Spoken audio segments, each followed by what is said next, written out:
Hey everybody, it's Shub back at the illegal streamery as oh boy. Now guys, all you guys had to do was come out and pick something for us to watch tonight, and you guys didn't do that. You guys we got a tie between the Truth Seekers interview and the PC setup streams. You guys have failed me, and you're making me do work and last minute audibles, guys. You guys can get fucked. But yes, we have a tie between the PC setup streams and the Truth Seekers interview. Now, I love the Truth Seekers interview, and that would be really easy to do that, but I've had to go down a bit of a rabbit hole having to act, because I just threw the PC streams on there as something to, hey, no one will actually vote for this. No one wants to see this nonsense again. And then people actually want to see this nonsense again. So I remembered that there was this one, which is just it's to give you a hint, we'll have to go to the raw fill archives because nobody actually clips this whole thing on YouTube. So we've got the PC unboxing at 3505, and then he doesn't start actually playing anything to 32419. But then we the alternative is to then go watch. But if we start watching the PC streams, then let me go. The problem is we get to this nonsense. 3 fucking streams on the streaming PC. I had forgotten how absolutely, utterly terrible that was. I only remembered him making a buffoon of himself, crawling around, trying to get the new gaming PC installed. I completely forgot that he turned it into the migration to like 3 fucking days. Now, we do have a cheat, because Prophet has conveniently done summaries of he's only done about 3 hours worth of content on the new PCs. So then it's yet because we've only got to like 2 guys here, and Chorus has already voted with Go Team Kylo Dent. I think the PCs, I think everyone who voted for the PC streams is gonna get fucked, because that's something that's gonna need some time and thought put into it, because oh boy, that's gonna be painful. So unless somebody has shown up at the last minute and voted for something, I think we're doing Truth Seekers. Yeah. Nope, no last minute saviors. Thank you. Thank you. Oh, there we go. Truth Seekers, DSP. Of both business. All right. Kylo Dent's intro. All right, I guess we're doing Truth Seekers then, because that is what the people have asked for, and it doesn't involve like 8 hours watching the guy fart about for 8 hours on the migration stream.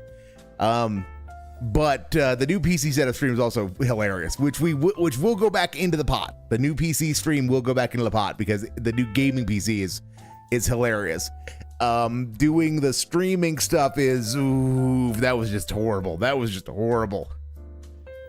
All right, Kylo, lead us onward. Kylo, lead us on to a future where the guy gets felted. Me once said that opportunities multiply as they are seized.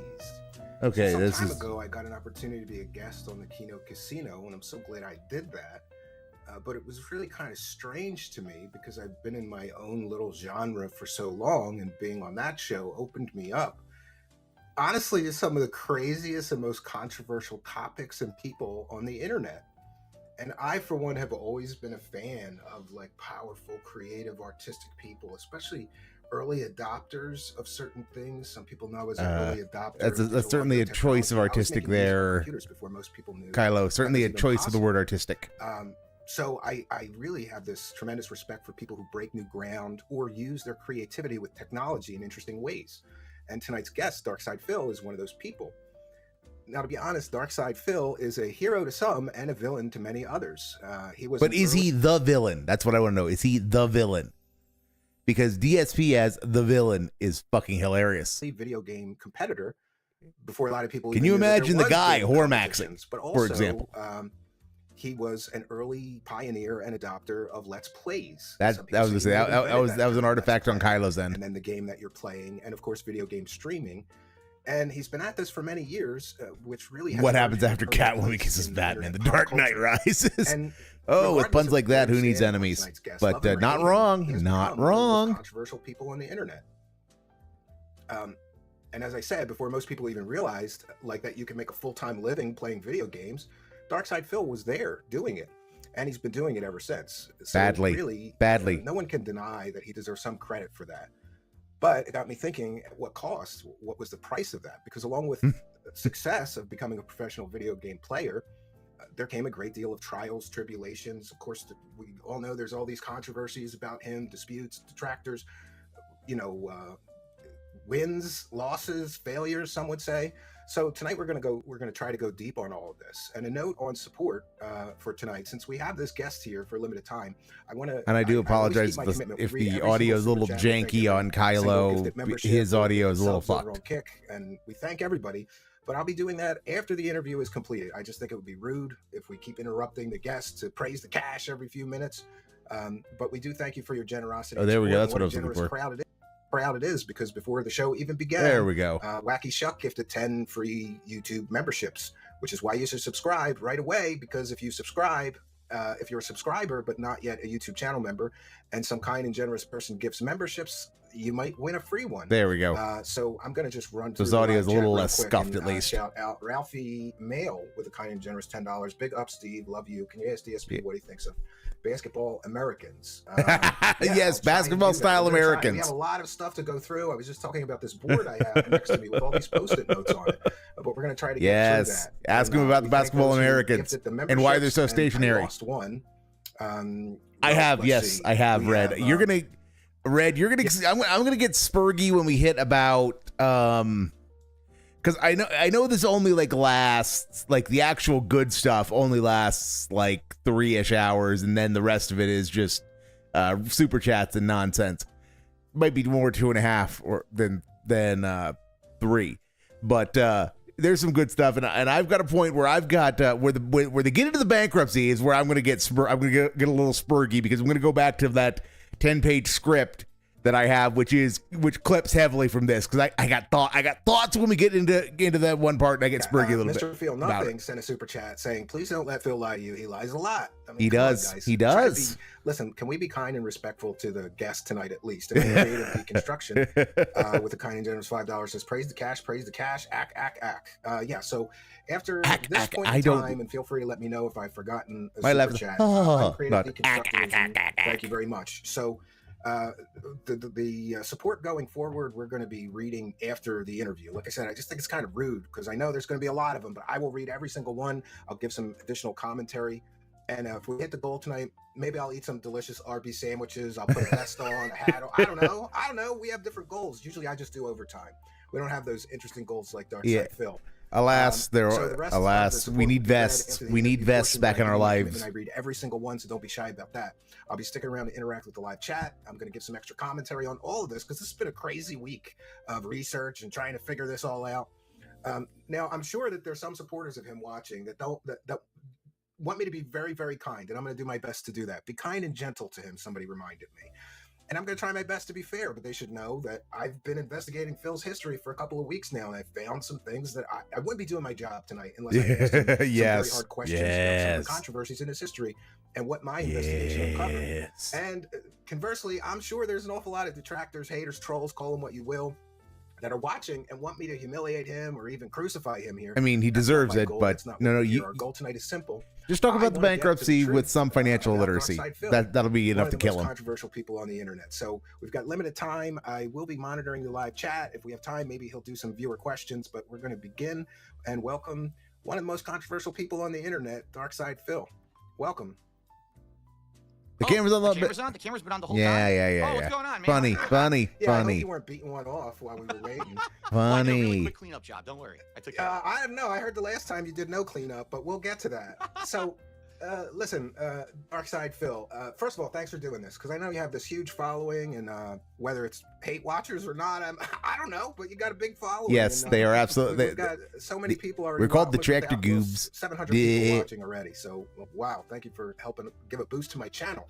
So I've done all the research into you, but I want to hear from you. So you start off as a competitive gamer, mostly stream. Oh, come on, Red. We can't jump right to the good stuff right away. I mean, come on. We got to get into the spirit of things, let things percolate, build up a little tension. But the short answer is it depends. Because the purpose of discovery in a case is to allow the parties to attempt to gain evidence which is relevant to the case, to gain relevant evidence. And I'm going to use that term a lot.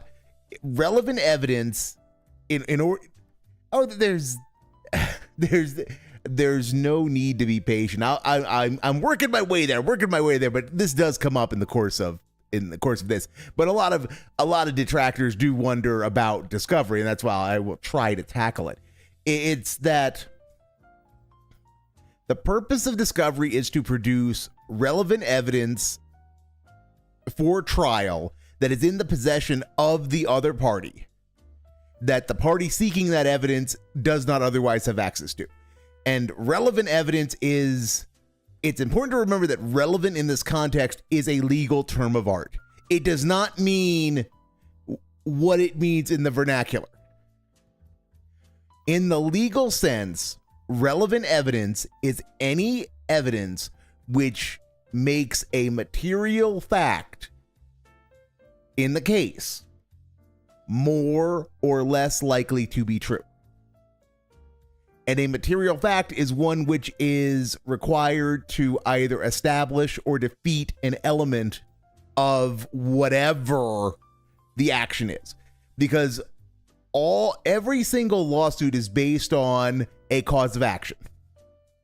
And that cause of action is composed of one or more elements. So, and the elements simply are what are the component parts of something. So in defamation, for example, the elements of defamation are that a party, so it must be that one, the defendant, actually defames an individual, which causes some manner of damages. To simplify things just a bit, without getting into what is the definition of defame. But if any of those elements, if you cannot establish to the relevant standard of proof any of those elements, you cannot prevail. And so discovery in that hypothetical defamation case would be looking to produce evidence that can, one way or another, either enhance or rebut what is needed to establish those elements. So to get back to the bank leaks, that the thing with the bank leaks is whether the bank leaks are discoverable is going to depend entirely upon what the lawsuit involves. So if Dave, for example, files a copyright, if he attempts to take down Raw Phil, if he goes through the YouTube copyright process and then actually brings a suit under the DMCA against Raw Phil, can the bank leaks be discovered? That's going to be a tall order, because can things be done to attempt to get into Phil's financials? Is going to be difficult, like to ultimately corroborate the bank leaks. That's going to be a tall order, because at the end of the day, what of the elements of a copyright infringement are Phil's financials going to be relevant to?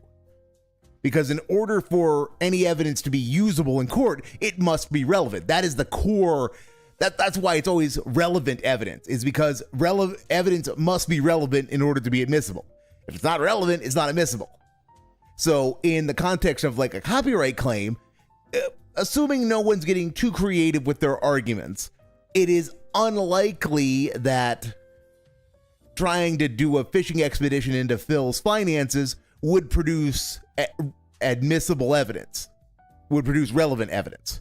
So therefore, discovery probably can't be used to get access to his financials. But if Dave is dumb enough to ever sue someone for defamation, oh boy, if Dave actually got his wish and sued someone for defamation, oh boy, that would be Christmas for us. Because one of the things that he's going to argue is that part of the reason why we slander him every day is because we talk about WWE champions.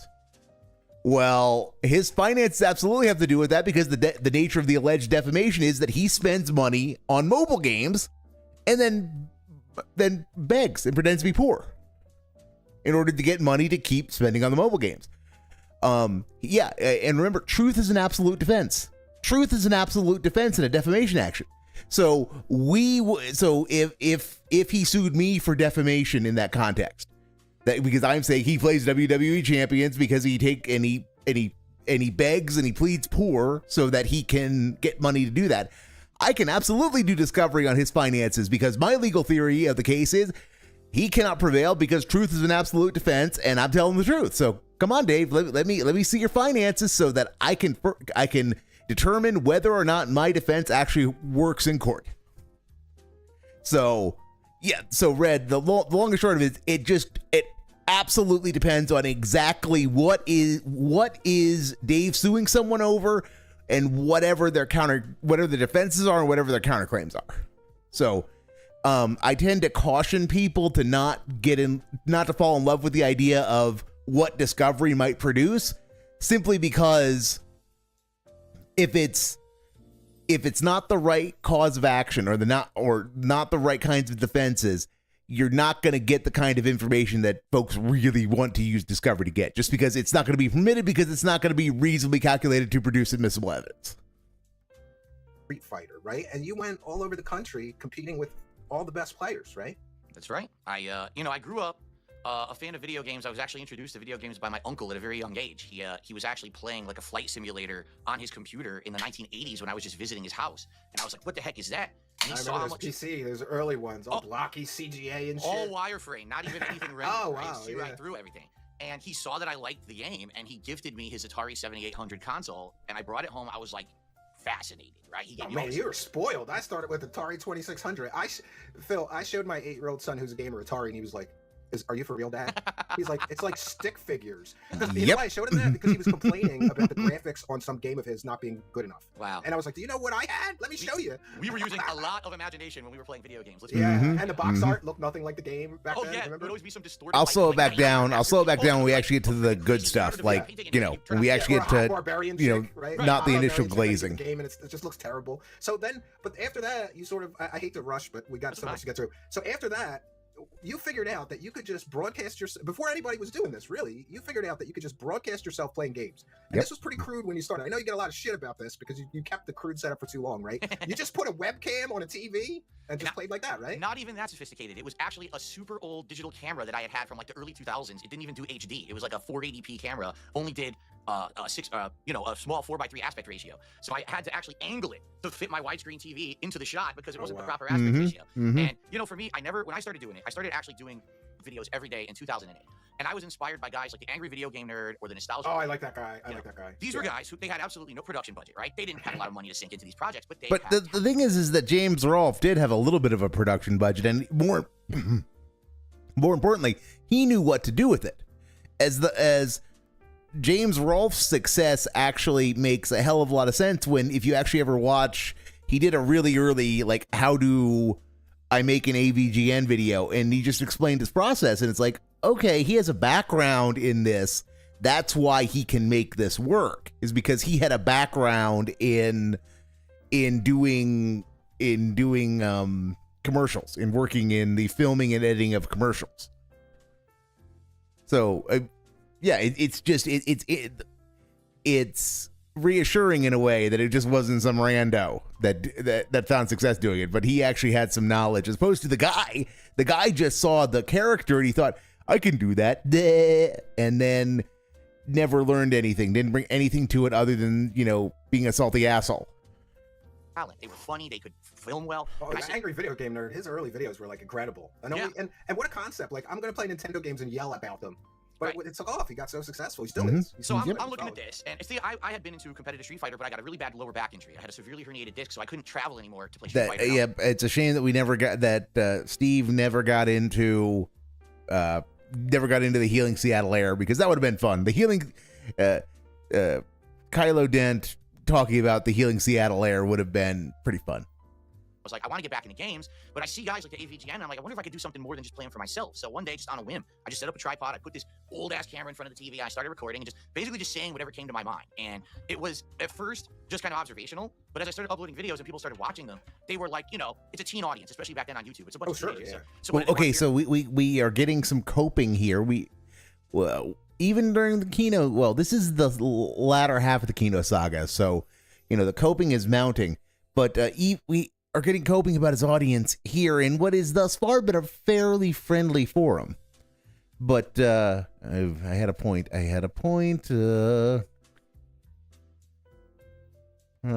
me got to back up. There was a good point. It was a good more point. than just playing for myself. So one day, just on a whim, I just set up a tripod, I put this old-ass camera in front of the TV, I started recording, and just basically just saying whatever came to my mind. And it was, at first, just kind of observational. Oh, right. Yeah, that's it. It's still, the amazing thing here is that it's still observational. Like, during ATS and during Mario Kart, how much of his commentary was nothing but, hey, that thing happened. That thing happened. Hey, look, it's a thing on screen. I would say 75%. 75% of it could be classified as just observing what was on screen and going, wow, and bleh, occasionally along with it. Amazing how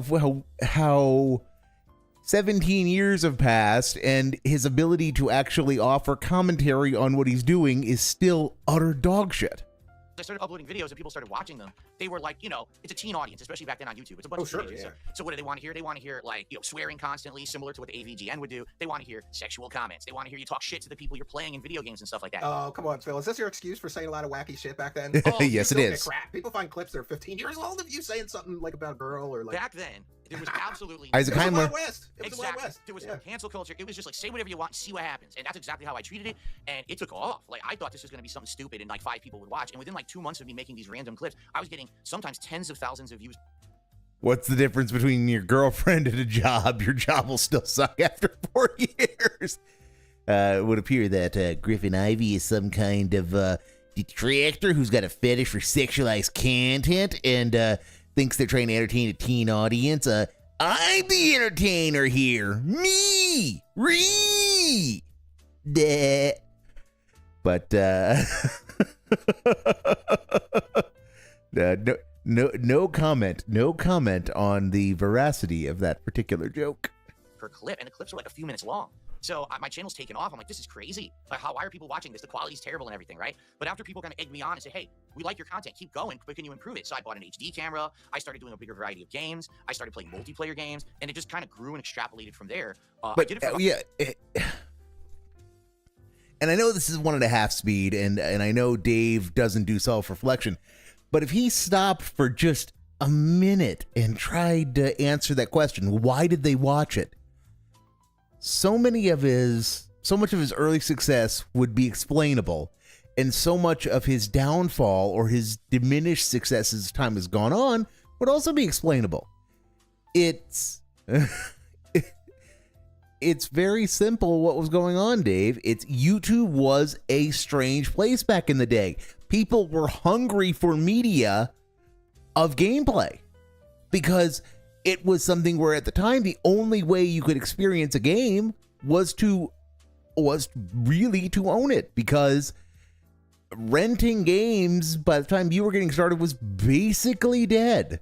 I mean, there were still people trying to make the rental model work with like GameFly, but it was renting games like when we were kids was really dying, if not dead, because of the death of video rental places. So this was a way to actually see a game in motion and potentially have someone who has some knowledge of the game comment on it to perhaps help persuade you to whether you wanted to go buy it or not. That's why people consume the content. It's because it was novel, it was new, and it filled a vital function in the market. So, yeah, people consumed it, even if the quality was shit. And you entered, and this was probably when you were at some of your most entertaining, because you were getting drunk and being bad at video games, which was honestly at times hilarious. So yeah, because, and this was also novel and new, and this was also the era of the angry reviewer, so you were riding that hype too. So I mean, yeah, this isn't hard to put together, and if you just answered your own question, you would see why you succeeded, and that you really never evolved beyond that. Your content, I mean, your content's better when you're being like old Phil. You already used that one, Griffin Ivy. You already used that one.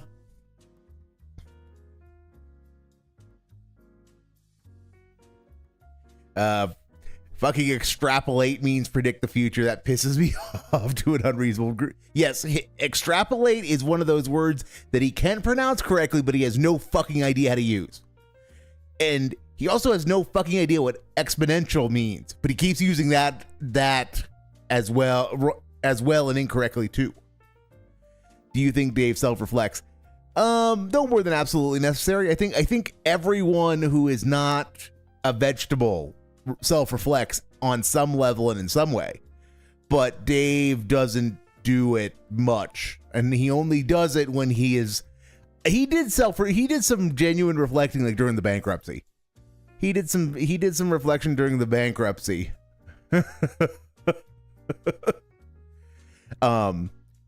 I think he might be doing some self-reflecting now, or no, he will do some self-reflecting when his parents die, especially his mother. I think so that he's not a maudlin sad boy all the time makes me think that his mom is still alive, because given his relationship with her, I think he's gonna not be able to hide it when she goes, because it's gonna do a number on him. It's gonna do a number on him, and either he's gonna be a maudlin sad boy for months because of it, or he's gonna be uncontrollably angry at everyone because all you fuckers in the audience who are withholding, and all you dumb fuck trolls who are stealing my dollars, you're the reason I couldn't spend time with my mom when she was dying. It's going to be one or the other. It's either going to be uncontrolled rage, or it's going to be nothing but being a weepy sad boy. But he's not going to be able to deal with her dying.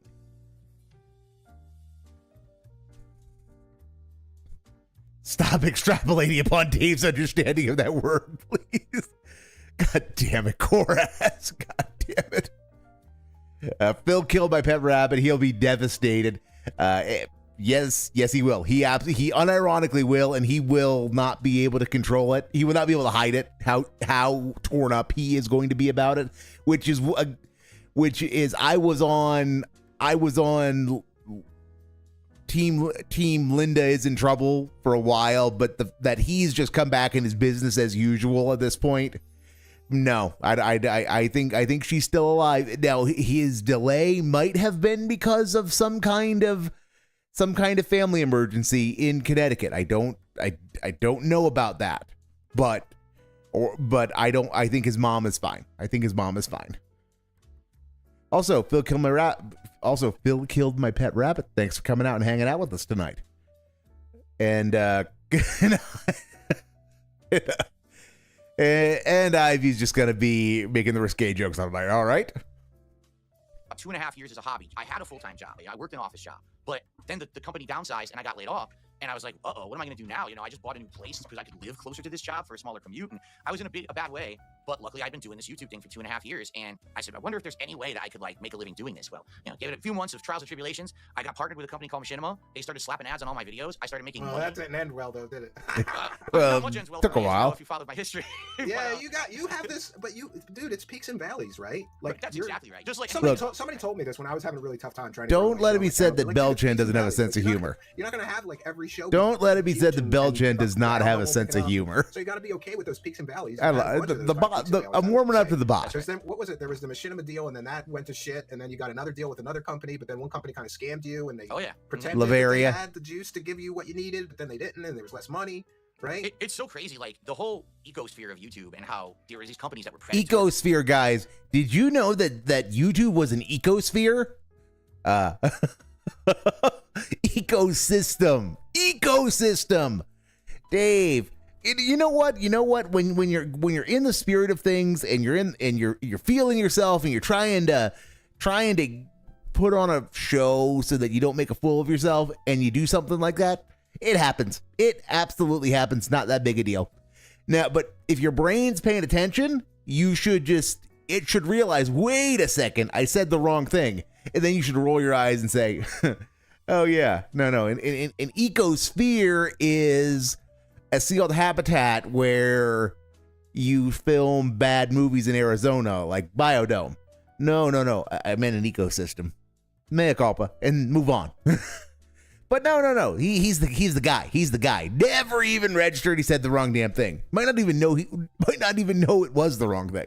And stuff, and we're trying to get people signed to contracts, and then they would not pay them. It was really, really bad. If anything, that's one of the best things YouTube has ever done, is kind of like did away with all those partner networks where they're not needed anymore, because that was just a big problem in my opinion.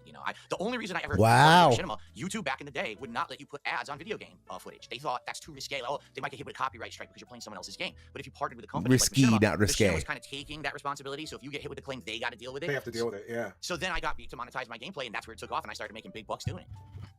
Yeah, and speaking of the big bucks, I did get a lot of questions, and listen, a lot of the questions I'm going to be asking are coming from viewers, not me. So don't get pissed at me, Dark Side Phil. No, it's your show. I'm going to hold you accountable. Excuse me. Sorry about that. A lot of people have said to me things like, "This guy has made millions of dollars. Where did it all go?" And I guess especially, in case you're not aware, like I mentioned right before we start broadcast, that you have a degree in finance. So people are kind of, I guess, understandably going like, this guy has a degree in finance. He's made at least $1 million since he started. At least. But yet he always needs money, and that's a big criticism, And by the way, I'm on your side. Like, I have a viewer-supported show.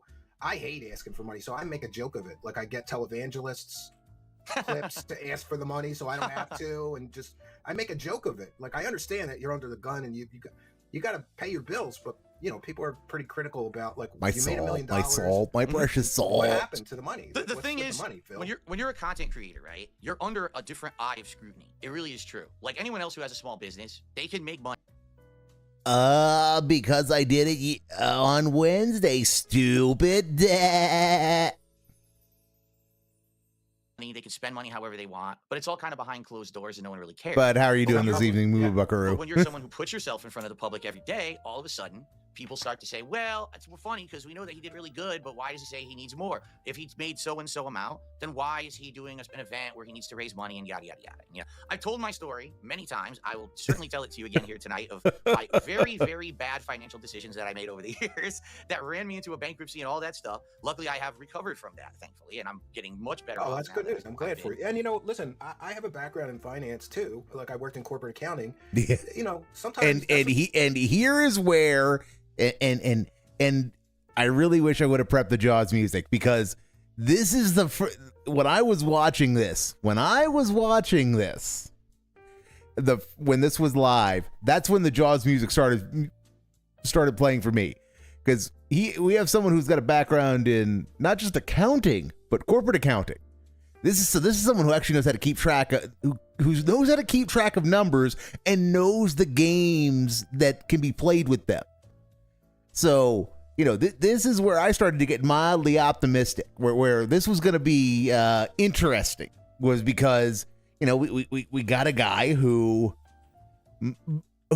hopefully would be intrigued by the irregularities surrounding the finances of one Philip Paul Burnell. And Dave, it should have been a warning sign to Dave, and Dave just doesn't catch it. He doesn't catch what should be a warning sign, that not all is as it should be. If I could speak, egads, I'm mush-mouthed tonight. That's what happens when you start making songs about being mush-mouthed, I guess. What you got to do so that you could get out from underwater and then fix your whole world, really. That's right. So did you just kind of fall into too much credit card debt? Well, Moo Moo It Buckaroo, was a that combination of factors. this is gonna be Dave's finances are always fun. No Moo Moo Buckaroo. That's because that's the poll that won. The Kino Arc poll. The poll after the Kino Arc poll, what to actually watch. This won, or close enough there too. Because watching all of the new PC streams was just going to be an absolute nightmare. Because I forgot the new setup. I forgot the new setup of the streaming PC was like 3 fucking days. He's Moshmouth. One is that I had a condo that I bought in Connecticut. We had just mentioned this. When I had the office job, I had bought a condo right near the job so that I could commute back and forth. It was much easier than where I previously lived. And I had that condo. And then around 2014, when I was actually quite popular, much more popular than I even am today, and I was making a lot of money, I wanted to get out of we Connecticut killed because Moby that's Dent actually for where I once, was and in nobody got Connecticut gout. first. It's a miracle. But it was too expensive there. Like the taxes are sky high, and I just wanted to move somewhere that I heard was nicer. And I'd always heard people say, "Oh, Washington State is really nice, great. You know, you get all the evergreens out here." You just moved to another state because people told you it was nice. Didn't you go check it out first? Yeah. I did. My aunt, first of all, my aunt lived here for many years, and she was always a big fan and proponent. And then I actually came out here for like a vacation. Not nearly. to test it out. I was here for over a No, week, not really. doing No. things here, seeing if I would like it, and I ended up liking it a lot. And I'm a so terrible Well, that dancer, makes for sense. better I or was worse. confused for a second. Mostly But the you're better. talking to a guy who once moved to Wisconsin for a girl. And Oh, I wow. I never knew Wisconsin or how cold it was. Boy, did No. dude, it gets -40. I made Yeah. one winter there with this girl, and it's a shame because she was so beautiful. She was like Model-esque gorgeous, but I just couldn't do the winters. I got on a plane and got home right after the first winter, dude. Yeah, Wow. this Dude dude told lives me in stuff like, Pennsylvania. What are This you doing? dude I'm lives like, in I'm taking out the trash. She's Pennsylvania, like, and he "It's can't handle -40. a You can't little go rougher outside. You winter. might die." I'm like, are you kidding me? I can't go outside or I might die. So Damn. yeah. That's definitely something that I researched. Was like, there's other states in the United States where I could have moved because I'm an online content creator. I don't need to be physically. Yeah, anywhere, you can right? live in. You know what? I know. And yet the only places he considered, were Washington in the Seattle area, Texas. I don't think he's ever said where in Texas he was considering, and Florida. I also don't think he's ever said where he was considering. Never once he said he considered moving somewhere that has a low cost of living, because the parts of Texas and Florida, I'm assuming he wanted to move to, he would have considered, would have been the places that were not cheap, that they were metro areas. He's never talked about moving to a town of 10,000 people in the middle of nowhere. Guy who lives in Bali, and he does and he only has an audio podcast, but he makes a good living. And Bali's cheap, according to him. I don't know where Yeah. he's living, but As long yeah, as you you can stay, live anywhere. That's So the long- benefits, freedom. as long I'm as you stay researching, away like, from the what would be tourist best areas states of to go Bali. to. And honestly, like financially, Florida and Texas are perfect because they actually have laws in place that protect small businesses. They don't tax you very highly. Real estate taxes are low. Like, everything there is low. The problem is the weather. So you can't take the cold, dude. I cannot take humid heat. I can't. It drives me nuts. Like I just can't take it. I grew up in Philly, so do you want to talk about humid heat? There you go. Yeah. So Yep. I decided I wanted to move somewhere that had like a moderate climate. And here in Washington, it's like middle of the road almost all year. We get like maybe a month and a half, 2 months of summer, but outside of that, it's pretty nice in between all the time. So I moved out here, but I still had this condo in Connecticut, and my aunt was going to live there. We were going to do like a swap. I'm moving to Washington. She's moving to Connecticut to be near my parents, who are still in Connecticut, and she's going to live in my condo. So she's paying me to live there for temporarily, and that's how I was going to have the income. Paying me to live there for temporarily. Let's hear that again. As Dave demonstrates his verbal proficiency. Basically, we were going to do like a swap. I'm moving to Washington. She's moving to Connecticut to be near my parents, who are still in Connecticut, and she's going to live in my condo.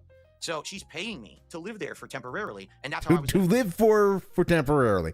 Okay, thank you, Dave. Thank you. to have the income to pay for 2 mortgages, basically. She gets sick and has to go into hospice care and passes away within 2 years. Oh, that's terrible. I'm sorry. Out of nowhere. Like, no one expected that.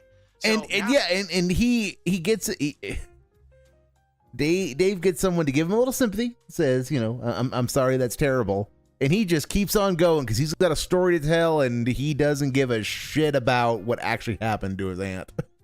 now I'm stuck with a condo in Connecticut that I'm stuck paying. And I'm like, well, can I sell it? No, the condo's underwater because after I moved... That doesn't mean you can't sell it, Dave. It doesn't mean you can't sell it. That's the thing, is he was so obsessed with coming out on top, without taking a haircut. If he would have just eaten the loss on the condo for the amount of, because he paid 4 years. He paid 4 years of HOA before the foreclosure actually happened. He spent, I mean, that place was empty for like 4 years, and that HOA was like $200 a month, I think. That's what, 48 times, helps if I do math correctly. So that's what, 48 times 200. You know, that he got a deficiency judgment against him for like 10 grand. Not for 10 grand, for like 25 grand. Or he would have. That's what he was underwater for.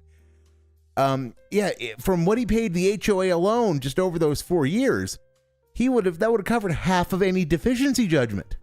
You know, the degree to which he was underwater. So if he would have just paid that instead of holding it, I mean, he eventually did get out from under it because the bank decided not to pursue a deficiency judgment.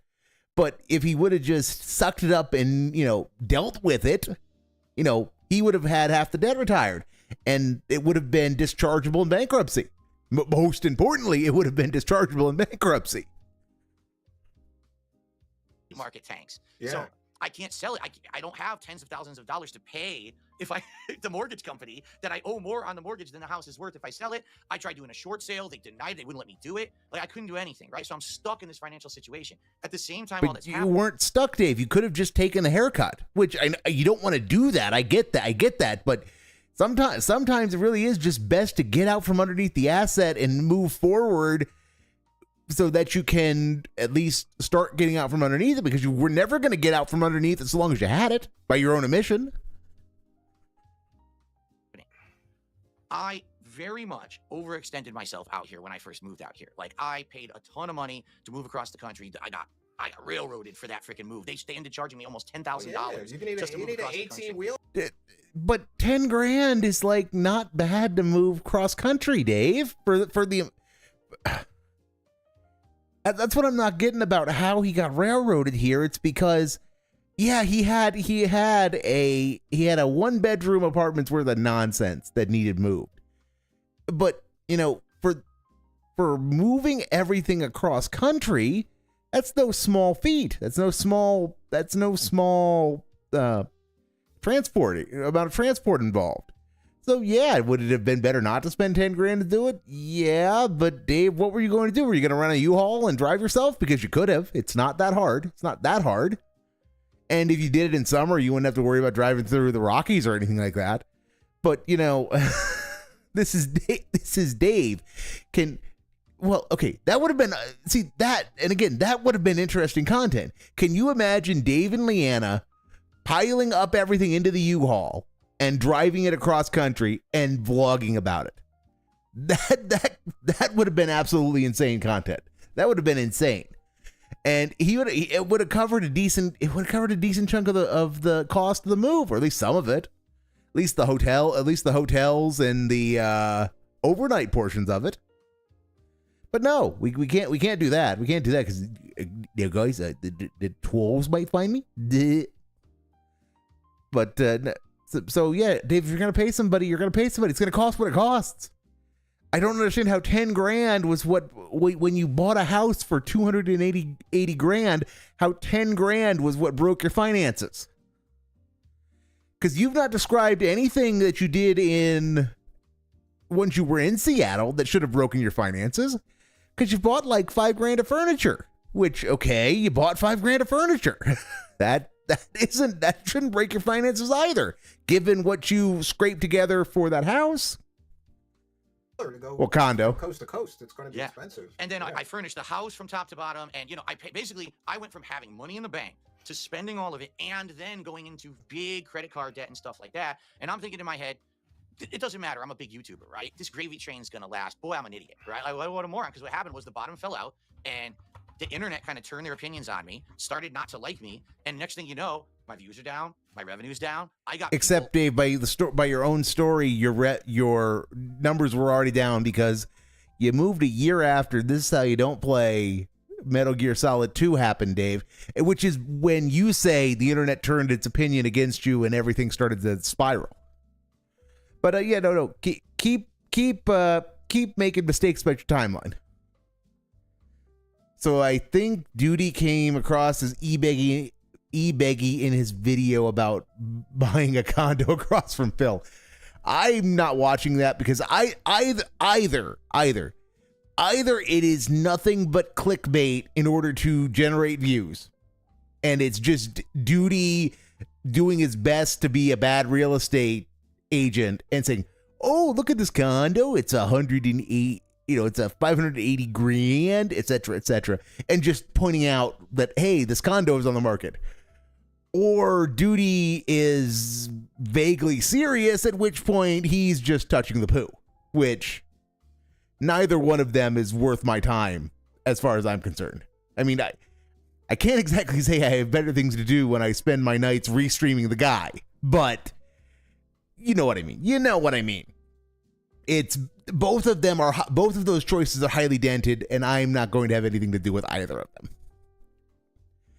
For what it's worth, it would be fucking hilarious if someone who knew who Dave was bought the condo. It would be hilarious, just because there are so many little things that could be done.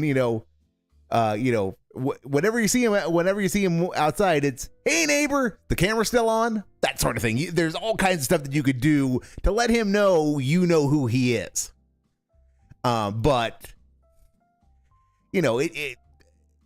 where the condo is located, no one should buy it because it's near Phil. It would be funny if someone was going to buy it and they also knew who Phil was and they were a detractor. So being that close to him to be able to troll him just walking down the street, that would be funny. That would be funny if it were icing on the cake rather than a reason to buy the cake in the first place.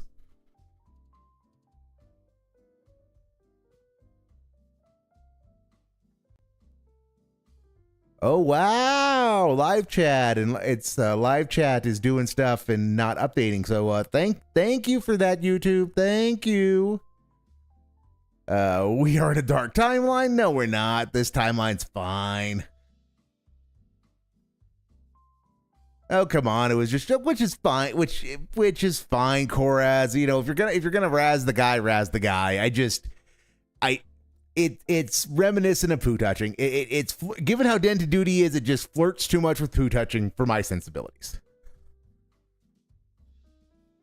Ashton buying it would be fucking hilarious. PPP buying it would be hilarious.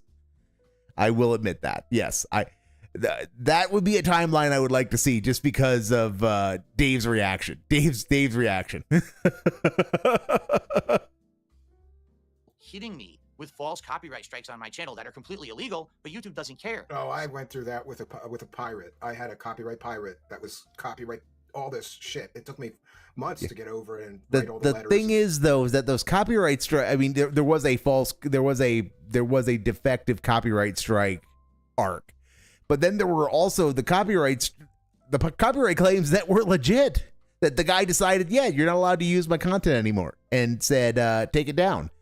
And because Dave doesn't ever buy anything for his own channel, and because he doesn't have, any kind of legal any kind of contract in place with anybody he does anything with to address the issue of my authority to use your content and the process by which you can take away my ability to use it and what happens if you do, he keeps falling for the same nonsense over and over and over again. Fight it all. Right. And so my channel, which actually was one of the top 50 gaming channels ever on the internet, was kicked out of YouTube's algorithm because of all these copyright issues. And now my channel wasn't getting any more extra views during the busy gaming season of the year. I lost a ton of money. So I was still making good money, but half as much as I used to.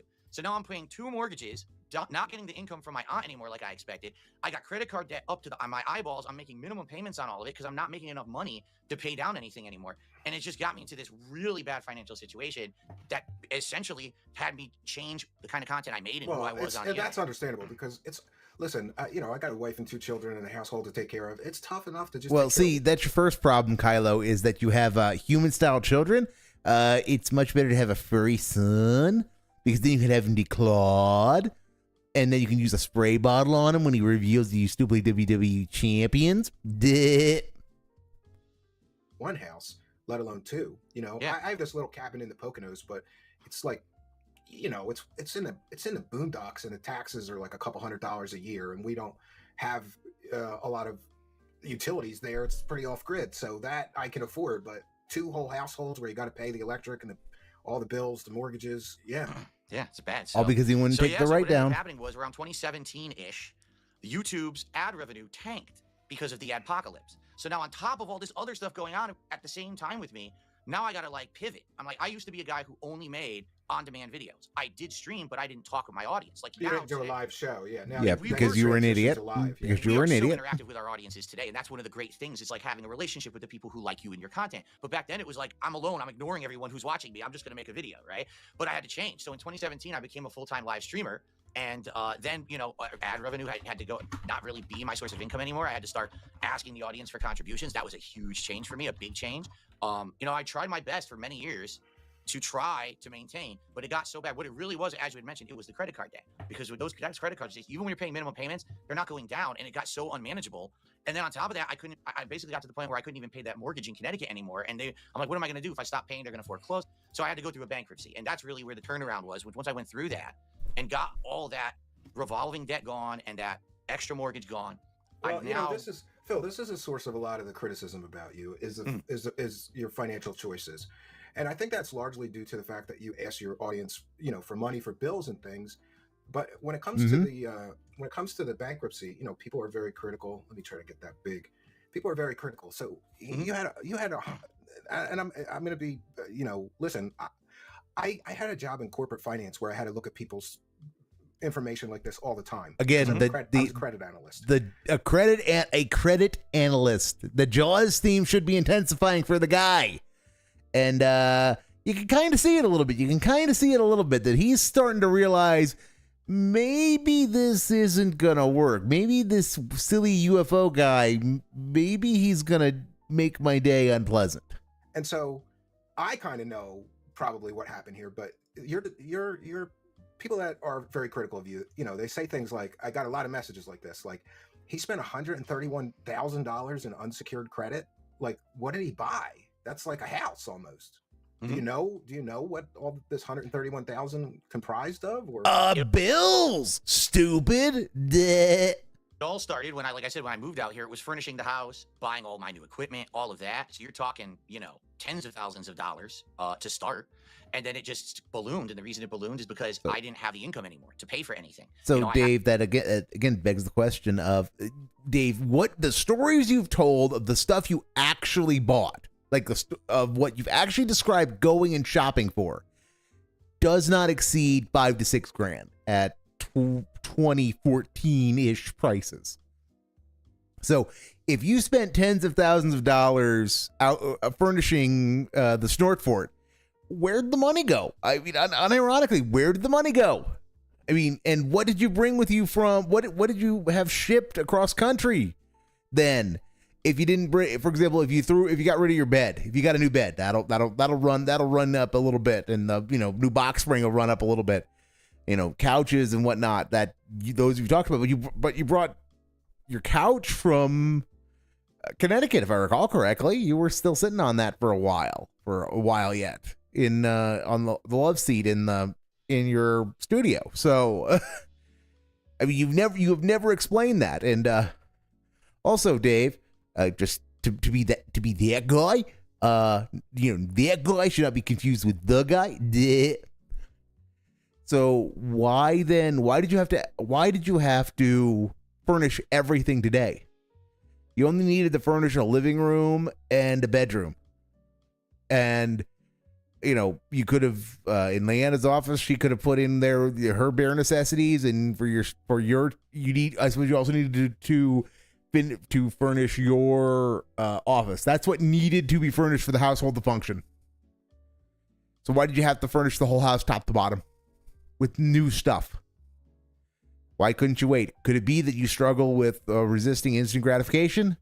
No, but he's a mature adult, guys, and it's the kids today that have the problem with instant gratification, not him. Yeah. I had these 2 mortgages, I had all these bills, and I had half income from what I was previously making. So I had budgeted off of, if I'm going to keep making this amount, and then when my YouTube channel basically declined and tanked, I lost so much income that I now had to start putting almost everything on credit cards. And I mean, listen how stupid this is, all right? And my logic in my head, because I'm panicking, what am I going to do, right? I'm thinking, I know what I'll do. I'll rack up this credit card that's 0% interest for a year, right? I'll keep it on there for a year and make payments, but then what I'll do is at the end of the year, I'll transfer that card to another card that's 0% on balance transfers, right? But that's not stupid, Dave. That's actually like that's it shows how dented he is, because that is, if you're going to have a credit card load, that is a way that you can manage it, because you're what you're going to pay in interest, quote unquote, doing it that way is most balance transfers have got a fee of usually 2 to 3% of the, well, when I was at the point of my life when I was having to do that occasionally, of 2%, 2 or 3% of the total balance being transferred. So yeah, if that 2 to 3% is less than what you would have paid in interest on the balances being carried, you're coming out ahead. That makes it it doesn't make it a good thing. It doesn't mean it's a good thing that you're in that much debt that you need to do that sort of thing. But I mean, it is a smart way to help manage the size of the debt, especially when you're dealing with credit cards and potential high interest rate options. If you can get a new card to balance transfer every year or two, why not do it that way? So long as you're coming out ahead. And if you got like a 20% APR, that 2 to 3% is absolutely going to be less than whatever your interest rate is combined for over the period of a year. And then that's something, to be honest, that sometimes works. Like my wife and I have done that. Yep. Well, thank you, Kylo. Careful to transfer at the right time. Yep. And Thank you, she does Kylo. the math. Is the fees to transfer it worth it? Right. And it wasn't even extravagant amounts. I think one time we did $3,000 for appliances we needed, like a washer, dryer, and a refrigerator. Right. So that can sometimes be a good strategy, but Yep. not if you don't move it off before the interest kicks in. That's Yep. right. Did And you screw so up on that, Mr. Finance Major? I screwed up on so much. I did. Like, first of all, and again, the Jaws music should be intensifying, and he's just laughing it off. And this just goes to how much of a piece of shit Dave is because that's a pretty easy question. Did you ever fuck up one of the balance transfers? Did you fuck it up and have to? Did the interest capitalize off that year of 0% APR? And he just goes, "Yeah, I screwed up a lot of stuff," without ever actually answering the damn question. I was basically living on credit that I had gotten when I was a popular YouTuber and was making way more. So I had your all these credit was based on a higher income that you had then lost. Exactly. So here I am sitting with all this credit that I can use, and I'm like, oh, maybe my channel will come back. Maybe things will turn for the better. Maybe I'll be able to sell the condo in Connecticut eventually. Things will turn around. And I'm just kind of like, I hope. Well, you can't live on hope. You got to live on reality, right? But that was me being stupid and being ignorant and being dumb and making bad choices after bad choice after bad choice. So, you start off with, let's say, 20, 30,000 in credit card debt, but then all of a sudden it's going up because you got fees, because you got the interest, and I'm not, I'm making minimum payments, juggling everything. Then you stop paying things, and that's not good. Well, you don't stop paying things, Dave. It just got so bad. That's a good way to avoid that problem. And then there's charge-offs, and that screws up your credit, so you can't get additional credit to try to fix your situation. So I got to the point where there was no way out. Like, there was no way I was ever going to pay any of this debt. There was no way I could afford it. I couldn't sell the condo. I was dying to get rid of this thing, and they wouldn't let me short sell it. I couldn't find anyone to help me out at all. So I had to go through with the bankruptcy. It was the only way out, really. I was trying for years to avoid it, and then I was basically at my breaking point. Well, yeah. When you realize you have 130,000 in unsecured credit cards, it's going to take you 27 years to pay it back or whatever. Right. Even at a couple thousand a month, it would take you forever to pay it back. Yeah. I mean, that's kind of the situation that bankruptcy is for, right? To kind of let you get a reset when you get so far in debt, there's literally no way to climb out. That's right. Yep. So the thing is, the bankruptcy got rid of the condo. It actually had me surrender the condo. So it was foreclosed upon. It got it out of my name. I wasn't responsible for that. That was in the bankruptcy, Dave. The foreclosure process began before the bankruptcy was filed. On this house with the car loan for my car, and so a few things that I wasn't able to get rid of. Like another thing that, of course, people all bring up taxes, right? So during this time period, I wasn't paying my taxes properly, and that's on me. It's another thing I wasn't doing because I didn't have the money, and I screwed it all up, and I owed all this money to back taxes to the feds, and that still has to be. I thought the problem here was that your dumb fuck accountant didn't know how taxes worked in Washington, and that you did everything correct and nothing wrong, Dave. So retroactively now you are at fault? Huh. Funny how that works. How many people deserve an apology for that, Dave? I can think of at least one. Your accountant. The guy you threw under the bus repeatedly and said it was all his fault because he was a dumb fuck who didn't know anything. Yeah. So I still do have significant debt. It's just that it's luckily not killing me and choking me anymore. And I'm in a situation now where I'm making money and I can actually reinvest into my business and do improvements and things and do better for my family. I've learned from those horrible choices that I made. I mean, it's on me. You always say your family. Come on, dude. You got a wife and a cat. That doesn't count as a family, right? Oh, that's absolutely ridiculous. So here's the funny part about that. People say that, right? And it's like, okay, in the sense of a husband, a wife, and kids or whatever. No, I don't have, what do they call that? The nuclear family or something like that? No, I'm never going to have that. Like, we're not going to have kids. We made that choice together that we don't want to have children. But that doesn't mean that I don't have a family. I have you're relatives, right. parents. You're right. If you have other relatives, sure. Yeah, I got my wife. We do have a cat that's essentially like our son. No, he's not a human son, but basically he's our responsibility and we take care. This is one of those where Dave tells on himself here that he won't let this go. He got Kylo to admit that, yeah, you do have a family. Move on. But no. It's not good enough that Kylo has admitted that Dave does have a family. No. Kylo has to admit that Dave's family that has that consists of a horse he treats like his wife and a cat that he treats like his son is as good or better than Kylo's actual human style family.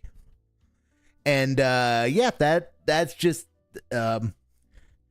it. One goes to the fact that Dave isn't fulfilled by the relationship that he does have because he wants what Kylo has, and no one should begrudge the man for that because it is ultimately what all men want. Is that family? But it wouldn't be nearly as obnoxious if Dave, just came out and said, yeah, my wife, I want kids. My wife doesn't. So, and I love my wife. So I'm going to give her what she wants, even though it's not what I want. But no. They did it together, guys. They did it together.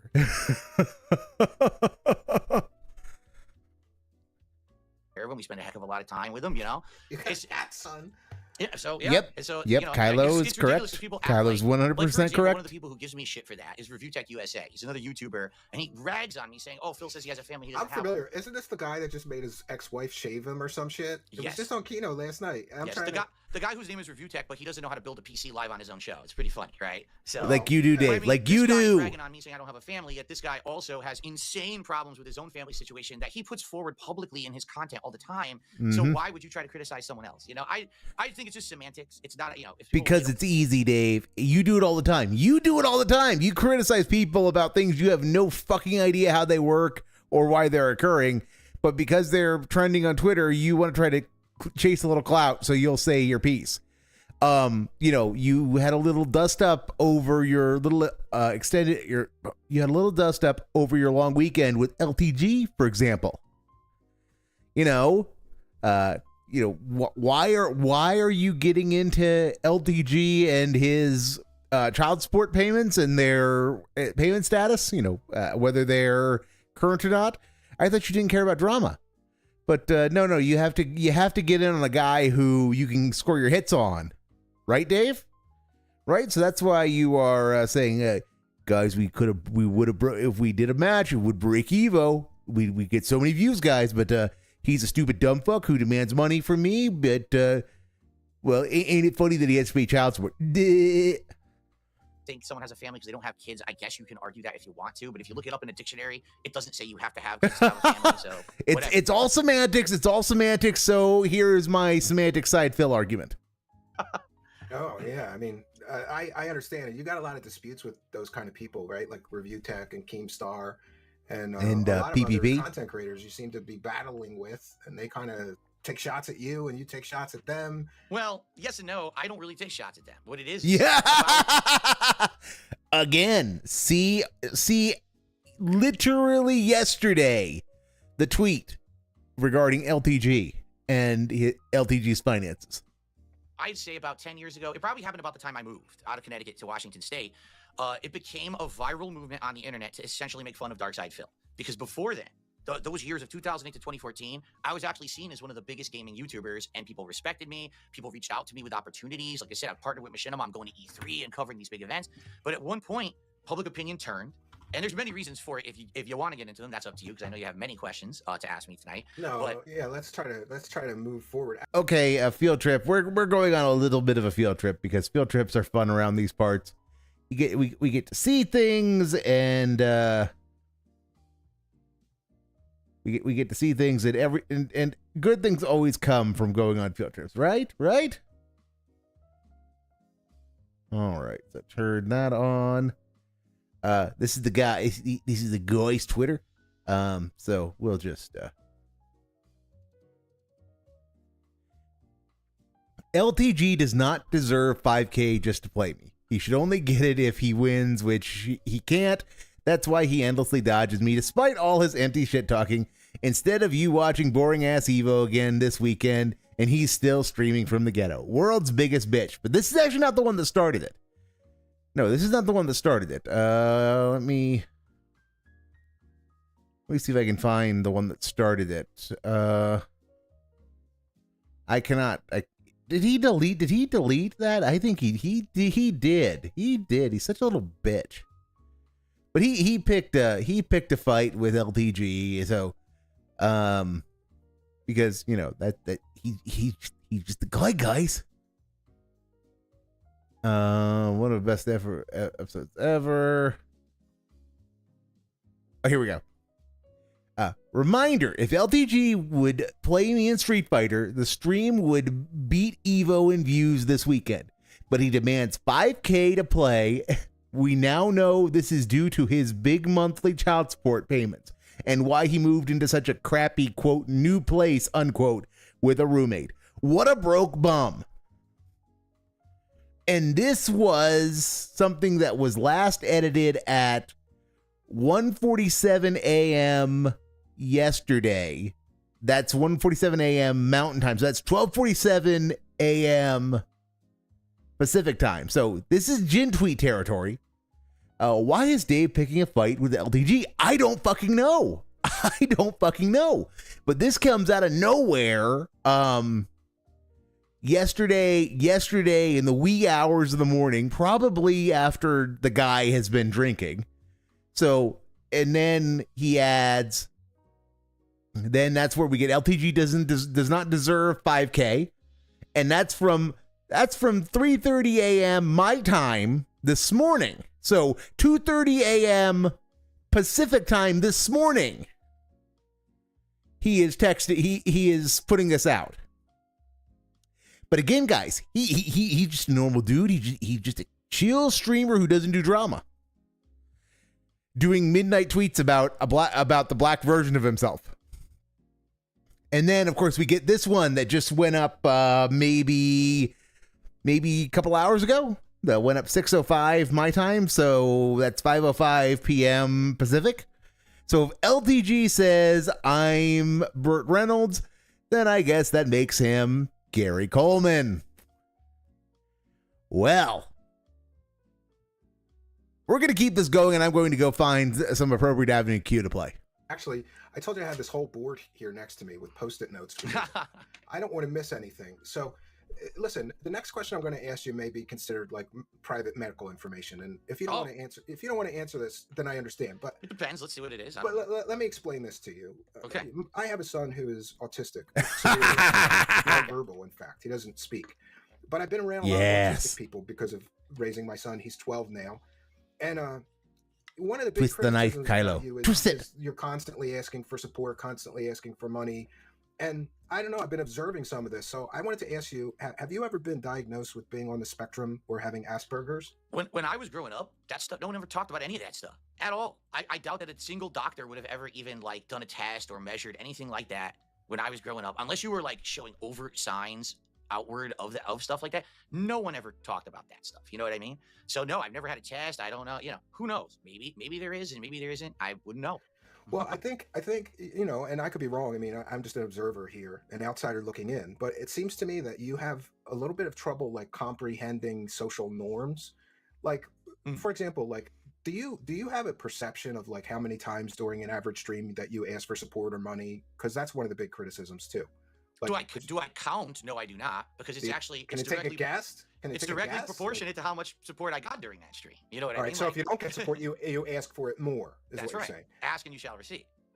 Okay, but do you understand that turns a lot of people off? Like, Absolutely. Sure. And I hate to include this, but I'm going to include this.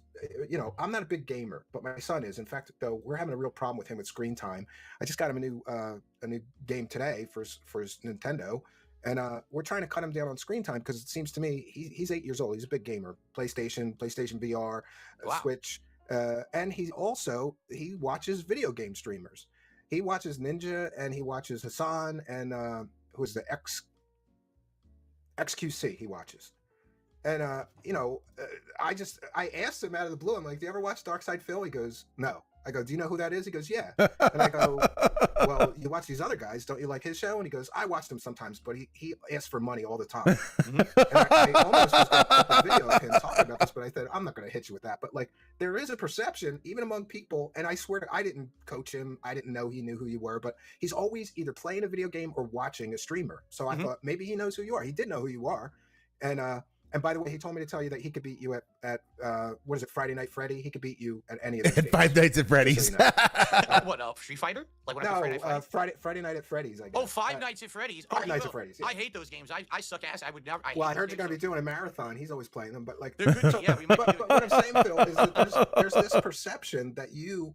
Yes, Corez, absolutely felt it by an 8-year-old. It's customary to ask for support once, maybe twice through the stream. Like if you take a break in the middle, when you come back, you say something. Yep. Kylo is being entirely reasonable here. There's a whole YouTube channel dedicated just to counting the number of times that Frawny. money. Big ups, Frawny. There's entire networks programs written to count the amount of times I say a single word in all of my content ever on YouTube. Pig Go. Did you know there's an entire search engine? Yep, that's Pig Go. Yep, yeah, exactly. Big ups, Pig Go. That's right. Listen, I'm trying to help you here. I really am, because I understand why people are like, saying this stuff. And I thought there got to be exaggerated. Big ups, Frawny. This Frawny the tractor. I'm sure it's what you would describe as one of your detractors. I mean, they call themselves the tractor. They have it in their name. When you were playing Dark Souls, you asked for money 62 times. When you were playing light razzing, I don't know. He makes plays on words on the games you were playing. You asked for money 85 times. You tested a mic, and then you begged for money 31 times while testing the mic. And this one is just greed mode, beg count 58. Successful streamer beg 78 times. Yep, and I'm not he's a very successful streamer, guys. Like make you have a huge head and no way. Funny. Popeyes felt it. Beg count 100. So to eat Popeyes, you begged for money 100 times. Flight Simulator, you begged for money 111 times. Call of Duty, you rage quit 9 times. They clip. And I got to tell you, I watched these with a counter going, he can't ask for money 101 times. Yes, he can. They clip them all. Yes, he can. Together. I don't know what Begmore is, but you ask for money 101 times. Yes, Corey, he's very successful. Don't you know that? He's a very mature adult who's I guess they meant. Who's very successful. Nightly Kingly begs. Hey, Megadeth, yes, beg piggy beg. 77 times. Begs for the beg god. Support for the support throne. Count 88 times. 145 begs in this stream, and all this person does, Phil, is go through your streams and then clip all the times you ask for money, and then they put it together. And I guess they make it kind of funny. I wasn't really like amused by this, but I'm just wondering, like, do you realize that you ask for money that many times in one stream? Well, first off, I've never watched any of this content, to make it clear. Well, of course you haven't. Of course you haven't, Dave. How truthful that is. I went through with a counter, Phil. I mean, unless he's like AI, he's got like CIA level AI to make these clips of you asking for money. All I'm saying is I'm answering this question in perspective of I have no clue if anything that a detractor puts on the channel about me is true or not. All I can answer from my perspective, right? I haven't seen that content. I can't really respond to it. But no. I don't know anything about detractors, guys, except everything about them. As soon as I start my podcast, and if we're talking about how I did the day before, I'll mention how we did. And I'll say, hey, let's hit the goals today. We have some goals in place. Here's the rewards coming up. If we have a reward that's scheduled, we'll talk about that. And that's part of the problem right there, Dave, is the reward, the discussion of the recap of the prior day's success. So the daily shareholders meeting about how we did yesterday is a beg.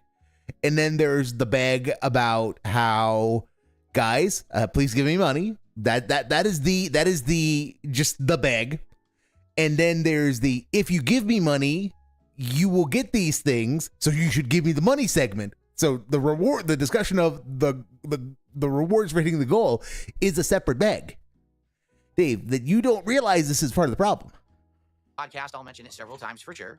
Well, this is why I brought up the autism, because I don't know if you know this, but people with autism have like perceptual problems and social problems, and they don't recognize social cues, and like that's what made me think that maybe you're on the spectrum, because a neurodivergent person or a person on the spectrum might not realize that they were asking that many times, and that this is what I'm saying. People with autism also have a problem with social norms. So like the social norm is ask for support once or twice a show. And I think most show hosts would agree with that. Yep, ask once at the start, ask once in the middle. But 88 times, 122 times, 56 times in one stream, it's a little bit extreme, and I think that's why your detractors go after you so much, because nobody. I'm not aware of anybody else. And this is what I did. I went to Twitch and I just started watching some random gaming streamers, and I got links from people to watch, and I watched from the beginning to the end. A random gamer, guys. At least, most of the gaming streamers, hey, thanks for the support, give some subs, here's our give me goals monies, tonight. yes. And a lot of them didn't even have goals, but they would read the gifts or the tips or the cheers wow. or whatever, but they don't ask so many times. So I think that's why, because it's just too much. You don't think it's too much? No, it doesn't. Let me put it this way: the people who again, that's a yes or a no. That's a yes or a no, Dave. All you had to do was say, no, I don't think it's too much. That's all you had to do. That's all you had to do. But no, we have to, rather than answer the question, we have to attack the foundation of the question, rather than answering the question and attacking it at the same time. How much I ask are the people who benefit the most by bringing it up. Yeah, so we have to talk about, it's about people duty. Who make this kind of toxic content, an entire channel dedicated to counting how many times I ask. Dave, Frawny's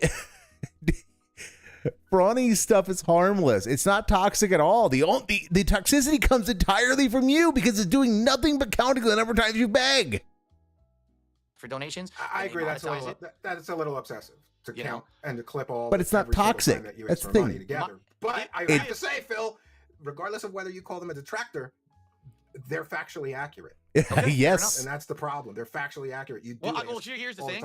I don't think that's a problem. I think that's a perception. Some people factual accuracy is a perception, according to the guy. Factual accuracy is apparently a perception. I think some of the stuff is cringe, though. Like, for example, of course it's cringe. It's meant to be cringe. Kylo, okay, Kylo, you're 40-something. You should not be using the word cringe. Dave, you're 43. You're 43 and about as square as they get. You sure as fuck should not be using the word cringe. And because I'm 40 and even squarer than you are, Dave, that's why I don't use cringe. I use the correct English word of cringeworthy. This has been your PSA, brought to you by the Old Head English Lovers Collective. We will be old-heading the English language until the day we die. But seriously. Yes, Dave begs a lot. He has no shame. This is tame stuff compared to where we're going. Over the top and great. Phil, that's the whole idea. Was it last night or the night before that you were like, we got to hit this goal, because I don't know if I can order Arby's That's tonight. right. We got to get the Arby's the next day. You got to get it. My wife's coming home from work. She doesn't want to cook. Let's get the Arby's. This is kind of a deflection, though. But don't no, it is 1,000% a deflection. Yeah, Shub is a square, I'll admit. Oh, you damn well better admit it. I admit it myself. I take pride in being a total square who's uncool and just boring as hell. Sir Begs a Lot shall be appearing instead of Sir not appearing in the show in this presentation of Spam-A-Lot. What if I said, like, Mike, look, I would consider this cringe. Like, what if I was on my show and I said, I'd like to order pizza for my kids because I don't feel like cooking, but I need to get $50 in super chats first. Okay. I would never do that. Okay. Just a starting position. Okay, that's cool. That's a cool bag. Yeah, it's just, I need to see that again. Look, I would consider this cringe. Like, what if I was on my show and I said, I'd like to order pizza for my kids because I don't feel like cooking, but I... Okay, yeah. It's a nice setup. It's don't feel like cooking. Give me monies. I need to get $50 in super chats first. Okay. I would never do that because I would think that is so cringy. Well, that's different. Do you know the context of me actually ordering Arby's? Because it's not me just ordering. He's still trying to defend this.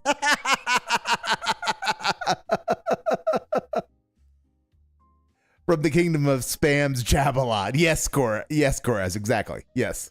Yeah. This is so normal for him. Yeah. It's like, yes. It's guys. I want to do something for my family. So give me money. Give me more money than is strictly necessary for me to do it, so that I can not only do the thing but also profit from it.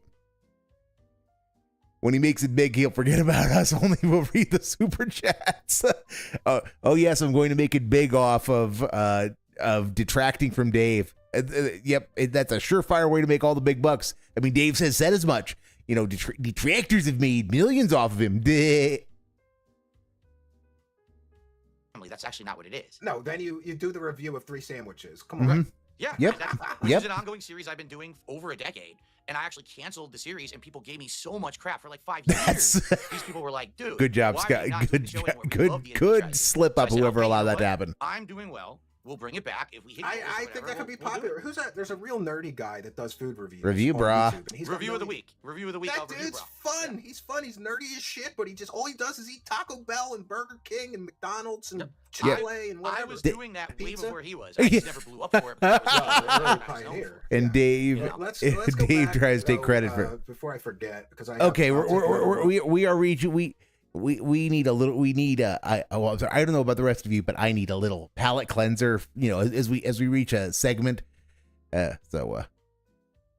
Since we're talking about Gary Coleman, guys, we have to go. We gotta go. We gotta go have some fun. Excuse me. Hey there. Sorry to bother you, but I'm looking for a place to live. Why are you looking all the way out here? Well, I started at Avenue 8, but so far everything's out of my price range. But this neighborhood looks a lot cheaper. Oh, we're looking for rent signs. You need to talk to the superintendent. I'm coming! Oh my God, it's Gary Coleman. Yes, I am! So I'm Gary so this is Coleman. LTG, guys. According to Dave, this is I LTG. made a lot of money that got stolen by my folks. Now I'm broke and I'm the butt of everyone's jokes. But I'm here, superintendent, on Avenue Q. It's And there we go. Yes. Avenue Q solves many things, but yes, according to Dave, LTG is in fact a black woman. Which says interesting things about the guy, as the guy is the white LTG. So what does that say about what Dave really thinks of himself? The world may never know. off the board here. Mhm. So one of the questions I got most as well is that people Field and I think trip this is, again, over. a- Wah, just wah. a misunderstanding. I got so many people sending me messages going, how can he say his expenses are this much? Mhm. So this is just from the bankruptcy filing. 1 month you're saying 9,000 is in expenses, the next month 5,000, the next month 3,100, the next month 4,400, the next month 43, 49, 5,200. You know, people are saying there's no way you could have that much in business expenses. But is this a combination of both business and personal expenses? See, here's the thing, and this is why you have to understand, when people start to bring this up, anything that I say about this publicly at all, these people will take what I say, twist it, and then try to get me in trouble. All right. So I've been through this rodeo before. I don't mind you bringing this up. I'm going to tell you exactly from my perspective about what I think about this. Okay. No, Dave, you're not. That means you're not going to answer the question. It's a very simple question. Are those expenses? Are those expenses the combination of your business and personal expenses, or are those just your business expenses? That's very simple. It's very simple. Well, of course I do, Mumu Buckaroo. May the 4th be with you, etc., etc., even though that's a couple of days later. But, I suppose it's, I celebrate May the 4th. I don't celebrate May the 1st. Fuck May Day. Fuck the International Day of Worker Solidarity. Fuck Comrade Marx and Lenin and Stalin and Pol Pot and Mao, etc., etc. May Day is for Reds. Better dead than red. Well, no, I'll stand by that. I'll stand by that. Sorry, not sorry, Red. But genuinely sorry. Genuinely sorry. So when I'm going through the bankruptcy, okay, I have to provide all the information that they want. And boy, did they ask for a lot. They asked for Sure. everything, I've been to right? bankruptcy hearings on the plaintiff side. So you I know Yeah, I all about how detailed it can be. Let me to give you perspective here. I was told both by my bankruptcy attorney and the judge involved that was the weirdest, most complex bankruptcy they ever had to do because my detractors kept messaging the judge. Okay. Like Okay. We have reached the point where I get to pull out my TISM file, as that is utter bullshit. As because to go on a tangent of this script for this episode that I'm never going to bother filming because I'm just going to end up using it all on these live streams, is I actually had to do a little bit of research on just who Dave's bankruptcy judge was. That would be the Honorable Timothy W. Dorr, and he is a bit of an interesting character. He was appointed to the bench in 2011, so at the time of Dave's bankruptcy, he'd been on the bankruptcy bench for 9 years. But prior to that, he had been in private practice for 24 years. So he had been practicing with a major firm doing bankruptcy in the Seattle area known as Ryan Swanson since 1987. So this guy, this judge, and the bankruptcy judge in this case, had been doing bankruptcy bankruptcy practice, in which people were paying him to handle their bankruptcies, since Dave was 5 years old. And given the nature of the Ryan Swanson firm, these were not individual Chapter 7 bankruptcies. These were big technical bankruptcies. At least some of them were big technical bankruptcies. These were Chapter 11s with moving parts, millions of dollars in assets. So, you will have to pardon me if I call utter bullshit on this notion that this was the most ridiculous bankruptcy that this particular judge had ever seen. Simply because he has surely seen some weird shit if you do bankruptcy for 32 years of your life at that point, or 30-ish years of your life at that point. And also, it's not so. I mean, Dave's bankruptcy was straightforward. Dave's bankruptcy was really straightforward as a legal matter because it's just a chapter. It's just a Chapter 7 with a guy who's got not a lot of assets. In the context of bankruptcy, anything less than $1 million, it doesn't matter if you have $1 of assets or $999,000 of assets. It's just not a big deal. It's not a big deal. So it's pretty simple. I mean, he's got a house. He's got a mortgage on it. He's got another piece of got another house, but it's already in foreclosure when the proceedings start. He's got a car that's got a mortgage, and he's got a bucket load of unsecured debt. It's pretty normal. The only thing abnormal about it was the fact that there were a lot of good Samaritans who wanted to let the court know what was going on. But all of this goes a bit further down the pike than I had been meaning to, because this also gets by the fact that in bankruptcy proceedings, the judge very rarely does a lot with the debtor. Most of the legwork in a bankruptcy proceeding is done by the trustee, not by the judge. The judge's job is there to sign the order, yes, and there are some hearings that are contested that the judge will preside over, but generally speaking, there's very little interaction between the bankruptcy judge and the debtor. And bankruptcy judges are federal judges. They are Article 3 judges. These are not people you just pick up the phone and contact unless you know who they are and you have a personal relationship with them. There are layers of court bureaucracy that prevent direct contact unless the judge wants to have that contact. So, no, detractors didn't pick up the phone and call the judge. If detractors did reach out to the court, they contacted the clerk of the court or the judge's support staff, whoever Judge Dorr's support staff was. So again, this is Dave is at the very best interpretation of what Dave is saying. He is an unreliable narrator. And just remember all of this as we go forward in this segment, as he talks about the things that allegedly happened, because I'll be chiming in too, a lot. 5 seconds. They were messaging the judge saying, "Well, did you know he has this? Did you know he made this? Did you?" So the judge is like, what the hell is this? Like, I'm just trying to do the bankruptcy, and I got 1,000 people on the internet harassing me for this shit. I don't even know what. Can you imagine a guy who has been a judge for almost 10 years and who had been an attorney doing basically nothing but bankruptcy for almost 25 years before that, holding up his arms in a W shape going, I don't know what's going on. I'm trying to do the bankruptcy and the idiots online are harassing me, goob. Just, can you imagine that for a second? Which again, he keeps destroying his own credibility because he cannot relay information in a way that does not make him seem like a fool. Because yes, this gentleman who was saying these things would never have said that. And the trustee also would never have behaved in that way, because I am sure he is talking about the trustee rather than the judge, the bankruptcy judge. This means that, just listen to this. I know this is a little side. You'll get a laugh out of this though.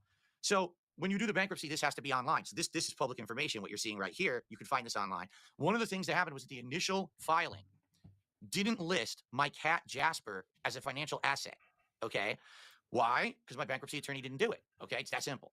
Now, well, Dave, see, this is where you're a fucking moron, because I really wish I would have prepared this slide.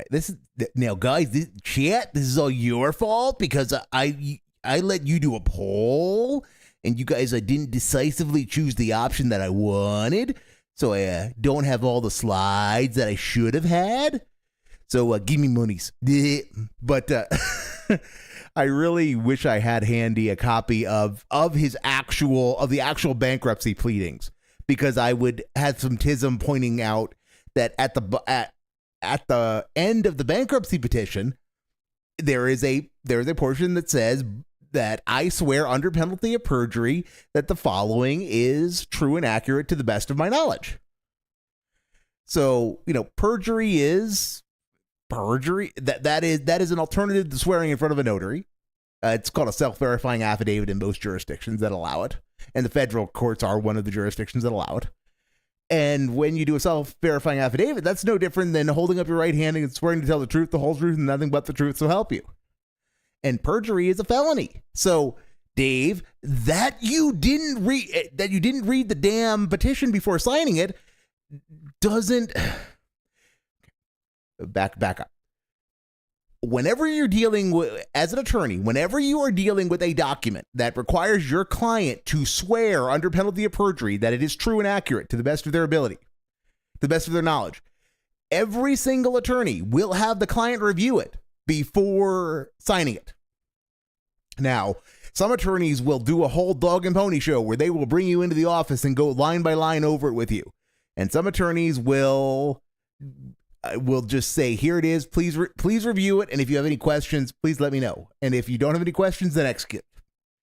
But you are given a copy of it so that you can review it, so that if there are problems that your attorney has made, so if the attorney has been human and if they've erred and committed an error, you have the ability to review it and find it and get it fixed before you swear that everything in the document is true. Which is why my bankruptcy attorney fucked up, and my bankruptcy attorney put that doesn't excuse the fact that you signed it, Dave. It means either that you either just didn't review it and you just signed it, which means you're an idiot, or it means that you were purposely trying to pull a fast one on the court on that detail. Neither of which is good, and neither of which is a good look. He acts like his case is the only one that includes trolls in the internet. Boo Boo Buckaroo, I would say the amount of attention his bankruptcy got was a little bit unusual, but it wasn't beyond the pale. It's not like media attention of bankruptcies is unheard of, and the bankruptcy court does have to deal with them. It just is usually not in the context of a Chapter 7. He's going to go on to say some really dumb shit about how the court was telling him this, that, and the other thing, about how this is the most insane thing that they've ever seen, and they keep getting insane things from detractors. That I believe all of that's bullshit. But he also says that his attorney told him that, and I actually believe that. I believe that this is probably the craziest thing that his attorney ever saw, but more because if his attorney just does a lot of Chapter 7s, they don't get to deal with media nonsense and big and outside parties who actually are coming in and trying to monkey around in the process. So I absolutely would believe that the attorney said something to the effect of, wow, this is the craziest case I've ever seen, because it is ultimately kind of crazy on what is a very simple, on the technical merits, bankruptcy. It is kind of crazy that you're dealing with having to look at these pleadings and audit them for their truthfulness over something like, do you have a pet? Both because people are going through these pleadings and pointing that out to the court, but also because the idiot who is the petitioner in the bankruptcy was dumb enough to file a petition where there's video evidence of them having a cat on the internet that has tens of thousands of views, and they just thought that, well, I don't have a pet. I don't need to check. I don't need to check yes for whatever reason.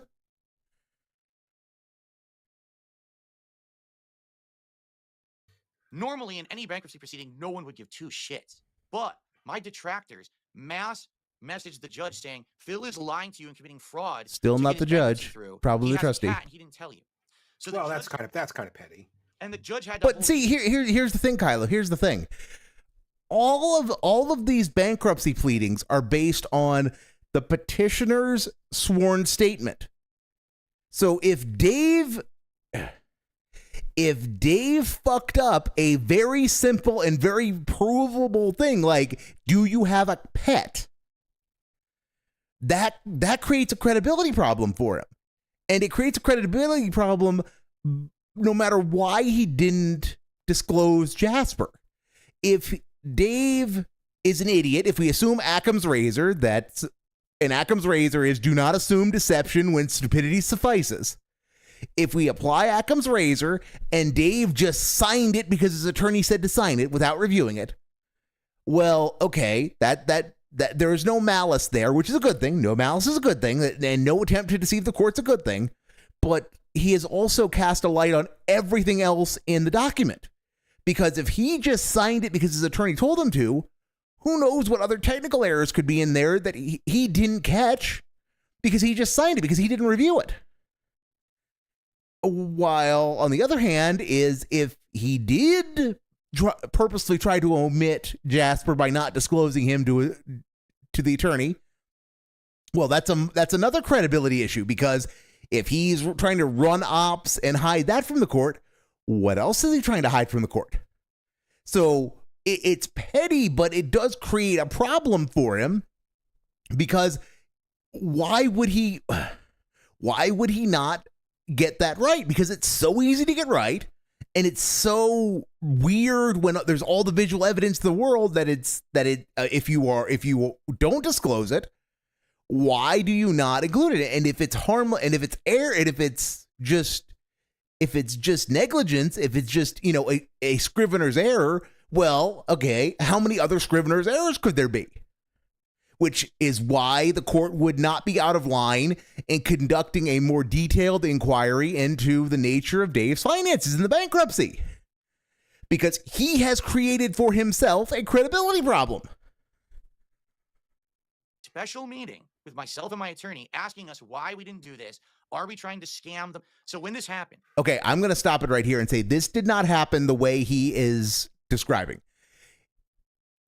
When it comes to judges interacting with the parties in a case, because he's saying that he is saying that this is a special meeting, quote unquote, that he had with the judge. That did not happen because that would be called an ex parte communication. And because if it's about the status of the case, the court is not allowed to interact with one party without the others being present. The other parties in this case being the creditors. So the judge is not allowed to discuss the substance of the case without the creditors present. So that did not happen. Also, previous point, the judge usually doesn't meet with the debtor to begin with. So this, just keep that. So this is, again, this is, I have a theory about this, but I'll let him, I will back us up, let Dave cook, and then I will get into my theory as to what this special meeting was. So Well, that's kind of petty. And the judge had to hold a special meeting with myself and my attorney asking us why we didn't do this. Are we trying to scam them? So when this happened, the bankruptcy got blown into the most complex shit. I had to go through line by line by line of all the things that I spent, what it went to, you know. I know, but business, so, with respect, like, this is a very simple. So I think theory time, but this is and for context, this is a Theo theory by someone whose only exposure to bankruptcy was, I took the bankruptcy course in law school and got a C. So keep that in mind. But I've had my law license for 13 years, and I grew up in the basement of a law firm. So I've been working around lawyers and the law since I was 14. So that's 26 years, give or take. And I did have my own practice for about 7 years. So I have considerable expertise in trying to translate what my clients think happened, or what they tell me happened, and what actually happened. So again, full disclosure, just so that everyone's kind of aware of where I'm coming from on this. I don't think Dave is lying that a meeting occurred and that meeting was extraordinary, that it was a proceeding which does not normally happen. It was not with the judge. It was not with the bankruptcy judge, though. It was with the trustee. And the trustee absolutely keelhauled him and his attorney for the very obvious deficiencies in the pleadings, by which things like Jasper and the video game consoles and all of the very obvious falsehoods, or not falsehoods, very obvious untruths that the Good Samaritans pointed out. And then after keelhauling Dave was required to do a considerable amount of work documenting exactly what he had and exactly what his income was in order to get out of the doghouse with the trustee. So I think detractors had a major W from the bankruptcy. I think detractors made this a hell of a lot harder and a hell of a lot more stressful for Dave than it would have been otherwise. So I think detractors who contributed to that should take their W. But I think if you wanted Dave to have the bankruptcy denied, or him to be handcuffed, you're not going to get that out of these proceedings. But like I said, I think Dave got keelhauled by the trustee because of detractors. I think that's what my Theo theory is. That's what my scientific wild ass guess is. Simple question. When you're listing these expenses here, is that your total expenses, personal and business together, or just business expenses? I actually don't know, because that's what my bankruptcy attorney put together for me properly per the law in Washington State. I don't know. Can I talk to him about this and get some answers on that, so that everybody can calm down about this? No, I love this part. Part. This part is great. This part is absolutely great. So Dave once more falls back on, I don't know my bankruptcy attorney did, even though, as I said earlier, Dave ultimately swears all of this is true. So Dave is 1,000% on the hook for falsehoods here, because he is independently swearing that all of this is true. And so even if his attorney has screwed up, he is making that his own by saying, I am swearing all of this is true. Bankruptcy attorney put together for me properly per the law in Washington State. I don't know. Can I talk to him about this? So let's hear that again. Let's hear that again. Put together for me properly per business expenses. I actually don't know. Okay, so he actually doesn't know. He doesn't know. So he's established he doesn't know what his business expenses are. And then he tells on himself. That's what my bankruptcy attorney put together for me properly per the law in Washington State. I don't. Okay, so this is a very specific level of knowledge that Dave is claiming here. He is claiming that he doesn't know his business expenses, but he's also claiming that his attorney has put it together properly and in accordance with the laws of the state of Washington. So if Dave doesn't know what his business expenses are, how the fuck does he know that it's that what his bankruptcy attorney has done is correct? Like I said, that's a very specific level of knowledge he's got there. That's quite the feat ain't it? It's almost like he's found Goldilocks' level of accountability where he gets to shield himself and not be responsible for anything, but he doesn't know enough to be able to defend himself against being called an idiot. So this is an aspect of the interview that I think didn't get enough play. Is this bit, that one sentence where Dave says, I don't know what my business expenses, but I also know exactly what my business expenses are because I know what my attorney filed was correct. Can I talk to him about this and get some answers on that so that everybody can just no.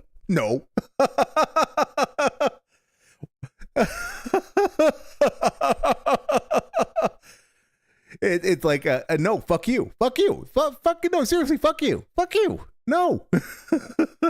No fun, no, this is all fun and games, and now Dave is finally starting to hear the Jaws music.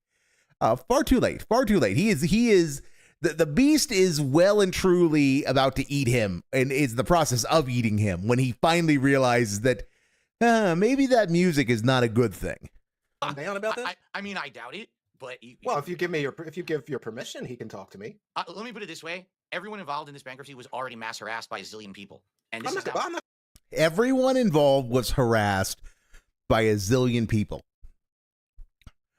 Who was harassed here? The judge obviously was not, because there's no way to get access to the judge if the judge doesn't want you to have access to them. That's the perk of being a federal judge. The trustee doesn't have quite the same level of insulation, but again, the trustee is hard to get a hold of.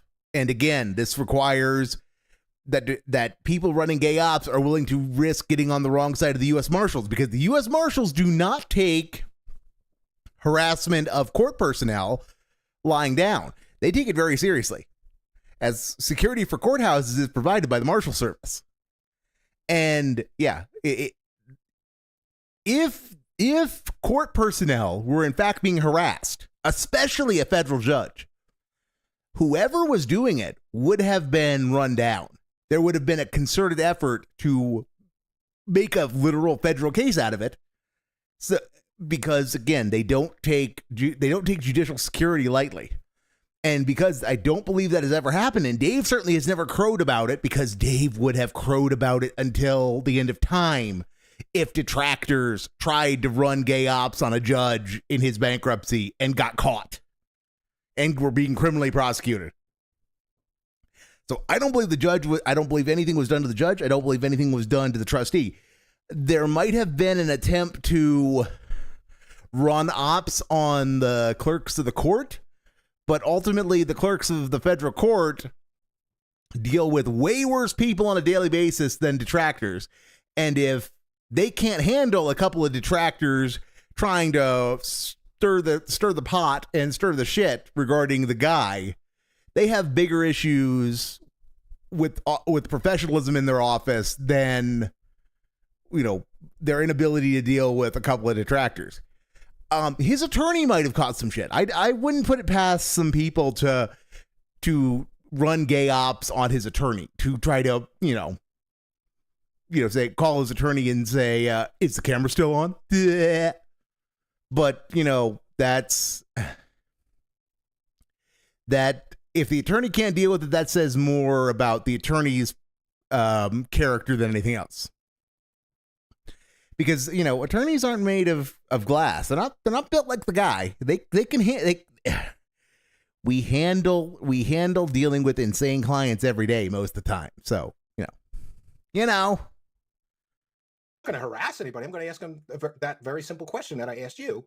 Is this expenses your business or your personal or both? My take on that would be, that's probably what they considered, whatever is qualifiable as the expense, whatever to qualify for the bankruptcy. You know what I mean? Like what is quantifiable as expense? Dave. Okay, so it's your opinion that that's what they thought. Okay, but that still doesn't answer the question, yes or no. Funny how he keeps tap dancing around this and doesn't want to answer it. Is for whatever they needed for this document, because I don't even know what this document is, actually, because I don't know how bankruptcies work. Well, it's from your bankruptcy filing. It's public information. That's where I pulled it from. Right. But I don't know, like, what is this form meant to measure personal expenses? Is it meant to measure business expenses? I don't even know. Income from operation of a business, profession, or farm. Source of income, self-employment. Current monthly income details for the debtor. Dave, it's your fucking income. Read, you can see this. Read situational awareness. Why don't you have any of these things? Like, well, see, that's why I think there's some confusion then, because the people that are upset about this are saying, like, for example, I got a message, and I'm for sure paraphrasing, but somebody sent me a message and said, I was watching Darkside Phil during this, and I know that in this time frame, he didn't buy, for example, 2 new gaming PCs, backdrops, microphones, or anything to improve his show. So how does he have $9,000 worth of expenses? His show didn't change at all over this 6-month period. And that's the thing. I don't know what's considered an expense. I don't know if that's business or personal. For example, you could have asked your attorney, Dave. You could have asked your attorney. You swore all of this is true. You literally swore all of this is true. So you don't get to say, I don't know. Bleh. Speak to it, because if I speak to it, they're going to clip me and say. And I have derailed this. Thank you, Bell, for confirming I have derailed this completely. Here, this room that I'm broadcasting out of right now, okay, is only used for work. So therefore, this room, for tax purposes and all of that, for somehow it's considered either an expense or a write-off. I don't know. Does that factor in to this? Well, let me help you a little bit, because my wife is an accountant. Okay, maybe we'll finally get some answers. Because well, she's strict, but there's some other confusion. So some of the other confusion is that, and this is a simple question too.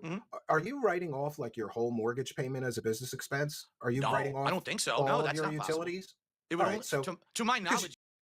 Well, Cora, that is not a defense. That is not a defense against perjury. That you're an idiot. That you're a gin-brained idiot who doesn't remember anything and doesn't know anything. Thankfully, that is not a defense. It would only be, you can only write off a percentage of your household expenses because you're just using that one room. Should I be very clear here? I'm not writing off anything. I have professionals who do my taxes, and it's not H&R Block or.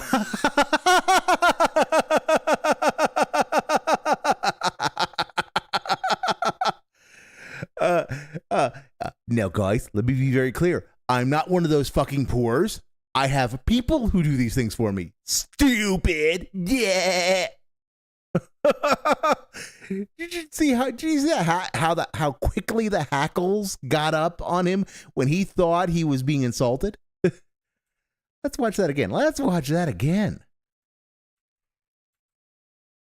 Only write off a percentage of your household expenses because you're just using that one room. Should I be very clear here?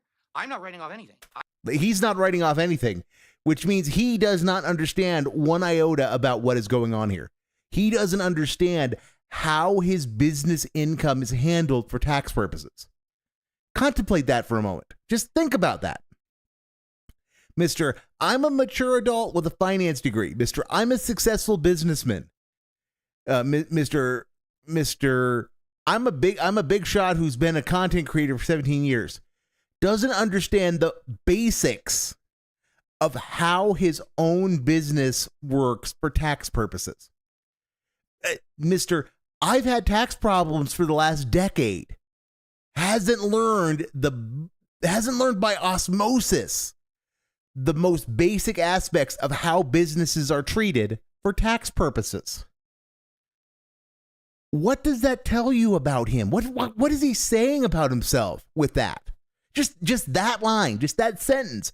And this is why I love this interview, because he says so many things that he constantly tells on himself with nonsense like that, because he's in the process of flexing. He doesn't need to know any of this because he's got people. And yet he complains, well, because I have people, I'm not responsible for anything. That's not how it works, Dave. That is not how it works at all.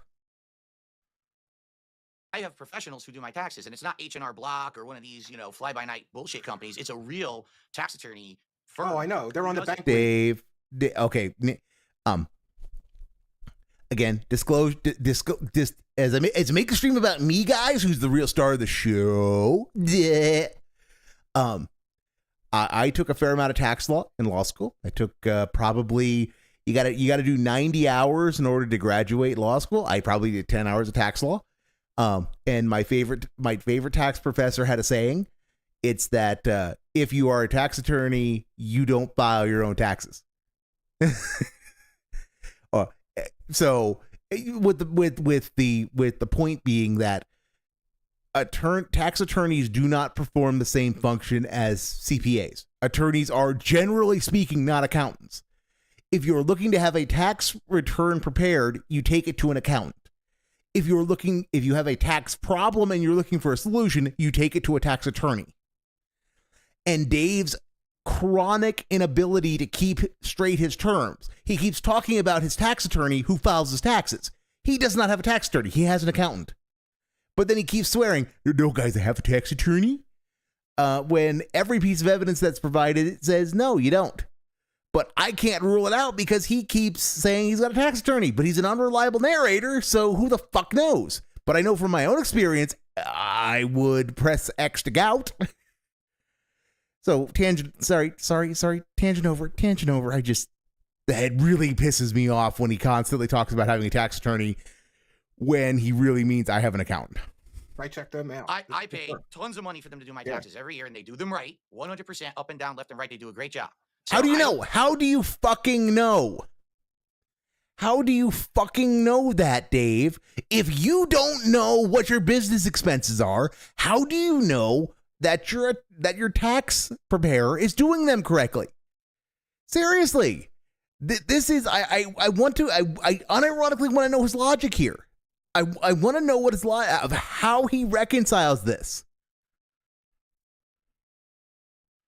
Yeah, I always wondered why the F he says tax attorney when a CPA would work on his taxes.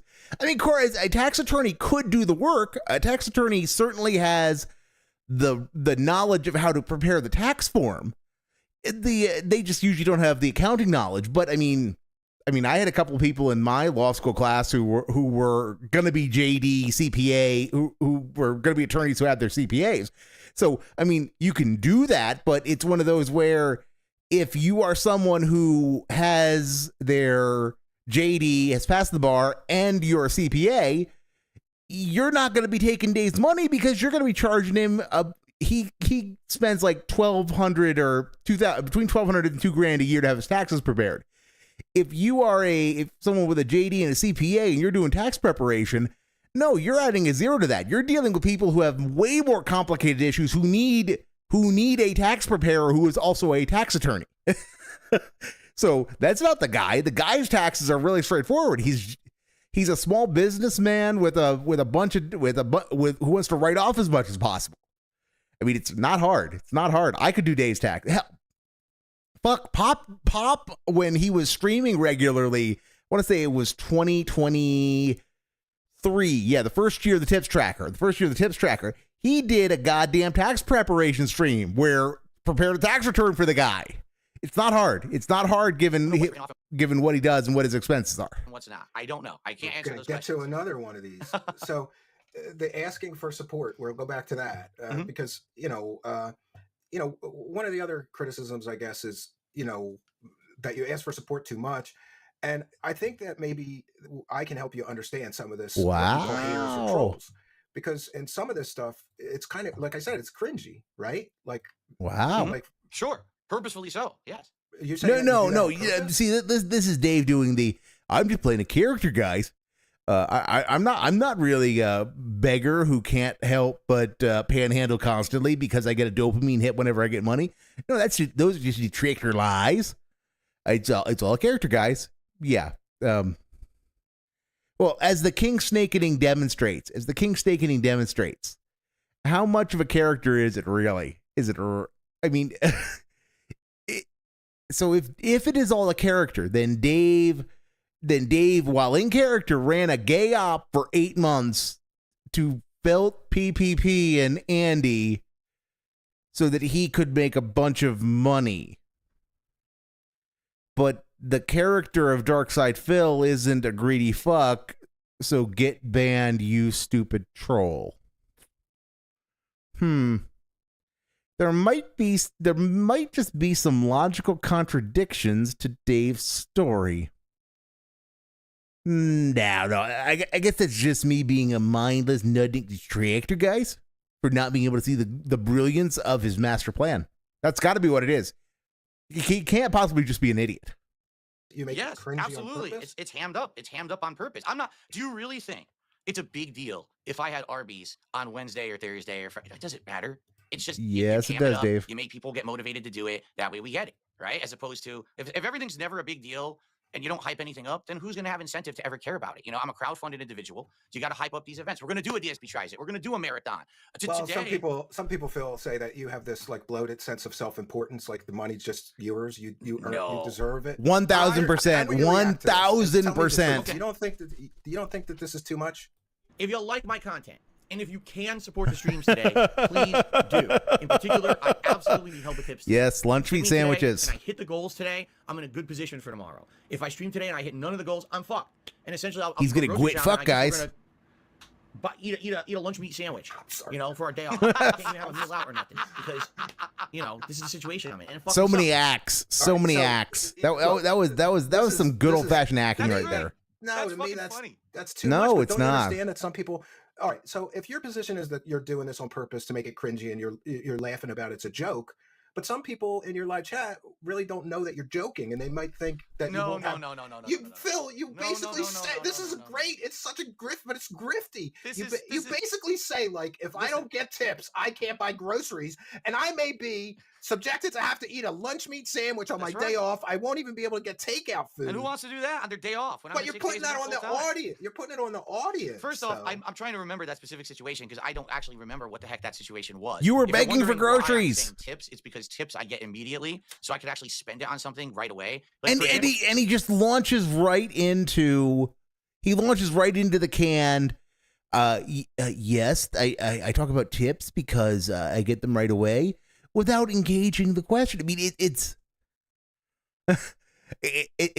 like Phil.exe is constantly running a program looking for terms that he recognizes, and whenever he finds one, he simply runs the appropriate bit of his programming that is the canned speech that deals with that.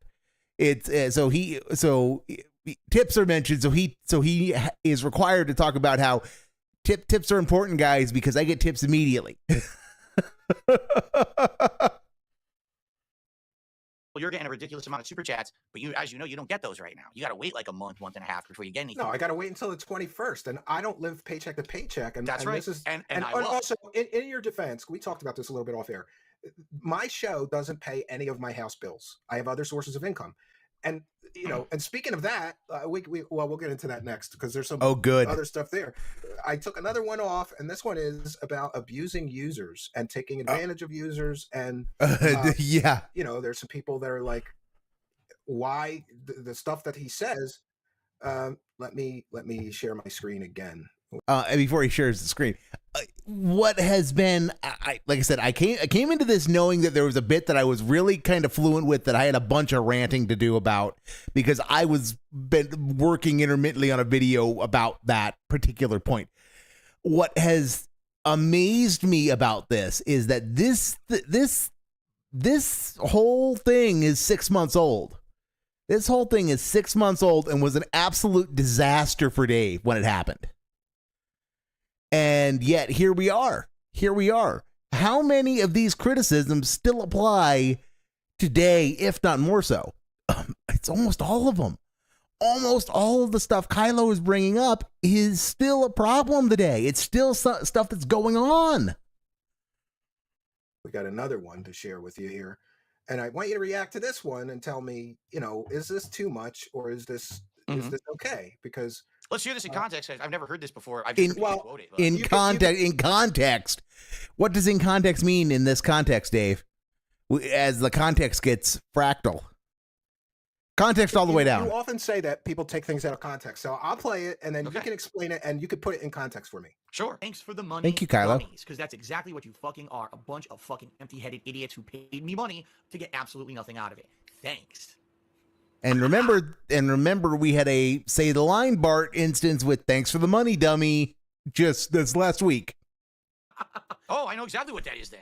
So literally every single day, there are people who will send me small tips. I'm not talking, they're sending me like a giant amount. They'll send me like $1. They'll send it like a 50-cent super chat, and they'll put the most insulting possible message in there, insulting my wife, insulting me. Oh, and so that's cringe, yeah. that's Like, response to that is saying, what are dummy, these go insults? ahead. What are these insults, Dave?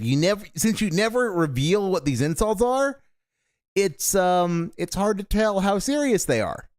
Because Dave, you're the one who threw a hissy fit about DSP Dead Mom, Linda's Ashes, Linda Exhale. Because again, none of those would be offensive if your mom was still alive. All you had to do, Dave, was come back from your hiatus and say, guys, I've had a death in the family. It's impacted me massively. I don't want to talk about it. I couldn't talk about it while it was going on because I couldn't, I was already having trouble processing it and I couldn't deal with the internet. I don't want to talk about it now. Speculate until you're blue in the face. I'm not saying any more about this. That's all you had to fucking say, because that would tell us all we need to know. We would know your mom was dead. And, you know, you'd still be being weird about it. But okay, whatever. Ket's big fat, yes, Ket's big fat ghost, yes.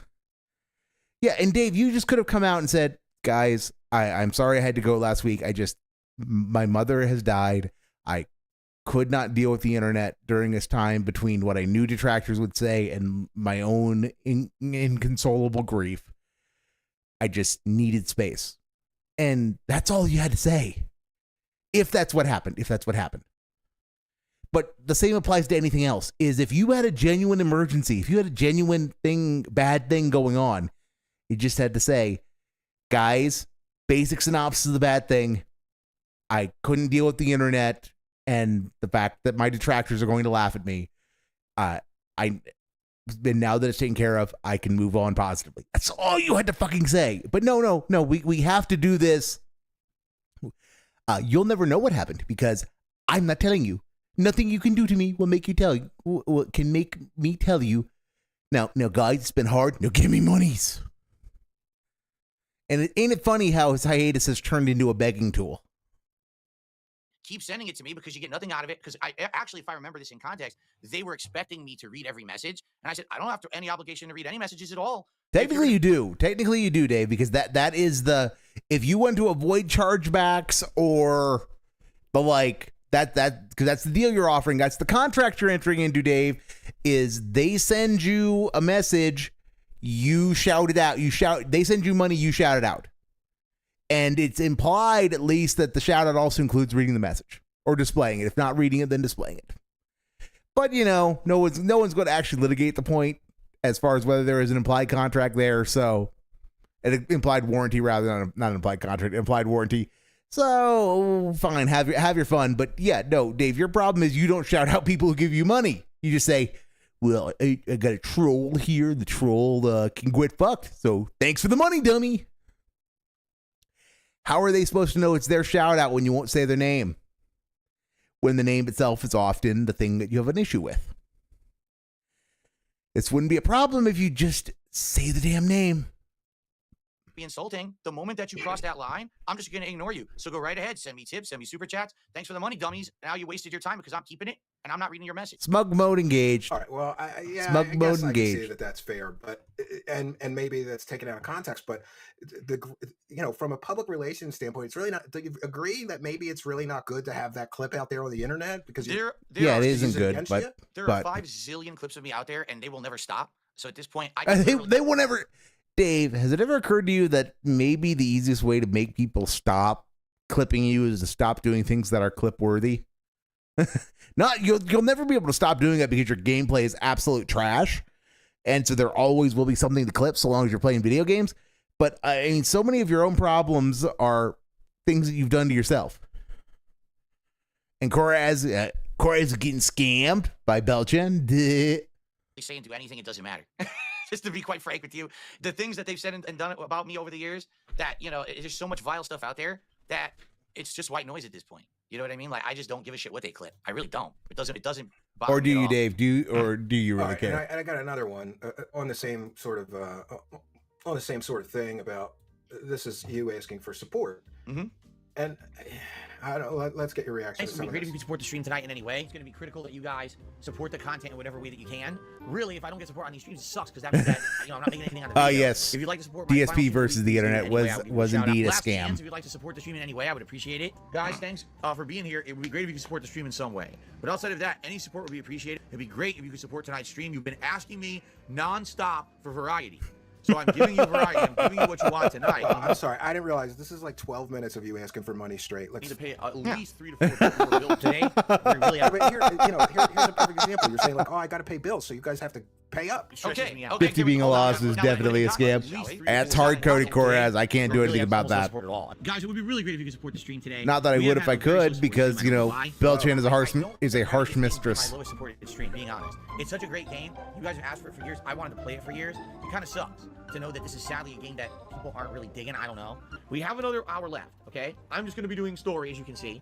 It would be great if we could get some more contributions in particular. Like I told you guys at the beginning of the stream tonight, I really need help with tips right now. I've got Boy, payoff on I need Monday those and then tips, I big really bills do. coming up right after. So tips would be preferred. Today, views don't really matter to me. I don't have 200 viewers on the stream for Chrono Trigger. I really don't.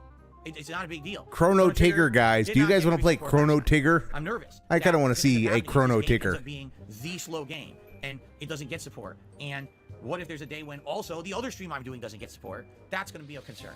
Phil, would it really be the end of the world if you had two streams in a row where you didn't hit some goal that you have? Today, Yes, no. it would. Back then, and some of the Yes, it older would. clips, because those are clips that are way out of context from like during the bankruptcy and stuff. Yeah, it actually would have, because I was living paycheck to paycheck. Sometimes I was living stream to stream. That's how tight it was. Well, I've heard you say that you were going to work on not asking for support so much. How do you think that's going for you? Badly. No, it's different now, because the way that I ask is it a different way? Allow me to explain. Back then, as you saw, The way he asks now is, guys, let's get some subs. Give me monies. Versus, please give me monies, guys. Guys, I'm serious. I need that money. I really do. Now it's more belligerent, PPP-esque. Give me the monies. Give the monies. And yeah, and Koraz is... the house always wins except when it comes to Koraz because he's part of the house in meat space. older clips where you notice the webcam's fuzzy, the quality shit. Well, let's That see, was- there's that was when I was there's some going- later clips in here too, though. Yeah, more those recent. are- see, I don't right. want it to be like that anymore. All right, that's why I'm not gonna put best streak down here on the leaderboard, and we're gonna start counting. We're not gonna do that, ladies and gentlemen. Yes, I've once again for the 4th straight stream, 4 in a row, I received a $150 tip From Hypnotic Jigs. from Jinx. That's 4 in a row. I 6. remember streams in a row. Vest Streak We have 2.0. hit goals. Pepper Spam remembers Vest Streak You see what 2.0. I can see what your detractors mean though. Like you seem to like guilt people. Like, well, we got to hit the goal because we've hit it 6 times in a row. I mean, do you understand? Like, the Let's law get of one averages? membership. Let's Yeah, get one it's like, sub. Let's get one super chat. And let's get one tip right now. Come on, do it. Give me And the you're right, it's about money. context. I'm trying to. I don't know at what time period this is, because there's been different times when we had things going, like a streak where that was the thing, was to keep it going and hit it every time. And like right now, for example, I don't care if I hit my goals every stream. I didn't hit my goal earlier today. I But motivated you the audience to absolutely hit the goal. care. We You didn't hit it. I absolutely didn't care. say, You never "Oh, stop no, caring. I'm so angry with all of you. The sky is falling and the world's over. You know? Ain't it Someone- funny? Ain't it funny how in 6 months we've gone from him being able to try to lie about that to, yeah, if this game doesn't get me $150, it can quit fucked. I'm going to stop playing it.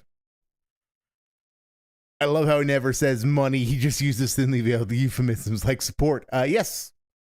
And it's one of those where I certainly remember enough that from when he used to beg for other kinds of support. I remember the like begging. The like begging was otherworldly, given that he just privates the streams and therefore the likes don't count for the algorithm.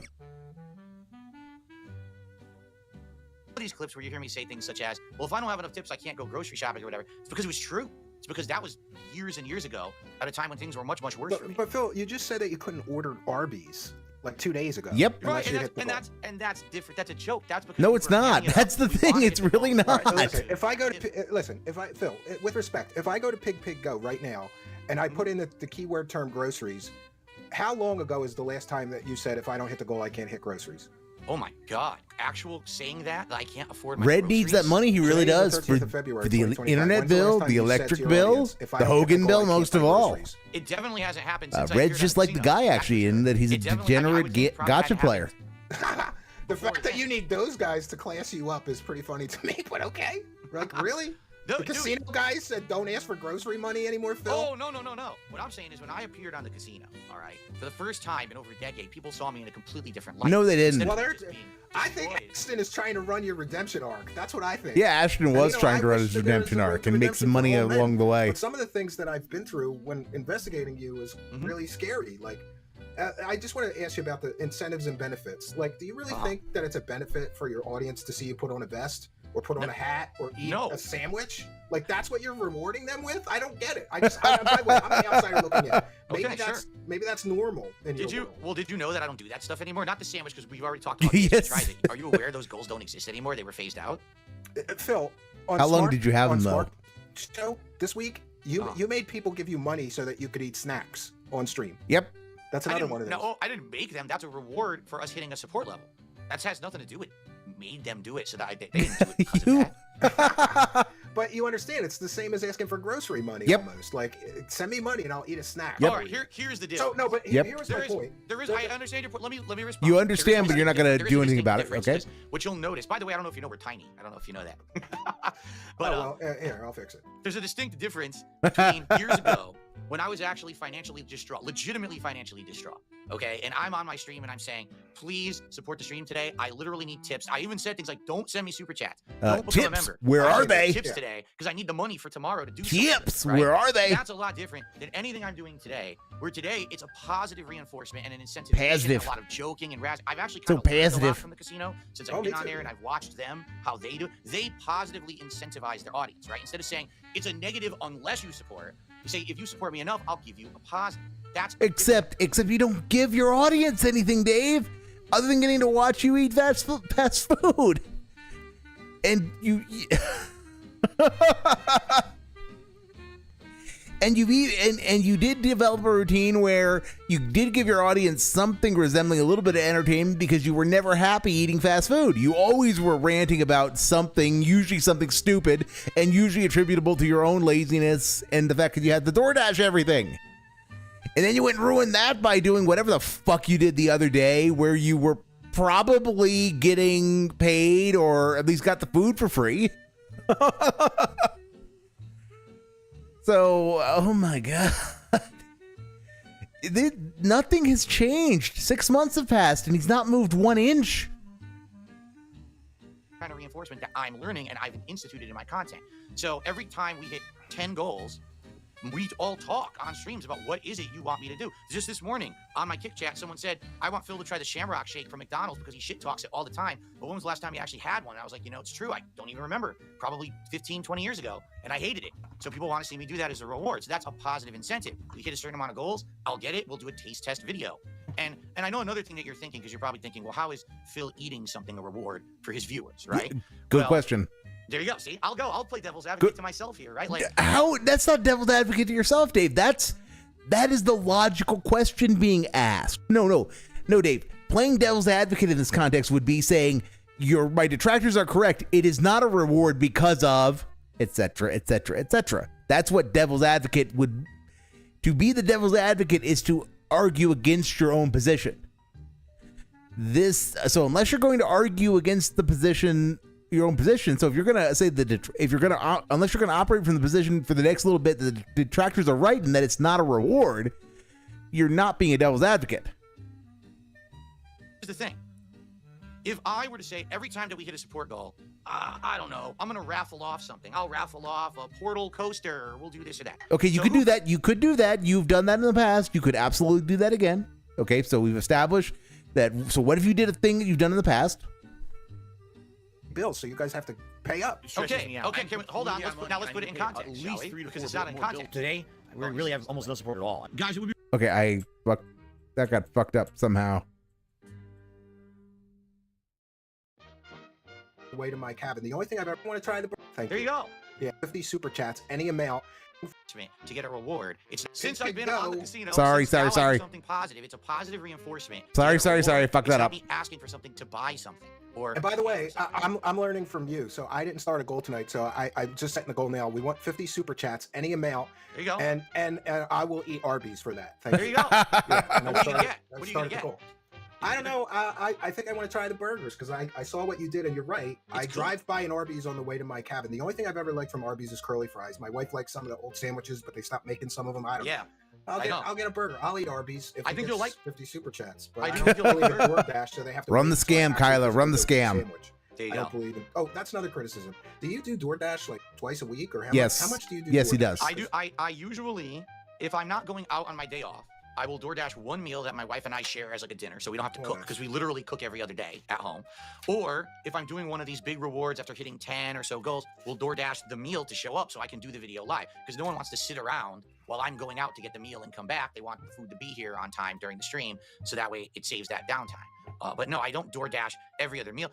Listen, I have lost something like 40 pounds in the last 5-6 years. Dave, that's not that impressive. DoorDashing every day. It doesn't even make any sense. You know what I mean? I'm eating healthy meals that my wife is making nearly every day, and that's why I'm able to do that. That's fair. But are you going to commit to not asking for personal expenses for 6 months? Sure, because I don't do it now.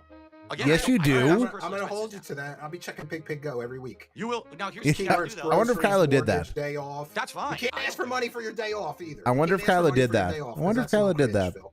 Phil. But Would be back to interesting. One thing, I got a lot of messages from disgruntled users of yours who were banned, Okay. and many of them said that Banned, they banned, sent you banned, a lot of money. gone Some of them forever. Sent me the receipts that they indeed were big contributors of yours. Do you, as a show host, believe in free speech on your show? Free speach as long as it's not insulting. Obviously, Red. To the point of Obviously. being personal, or that it's not doxing, that it's not something dangerous. Kick And also fan insulting names. Each other in the chat or other viewers, right? Smoggy. Arguments or quarrels with other people, derailing the chat. Because let's say, for example, I'm doing a stream of Final Fantasy, and you go to the chat, and people are literally sitting there arguing with each other, insulting each other. What are you doing? I'm playing Final Fantasy. Why are you doing that? Okay. No, absolutely the best of these is Darziak Divertkiller Ass Real. Darziak Divertkiller Ass Real. Okay. How many people are you banning though? Because look, I was checking the kick chat logs, and I only did one of the mods here. They banned 1,200 users permanently. Do you see that? Yeah. Wait, I'm still scrolling, Phil. Yeah. You guys This is banned easy. 1,200 users? This is- 1,200 users. We're And I was able to north find some of of the people who 7,500. contributed to you on this list of permanently banned users. We are north of So when I 7,500. hear you saying, "Oh, I got to get money or I can't pay my bills," and then I see that there's users that are giving you money that you permanently banned because they said something you didn't like. I don't know. In your defense, I have a total free speech zone here. I don't ban anybody generally unless they say something really crazy like racist or whatever. But there's 1,200 users from just one of your mods permanently banned. Mhm. Do you know how many you've banned since, let's say, December? No, I don't count, but He doesn't, You of course, he understand doesn't that those count. aren't real That's why accounts. we're here. those are bot accounts, right? Well, some of them are, but some of them are people. Most that have of those contacted are me. bot accounts. That is. I don't know, Phil. I had a couple of phone calls with some of these people. That's fine. No, Dave, they're not bot accounts. They are repeat accounts created by people who keep getting banned. That doesn't mean they're bots. For me, It's not everyone is a bot account. I'm telling you, the vast majority. Of Feltoning, them that sounds like somebody that the vast I've seen. majority. Here's the problem: is you can just make an account, jump in there, and start spamming, and then you get banned, and you're in there in 5 seconds with another account. And Yep, you that's why the early days of Kick Chat were great. Before Dave kind of had a handle on how to regulate it. It was great. It was great because, oh look, I got banned. Oh look, he said something stupid. Okay, time for a new name. Time for a new name. Where you could just burn through 10 or 12 accounts and it was nothing. where the bigger problem was coming up with email addresses to tie it to and keep them straight, as opposed to coming up with interesting names for your kick handle before it got banned again. To any moderator on my streams, and they'll say it's a nightmare with the amount that these harassment antics go. They'll come Dave, creating accounts to come fuck around in your chat is not harassment. And see, this is why nobody takes you seriously when you say, "Oh my God, I'm the most harassed guy on the internet."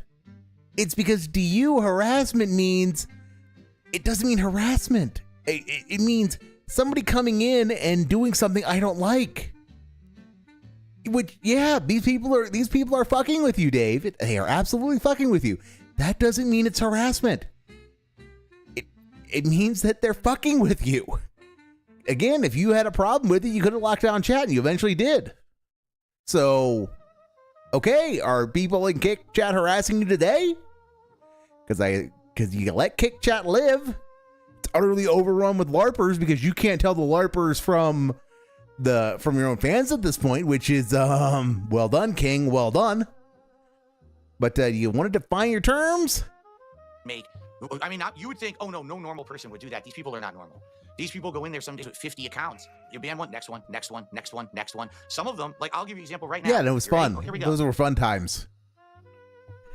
Yeah, you hate fun, Dave. You just hate fun. Okay. Also, deploy the telescope. Deploy the telescope. My main channel page of my Kick account, and I'm trying to see. I can't see. I'm stupid. I can't see that far. I should open it up on my laptop. You're an They idiot. make Yes. accounts that Thank are you for admitting it. nonstop, and they'll just wait. I can see when they make a new account, and if it's an insult, the name is the insult. They don't even have to say a word. The name itself is an insult towards myself. It'll be like, Phil's fat wife 204 ban.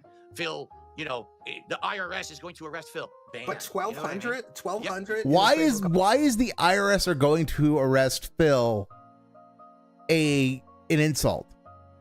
It's people think you committed bankruptcy fraud. Okay, you think you didn't. All right. But how is that an insult? It's just it's no different than I don't know. The Cubans killed Kennedy. The Cubans killed Kennedy real. I mean, it's an opinion. It's an opinion, you piece of shit. Couple months, really? We're talking, I'm not kidding you. I haven't permanently banned or hidden 4 users in 4 years. Yeah, yep. It's dozens a day. That's the level of harassment, is dozens a day. It's not harassment, you pillock. Okay. But do you accept any responsibility for why you piss people off to No. the extent that they're willing to come in and troll you? No, he does not. My father had this saying, Phil, and it was called high on the hog. And there's a perception that you're living a pretty great lifestyle and you're begging your audience to provide that great lifestyle for you. And then, so that pisses people off. And they're like, why should this guy get all this money and 3 Arby's sandwiches if I didn't, That's right. And that is called jealousy. Right? It's called jealousy. So, all you stupid detractors you hate me. But, because of that, I'm gonna keep living my best life because you're all jealous. And there's no good reason to hate me, so you can quit fuck. Also, okay, idea for people who are editing style people. Dave just said, I'm stupid. According to Pig Go, the count of I'm stupid is 580. That sounds like a video that needs made. It's him saying I'm stupid 580 times. But that is, and I understand it. 1,000,000% I do. I get it. All right. There's people who I'm jealous of too, who I think shouldn't have what they deserve, what they have. They don't deserve it. Okay. But the difference is, I don't go after those people. I don't systematically harass them. I don't insult their family members. I don't try to get them, arrested. I don't dox them. I don't swat them. I don't create 50 ghost accounts a day to go into their chat and spam. You know what I mean? Like, I don't do any of that. For me, my philosophy is if there's someone I don't like, okay, I ignore them and I move on positively with my own life. That's fair enough. But that's what they don't do. They're obsessed. They're crazy people. Now we want to move on to the interrogation. Good. I'm going to try to keep taking things off this board. We're going at a good clip, though. I'm proud of you for hanging in this far. A lot. Everybody said you were just going to drop if the questions got hard. What? I was on a 5-hour podcast with Side Scrollers, and I did a 12-hour live react to a 4-hour documentary about me that covered all of this already. No, it didn't. It did not cover nearly Nope, the bankruptcy, there was new information that you provided about the bankruptcy, Dave. I mean, you didn't provide what we hoped to find. We didn't provide what would have saved you from allegations regarding the bankruptcy, and you didn't give detractors what we hoped we'd get, but you still told on yourself during it. No, this was worth it just for the new information of the bankruptcy. From your show. Well, now, because now things are going to get kind of spicy. So I have one post-it note here. Can anybody read what that says? Polygraph It says test, polygraph yes! Bring on the polygraph. I don't know if you know this. Ashton from Kino knows it, and Andy Worski know it, but I have a polygraph machine, and I'm basically certified polygrapher. So for the rest of tonight's broadcast, I'm going to ask you to answer all the questions truthfully. And then after the show, I'd be willing to come to you and administer a polygraph to make sure you're answering the following questions from here on in truthfully. And failing that, I happen to find a retired FBI polygrapher that lives right in your area, and he's kind of friendly with me. He's done a job for my show before. He's in Seattle, so he could just easily drive to where you are and administer the polygraph either at your house or at a hotel nearby your house. Would you be willing to submit to that? Fuck no. For what reason? What benefits do I have to do that? Oh God, this is so good on rewatch. Given how all of this ends, just because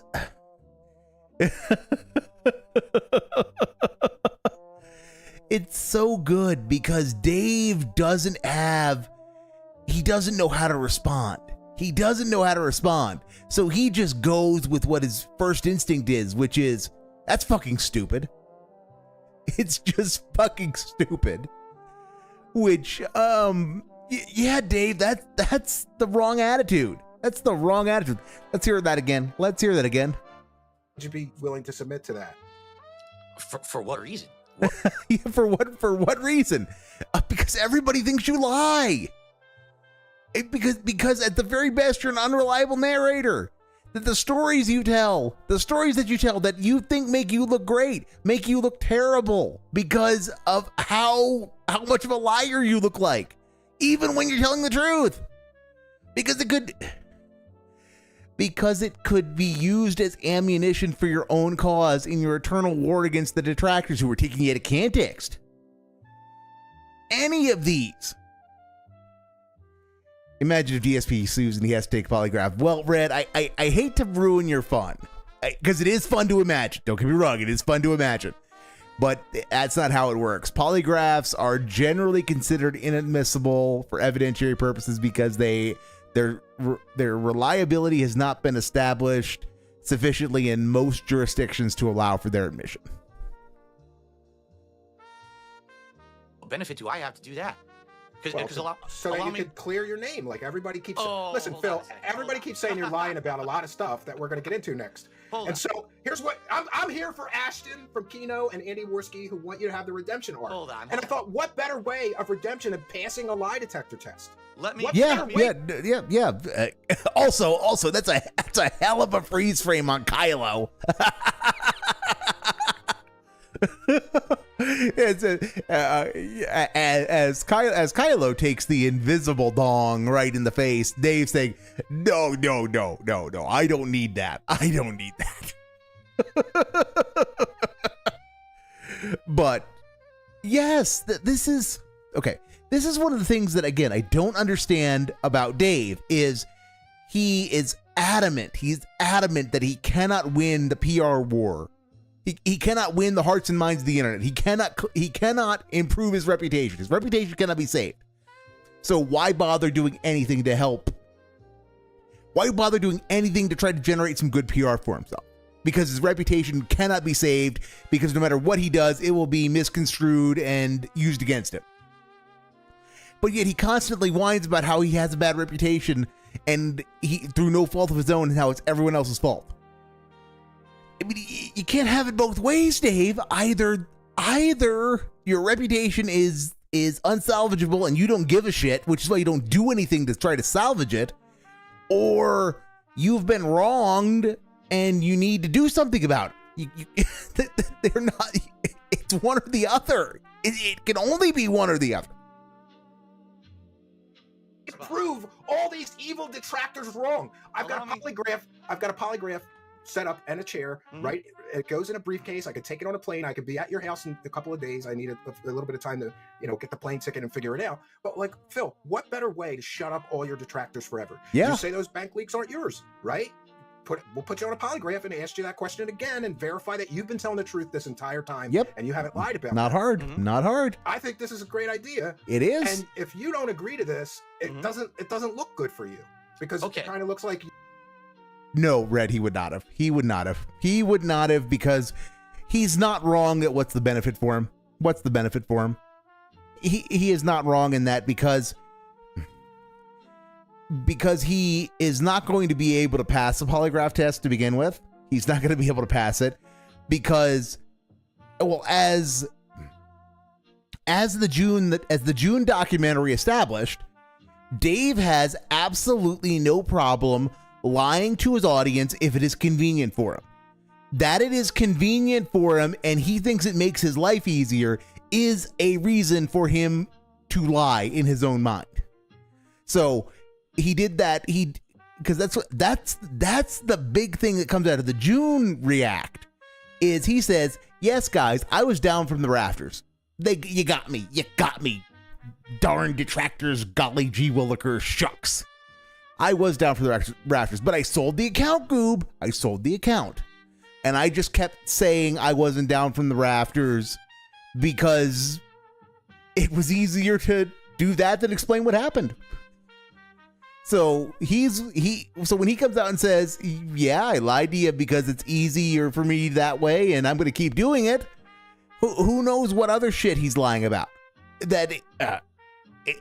He might not be lying about anything serious, but he's absolutely lying about things, and he's doing it probably on a near daily basis.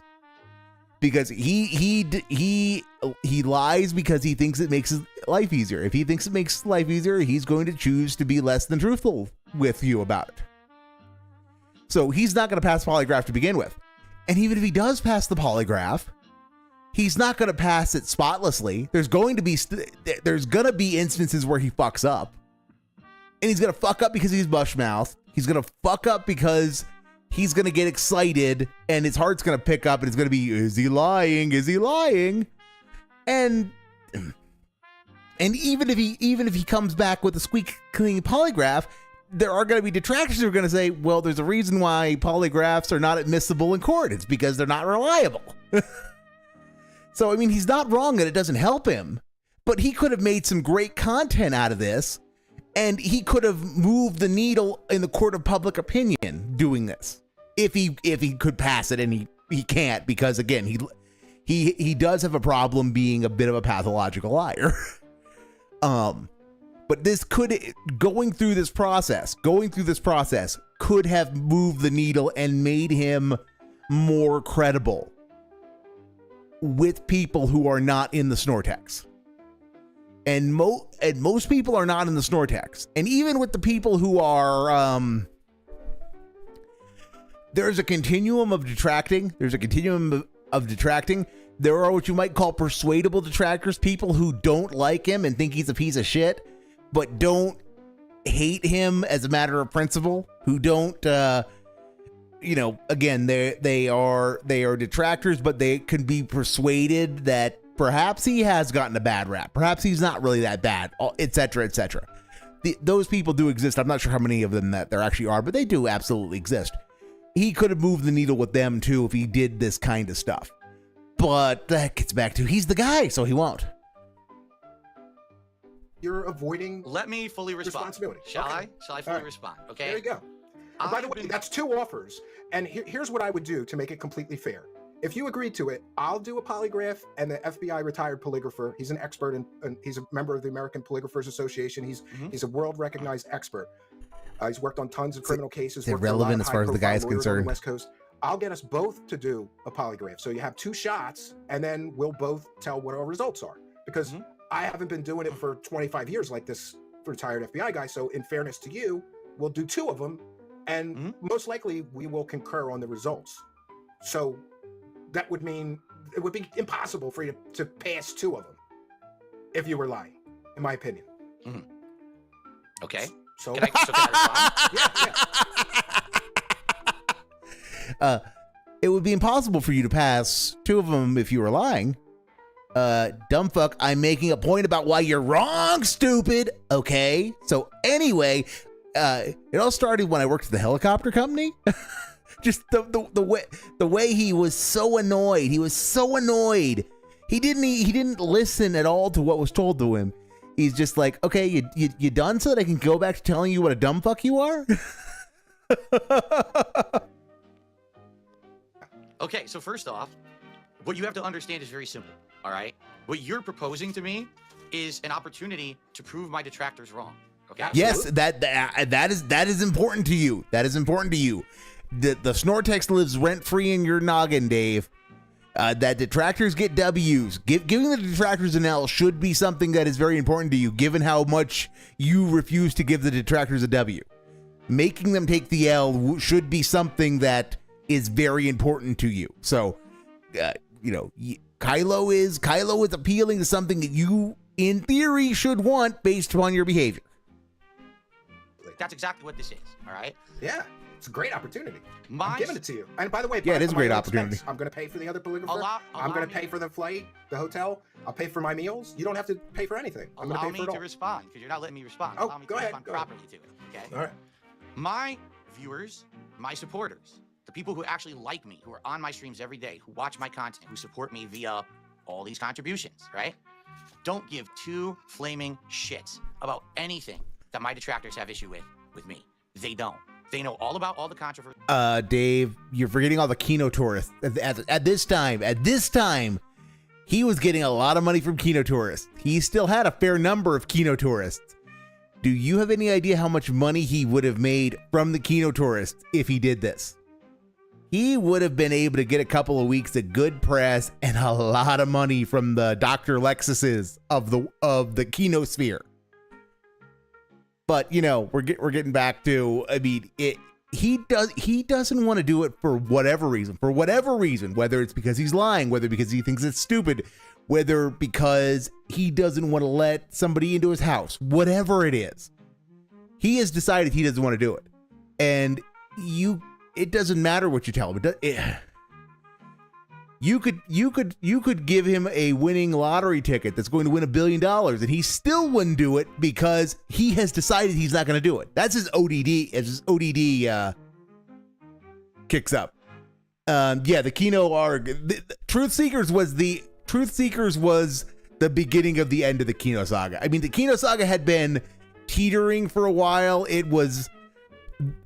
It had absolutely hit its apogee. It was clearly in the decline phase, but Truth Seekers is where it really started to end. This was the beginning of the end of the Redemption arc, Kino arc, whatever. And from here it just spiraled. They've heard my answers. They're happy with them. You understand? They don't give a shit. In fact, if I bring it up on my streams, they get upset. Why are you bringing that up? We don't care. We don't care what this one said about you, what that one's saying about you. That's fair enough, but wouldn't it be ignoring good to just turn the page and never have to answer any of these questions again after you pass a polygraph? Dumb fuck, haven't you been listening? He doesn't want to do it. I don't want to do it, stupid. So why don't you shut up and give me your money? Just let me finish the answer, because here's the second half of the answer here. The detractors that I have, all right, have found a financial incentive to never be satisfied by any answer I ever give.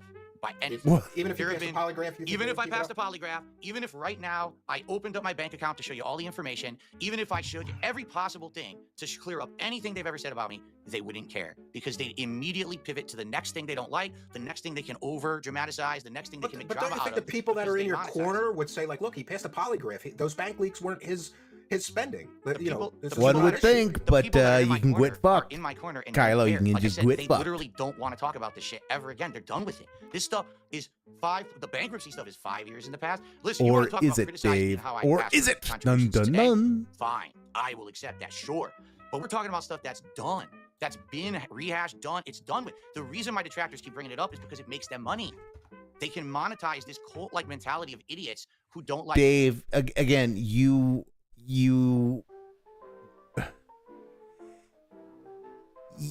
think every detractor is like Duty. And if you paid even the slightest bit of attention to the people who live rent-free in your own head, if you actually did some research on the Snortex and kind of the contours of the creators there, you would know Duty is an outlier. You would know that the general consensus of the Snortex is Duty is a dent.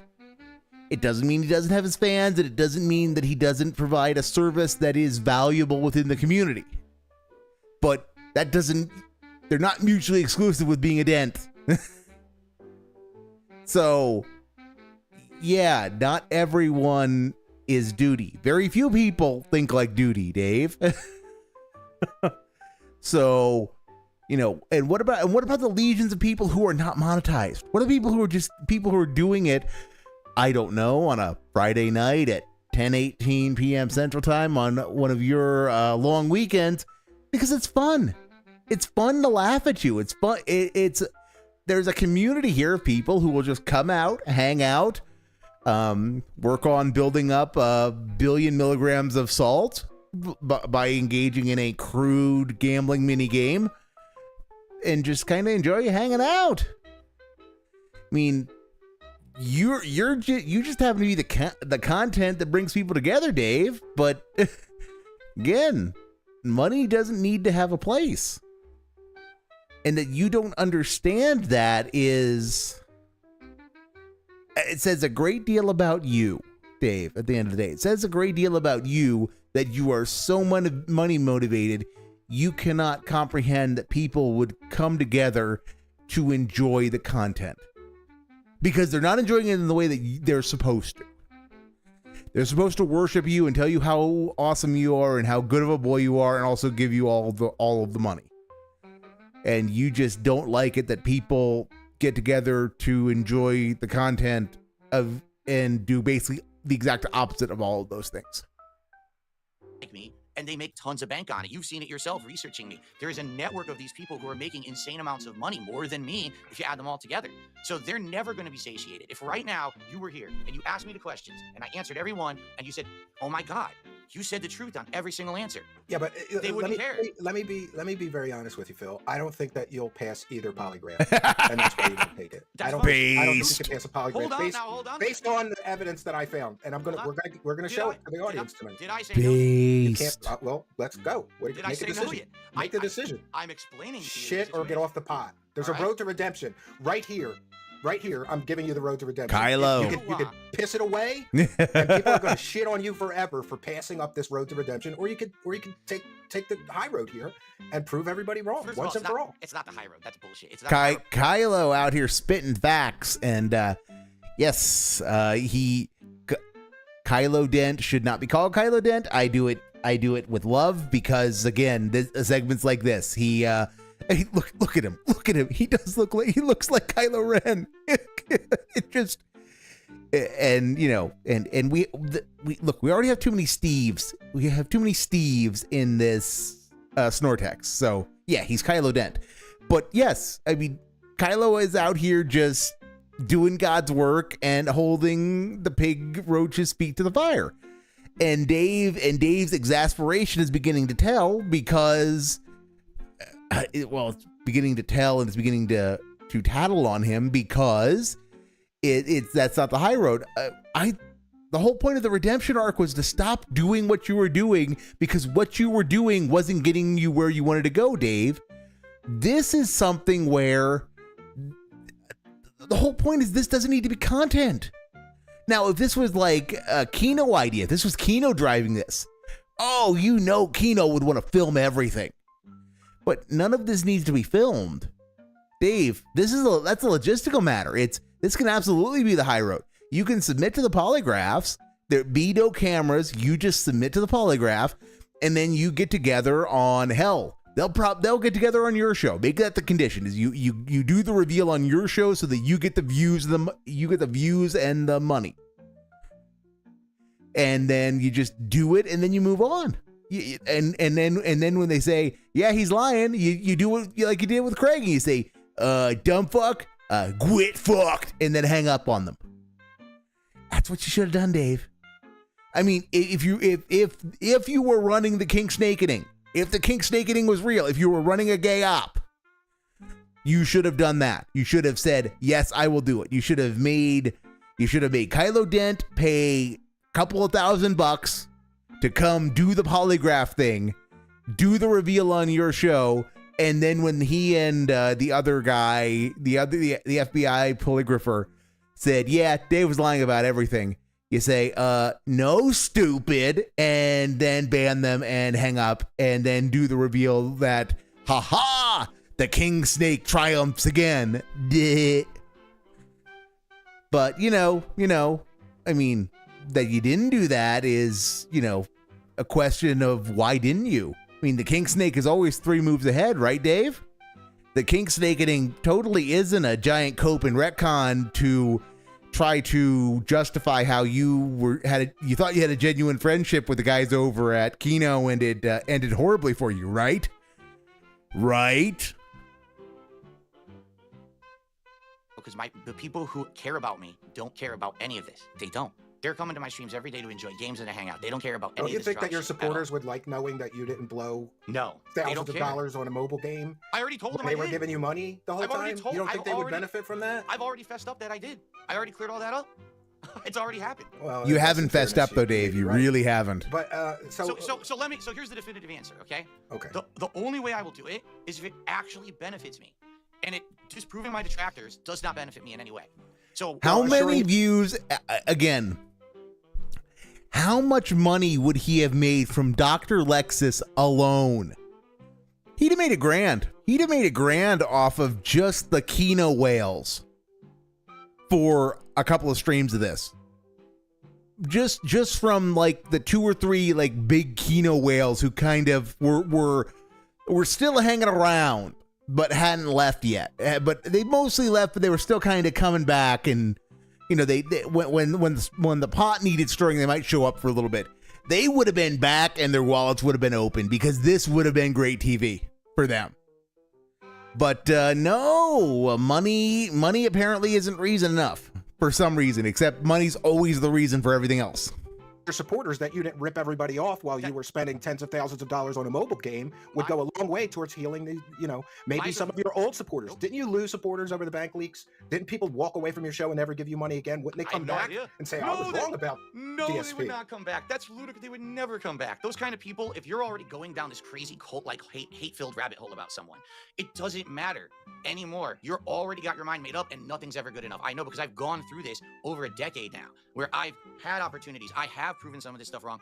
They don't care. They're on to the next and the next and the next, and they keep moving the goalpost. So I'm not out to disprove my detractors. I don't give a shit about that. He's I just care about the people he's who got work a every day. script They and don't he care about it. refuses to deviate from it. If this is gonna happen, okay, if this is gonna happen, I need to have actual real incentive for it to happen. It's that simple. Oh, so in other words, you want me to pay you to take a Yes. polygraph to prove your innocence and help you prove your innocence? There has to be I'm incentive. already else paying there's no for point it. in You doing know what? It's going to be a couple $1,000s for me to get a plane ticket, hotel, meals, whatever, and pay the other polygrapher. It's going to be a couple $1,000 just for that. I'm not, I even if I put it on a monetized video when we're done, I don't think I'll recoup that. Now you want me to pay you on top of it? Yes. That's a little much. It's your idea, and you're the one asking to do it. Well, let's move on to this next thing. And remember, I'm going to ask you to be honest with me. When it comes to the bank leaks, you said this was on October 27th, just received a $1,500 bill for legal fees to clean up the identity theft I just went through in the USA. You get billed for being a victim of a federal crime. Needless to say, this is effed up, and I'm pretty That's upset not how that to get works, the news Dave. on my day off of all days. So I wanted to ask you if you could let me talk to the attorney or show me the invoice privately. Yes. Talk to the attorney or show you the invoice for what? This particular thing. That's a very simple request, Dave. Yeah, and Dave, yeah. I know you don't like Kylo Dent at this point. At this point in the interview, he really is done with Kylo, and he just wants to kill him. He has been dismembered by Kylo, and the Jaws music continues to play, and Dave is just done with having to hear the Jaws music. But Kylo is, I'm not sure trustworthy is the word I want to use, but Kylo very obviously understands how privacy works when dealing with professionals. He knows how banks treat privacy. He knows how attorneys treat privacy. He knows how accountants treat privacy.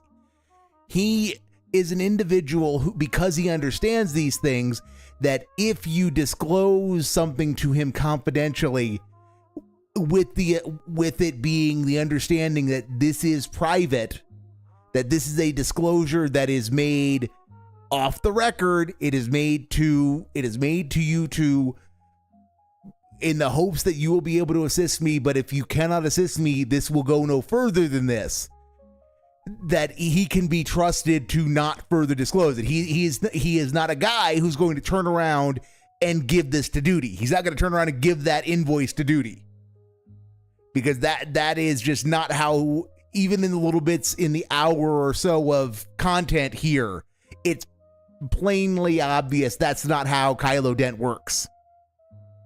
So Kylo Dent is trustworthy in as far as, if you furnished him the invoice for this bill, which you should have, it should be it is something that is discreet, that you should retain a record of. And if you don't retain a record of it, you should be able to reach out to the people who you paid it to and say, hey, can I get a copy of this for my records? And if you disclose it to Kylo and you make it clear and you just, as part of the disclosure, you say this disclosure is made in the understanding that it will not be further disclosed, and in the event that no further disclosure is authorized, and if further disclosed, I will find a way to sue you. I mean, he would respect that. He would respect that, because he knows it would be exposing him to a mountain of shit if he did that. If he treated it like some online gossip mongers do. So yeah, it's a perfectly reasonable request that Dave should be able to do to prove himself one way or the other, to prove that this happened. And heck, it doesn't even need to be that complicated. If you paid it with a credit card, Dave, or a debit card, you should be able to get your bank statements, redact everything except for that line, that $1,500 line about this time, and it should be able to show who it went to, and you should say that it is whoever it is, and Kylo is skilled enough to, from that information, look up and see if they're legit. So yeah, so Dave, this is a very reasonable request. How are you going to respond to this, other than telling him to quit fuck, because that much is obvious. In the tweet? Yeah, you basically said that you received $1,500 bill for legal fees. That would have to come from a lawyer, right, Phil? So you'd have a receipt, or you could show me a bank statement that you paid a lawyer $1,500 over these bank leaks. Because based on what my investigation uncovered, Phil, I don't believe that you paid any lawyer. Would you like me to explain what this tweet as long as you're not going to, but you've already explained what it meant. You said that you had to spend all this money to straighten this out. But that's not elaborating. That's a very quick tweet. Doesn't explain the situation. I could tell you right now what this means. You could have explained it in the tweet, though, Dave. You could have explained it in the fucking tweet. So why didn't you? Well, just give me the proof that you spent $1,500. It's a pretty simple thing to do. I would have to go back. Well, I have to explain to you what it is. Now you're talking in circles, though. Phil. I'm not talking in circles. I want to tell you, but you're not letting me. Do you want me to? Then tell him, Dave. Just tell him.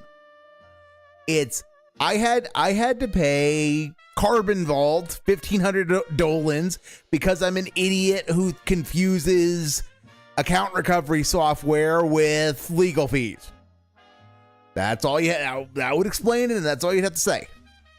Yeah, come on. Okay. Oh, but before you do, no, why are you cutting me off? Let me answer. It's legit. Dave, show a little graciousness, just a little bit. There's no reason to think that he's purposefully trying to cut you off or to obstruct you. So, let him have a say. One more thing, Dave. Just what's one more thing? You already are about to shit on him. So what's one more reason to shit on him? Try to answer quickly. We got a lot to get through. If you want me to answer the question, let me answer the question, or else don't ask me. Are you going to let me answer the questions?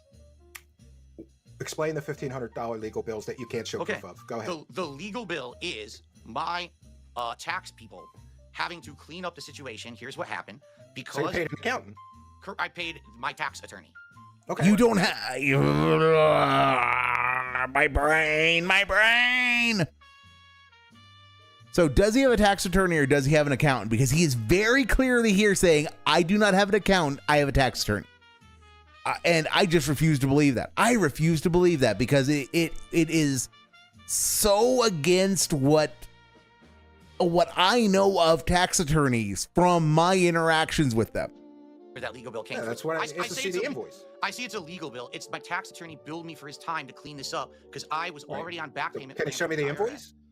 No, I don't know if stupid. I still have it. This is 4 years ago. I Well, don't I know can- if I have it. I can call them and confirm if you give them permission to talk to me. I can look for it. I mean, I don't. Do you really think that I want people contacting my? And my here, tax attorney? I just want to show you this because I have a lawyer. I have a lawyer in my family, so he's written a non-disclosure agreement between you and I, which basically stipulates that if whatever records you show with me, I'm only going to use to confirm or deny if you're telling the truth about all of this. I'm not going to share any personal information. This triggers me so much. Pedantry moment, but this is between Phil Burnell, space, comma, space, paren, the disclosing party, period, space, close quotation mark, close paren. That is just open the damn thing in Word. Open the damn thing in Word, Kylo. Actually, don't open it in Word. Open it in LibreOffice. Don't know, because Google is just destroying the formatting, and it just also if sensitive information is in a physical or electronic form, the disclosing party shall label or stamp the materials with the words official sensitive with a hyphen. My jimmies are rustled. My jimmies are so rustled. I hate how this thing is written. Not because of the contents. Also, the legalese is not how I would draft. Not how I would draft. But it's the what's the point of the hyphen? Account information, any identifying thing that could, because your argument is always, this would put me in more danger. I'm gonna look at the invoice and verify that you spent $1,500 over these bank leaks to clean it up. No, stupid. That's all. That's what it is. It's all the tax attorney / accountant. All right. Well, I'll give you this non-disclosure agreement, and then you don't have to worry about me disclosing anything other than yes, he paid a tax attorney $1,500. I forgot Kylo did this. Mess. I forgot Kylo offered to do this. What's the point? The point is to prove that you've been telling the truth, because I don't think you have been about the bank leaks specifically. And I don't care if you believe me or not. It doesn't affect me in any way, shape, or form. All right. Does it? So you don't care? No, I don't. I don't care. I don't. Doesn't care what people think about. I'm a content creator who sits down and makes gaming content. Dave doesn't care about what people think about him on the internet. He doesn't care what people think about him or his reputation on the internet, except for all the times that he cares about what people think about him on the internet. Funny how that works. Memes, chill content for his audience. I'm past all this nonsense in the past. I, don't care about this stuff. We are so past it. This is like dredging up shit that we are already done because with. It's never been settled. Because here's the problem, Phil.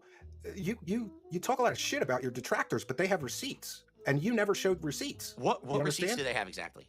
Well, I'll show you, but first let's do this here. What receipts besides circumstantial stuff or stuff that they claim all right. is real, but it's never been proven? It's circumstantial. We're going to get into it then. But before we do, I just want to remind you of what you said previously about the bank leaks, because I don't think that you're being honest with your viewers or the world in general about these bank leaks, based on the information that I found in my investigation in these past couple of weeks.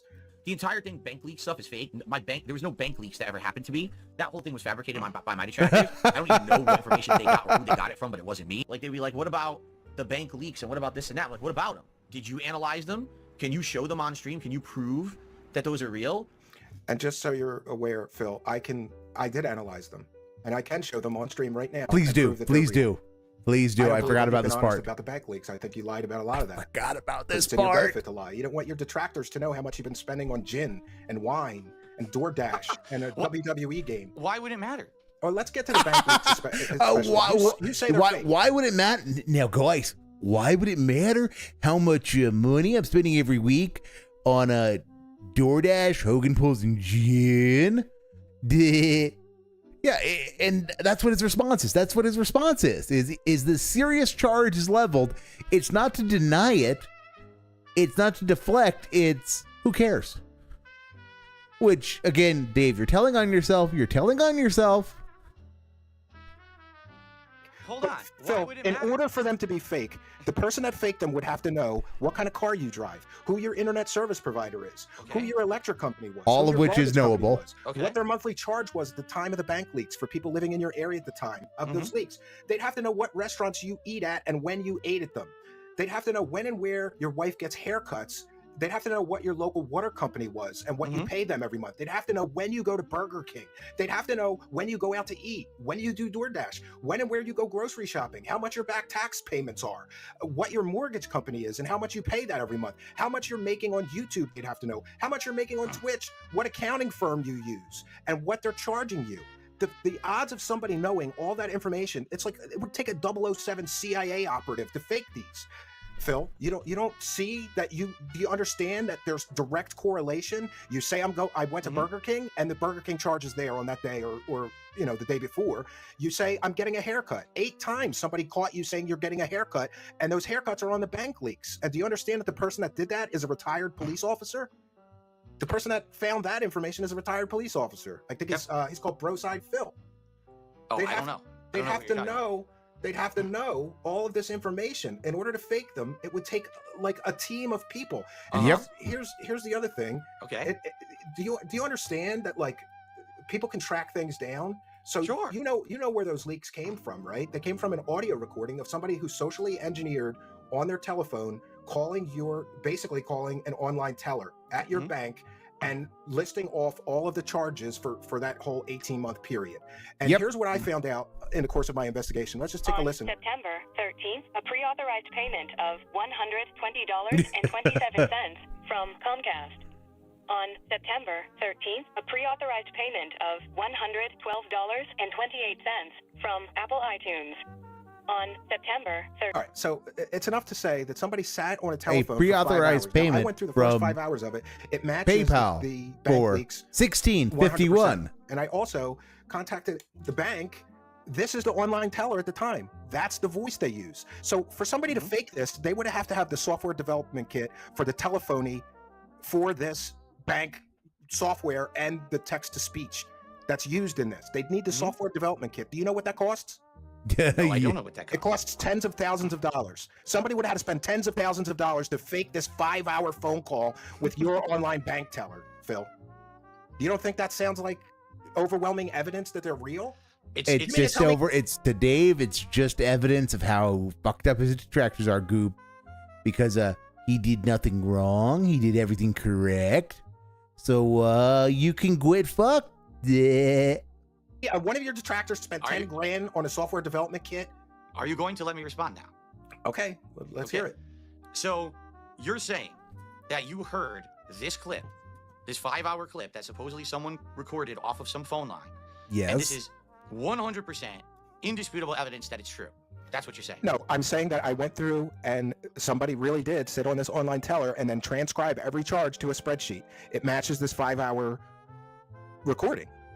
Do you know the time it would take somebody to first fake this recording, and then again they'd have to know everything you spend money on, and all of these charges that are near your house. Did you know that all the charges are within just a few miles of your house, and that correlates perfectly to being right near your house? Here's a Alright. perfect example.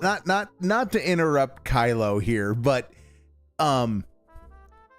no, Kylo is absolutely correct that the preponderant that the weight of all of the evidence in this case is that the bank leaks are real. But the thing is that if Dave were again mildly more aware of what happens in the Snortex, he could come back and say, well, all of that information is publicly available. And most of it is because Dave provides it. So if somebody was, let us just stipulate for 30 seconds that the bank leaks are a hoax, that they are an op, that somebody spent an inordinate amount of time and effort perpetrating, and that it's all an op. The only reason why that op could occur in the first place was because Dave tells his audience about everything in his life. The man does not know when to shut the fuck up. Because he uses his audience as a sounding board to externalize his internal monologue every single day of the week. So even if the bank leaks are fake, the only reason why they were able to be done in the first place, why the fabrication of the forgery was so good and so credible, was because Dave put all that information out there in the first place. And I've redacted as much as I can. We already know this. Everyone already knows this, but go ahead. This is the supermarket. This is the supermarket where you shop. It's 3 miles from your house. 4 miles, I'm sorry. Mhm. And this is the discount store. This one's, 3.1 miles. 3.4 miles. I don't know. It's a few miles from your house. And I was able to do this mapping with over 40 of the charges. The Petco, the place where you get your haircut. Curls and it's all within a twirls. few miles of your house, and there's correlations where you said things on stream like "I'm going to get a haircut today." Those charges are there, and in the thing is that on like Curls and Twirls, he could, again, if he paid attention, which he doesn't, which this would be much harder if he actually did pay attention. Like Curls and Twirls, he has never said on stream that he and his wife go to Curls and Twirls. People had an idea about it because Kat, for whatever reason, someone who looks a lot like modern Kat, who didn't look like Kat as she was known at the time, but looks in hindsight exactly like modern Kat, turned up in the promotional material that Curls and Twirls was putting on their website. So people had an inclination that Curls and Twirls was where he was getting his haircut before the bank leaks. So he could point out and say, well, that's why they knew that, even though I never told them that. Those obsessed losers turned my wife doing a favor for her hairstylist into a weapon against me. But, he can't be bothered to pay attention to anything, thank goodness, because, that means he can't even get arguments that work in his favor. Burger King, they would have had to know the day before you said you were going to Burger King, because that was the day before. It's virtually impossible for somebody to fake these, in my opinion. I've got 40 correlations. These are all stores and locations all right near your home in this course of this 18 months. You mean to tell me that some crazy evil genius figured out how to fake a 5-hour teller call and then put it all on spreadsheets as well? It's all fake? Look at this spreadsheet. Yes! It Also, correlates big to shout the out to audio Pop. recordings. Big ups, Pop. 100%. Massive shout out. And look at this. You're telling me somebody faked all this? This isn't you? I'm still waiting for you to finish. So I can respond. Now, Kylo, you're getting the chain of causation wrong. It's some weirdo faked the call, and then another weirdo who likes telling Dave to go use some rope on himself put together the spreadsheet. We have much better documentation regarding the weirdo who tells people to go rope themselves because, he is one of the most beloved restreamers of Dave, when Dave was playing SF6. I miss those streams. Those were the good old days. Those were the good old days. I'm not finished, so respond so far, and I got more for you. I got a lot more for you, Phil. You can either admit that the bank leaks are real, and those are your charges, or you can continue to lie to your viewers and everybody else. It's up to you. I told you about that road to redemption. So Gotta keep lying. come on. What are we going to do? Obviously. So are you done now, or do you have more to say about the bank leaks? I'll respond to all. Cope harder, yes. Well, yes, the coping never ends. The reason that people are so upset, you can see in these charts, it shows that you spent more on micro transactions most month than your mortgage payment, while you're begging your audience for money for your bills. That wasn't my question. My question is, are Wow. you done talking about the bank leaks so that I can respond and we can move on? No, yeah, I can show you more evidence. I can show you more evidence.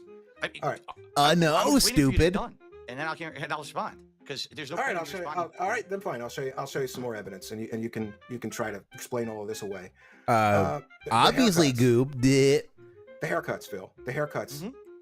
The haircuts ruin your grift. The haircuts ruin your grift, and here's why. Yep. Curls and twirls. Is that your wife, Phil? Yes, it is. No. Yes, On it the is. website, you're gonna say that's not her? I Do I don't gotta think get a so. facial recognition expert? That I don't- looks, I don't yeah, think that, I don't think that's her. Where'd you that get your looks haircut, very Phil? much like Where'd you Modern get your Cat. I'm not going to tell you because then people are going to. You can't tell me because you get your haircut at Curls and Twirls. Did you hear what I just said? Your wife's on the website, Phil. Steve, are you listening to what I'm saying? Did you hear I'm what I just said? trying. You said you can't tell me because your detractors will use it against you. That's not what I said. Yes, At it all. is. Listen, Tell me again. I'm You got to sorry. calm down. Listen. I get it. I do. You're excited. You think you got me on something? It's all good. And I'm actually No, he does have you, Dave. He really, he is attempting to, he believes he has you because he has developed a methodology and has found supporting evidence to support his thesis that you are lying.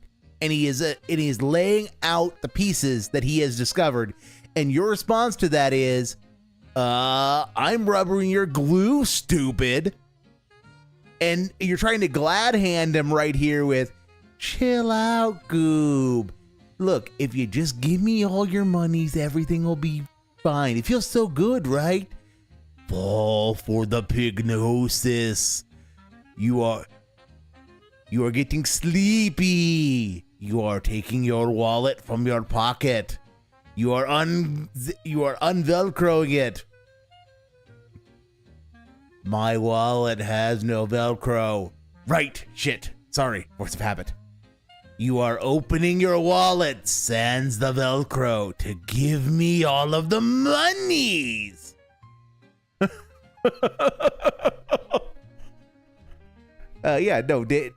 Dave's just coming out here. He is trying to play Mr. Nice Guy to try to diffuse this, to try to do something to get Kylo to stop pressing.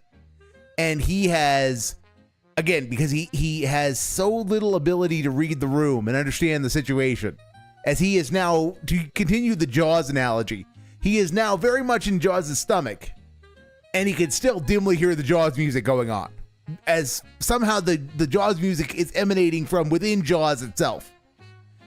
And he is attempting to diffuse the situation, but because it cannot read the room, he doesn't understand that the only thing that is going to make Kylo back down is presenting evidence that persuades, that it is capable of persuading Kylo. And Kylo is fairly empirical. And Dave that's not how Dave operates. He doesn't deal in empirical evidence. He deals in telling you what the facts are and then making sure you never get any other facts that could possibly contradict his narrative, which is a cult, which Kylo's show is entirely about debunking and deconstructing. Phil, I haven't even started on these bank leaks. There's a mountain of evidence that it's you. Steve, I want you to understand something, all right? At the end of the day, when we're done here, I'm not going to be upset with you at all. Yes, that the leaked DMs say otherwise. The leaked DMs say all of the otherwises. Then, okay? All right? Because I suppose not even leaked. They weren't even leaked. The released DMs. I need to leak implies they were not intended to be released. They were purposefully released by Dave, so they were simply the released DMs. There were no leaks involved. Agitated. You're talking over me. You still haven't even let me respond yet to what you're saying. I've been asking, and you keep going. All right? I can't say where I get my hair cut, because if I tell you, they will harass the person who cuts my hair. Do you understand that? They'll find them. They'll still fuck with their public information. All right, so can you show me the receipts to where you get your haircut during the bank leaks period that wasn't curls and twirls then, privately? Steve. Okay. No, stupid. Detractors have receipts. You don't have any receipts, Phil. You have excuses and lies. Quit fuck, You're trying to keep the grift going. I get it. You're quitting fuck. For sure those bank leaks are yours. Nobody will give you money ever again. Because you begged for money to pay your bills and you spend it on stupid shit. Can I ask you a question quickly? Yeah. How do you expect to get anything out of the show if you won't let me talk? Like, I'm trying to talk to you and you keep yelling over me. Well, you keep telling me that I got to show you more evidence. I've already showed you a mountain of evidence. I didn't say that. Explain. You can't explain this. I didn't say you have to show me any more evidence. I said, can I respond now, or are you going to keep going? Because obviously, I'm going to give my answer, and then we can move on to something else. Or, unless this is all you had was the bank leaks. I don't know. I don't know what's going on. I've got an awful lot more. But jeez. Phil, the problem is that you're not willing to answer the question. There's no problem.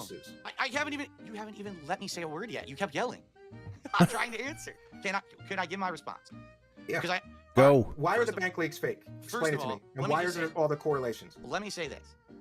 I'm trying to do you a solid with this appearance. I really am. I'm hoping that you're going to get a nice boost of attention on your content because of this. Now, Guy, I'm here as a favor to you, so shut the fuck up, cause this is all a detractor meme, and you're really not making me feel like a welcome guest when I'm doing you a favor. I do. you're gonna have an issue having future guests come on your show if you yell at people like What this. the You understand? fuck? I'm not yelling at you. I'm not You are. yelling at Oh, You absolutely were yelling at me, you and I'm were, not- but he had I'm it not coming. upset, all right, but you are very. He agitated. 1000% had it coming. I get agitated when people talk circles and they don't answer the questions. Yep. Okay. And make So- excuses. You're making excuses. You're not answering the question. I'll let you answer, but let's go. I got more to show you. Okay. So, in regards to everything that you just presented, okay, have you actually yourself called supposedly this phone line and heard all of that to confirm that it's real at all? Oh, that's an unreasonable request. I've I didn't- confirmed that was the bank teller voice during You don't the have periods to. that You this don't have was to say made. if it's reasonable. You don't have to say if it's reasonable. You just have to answer. Okay, the so question. I You didn't hear commit a yourself. federal crime to get this evidence. Therefore, I'm not qualified to talk about it. Is that Yes, what you're saying? yes, Kylo. That is Dave's position. Yes, because you have not done the social engineering yourself. It is not, you are not fit to comment on it. But more importantly, you are obligated to answer Dave's question, Kylo. He's not obligated to answer yours, even though this is your show, and he's the one who's here to answer the questions. You are the one who's obligated to give a yes or no, and I don't think Kylo turns this around. I can't remember, but if there is a timeline where Kylo Dent turns this around on Dave and gives a Dave answer here, and Dave gets pissed. Were that we lived in that timeline, because that timeline sounds like a lot of fun. It's not that you're not qualified. And to I talk agree about with it. you. It's a federal that- crime. I don't condone what they did, but the information is out there. I got to use it. So can you? You don't gotta in the use it, shadow but of a doubt, you want to. confirm that information is actually real. I believe so. Yes. So you're saying you can confirm it? Oh yeah. Yeah. Wow. Because You of the correlations between things you mentioned on your show. No. And That's the not what I'm asking. charges. That's and not the what I'm charges. asking. That's not what I've asked at all. I'm not So- asking you if you think that could be my information. I'm saying, can you confirm that call? Well, not 100%, but the preponderance of the evidence can confirm. There you go. You can't confirm it's real, right? No, Dave. No, Dave. You can't confirm it beyond a reasonable doubt.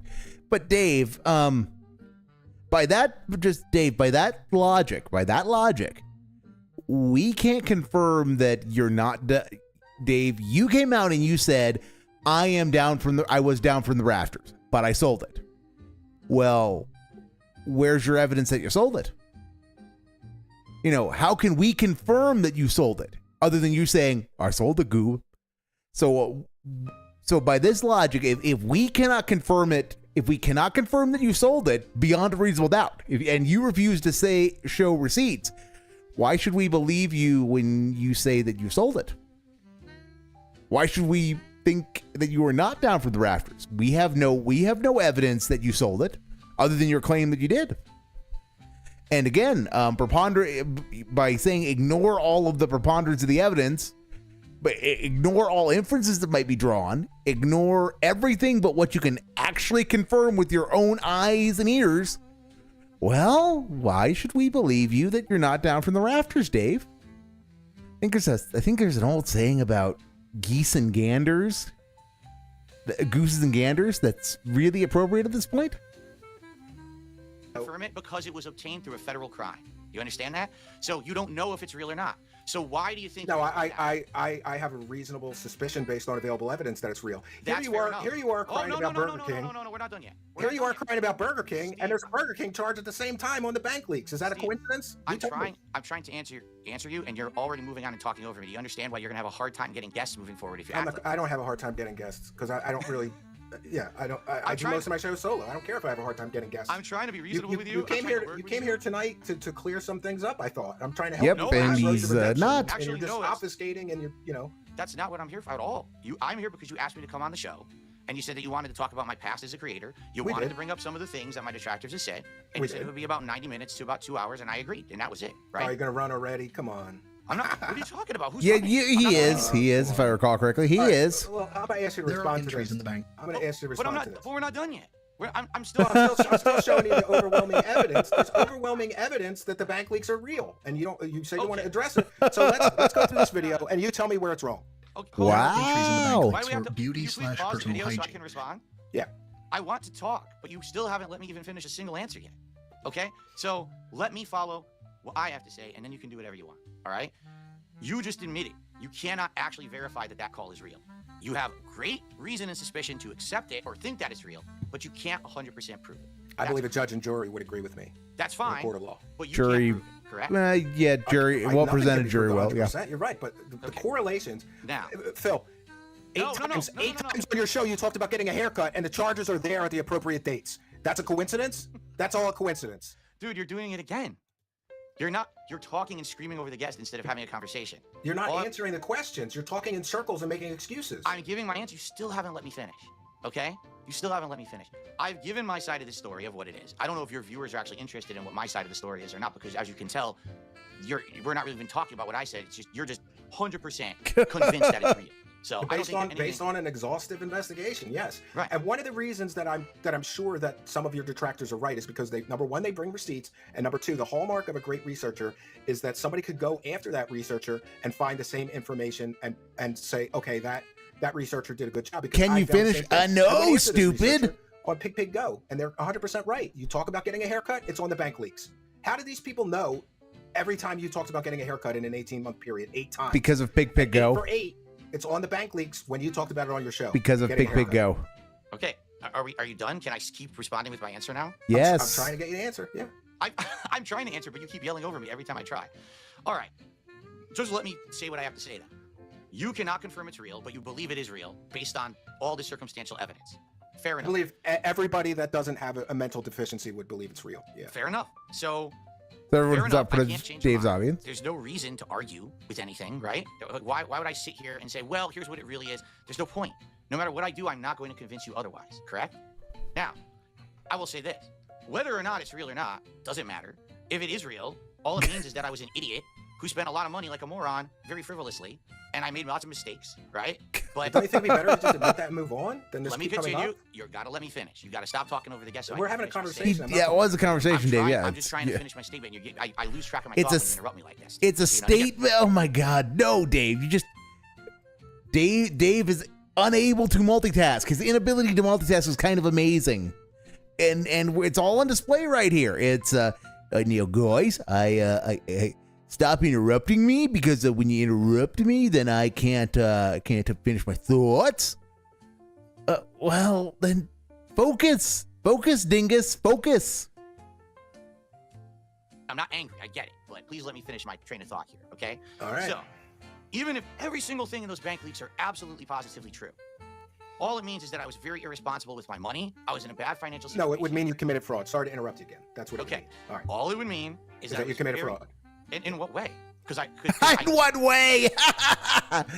And again, I can't tell if it's an act or not because Dave is such an idiot that I genuinely am not sure he understands what the implications of bankruptcy fraud actually are. Because you told everybody that you needed because you told everybody that you needed money for one thing and you spent it on other things. That's a form of consumer fraud to some people's minds. Mm-hmm. Wait, what? So let me get this straight.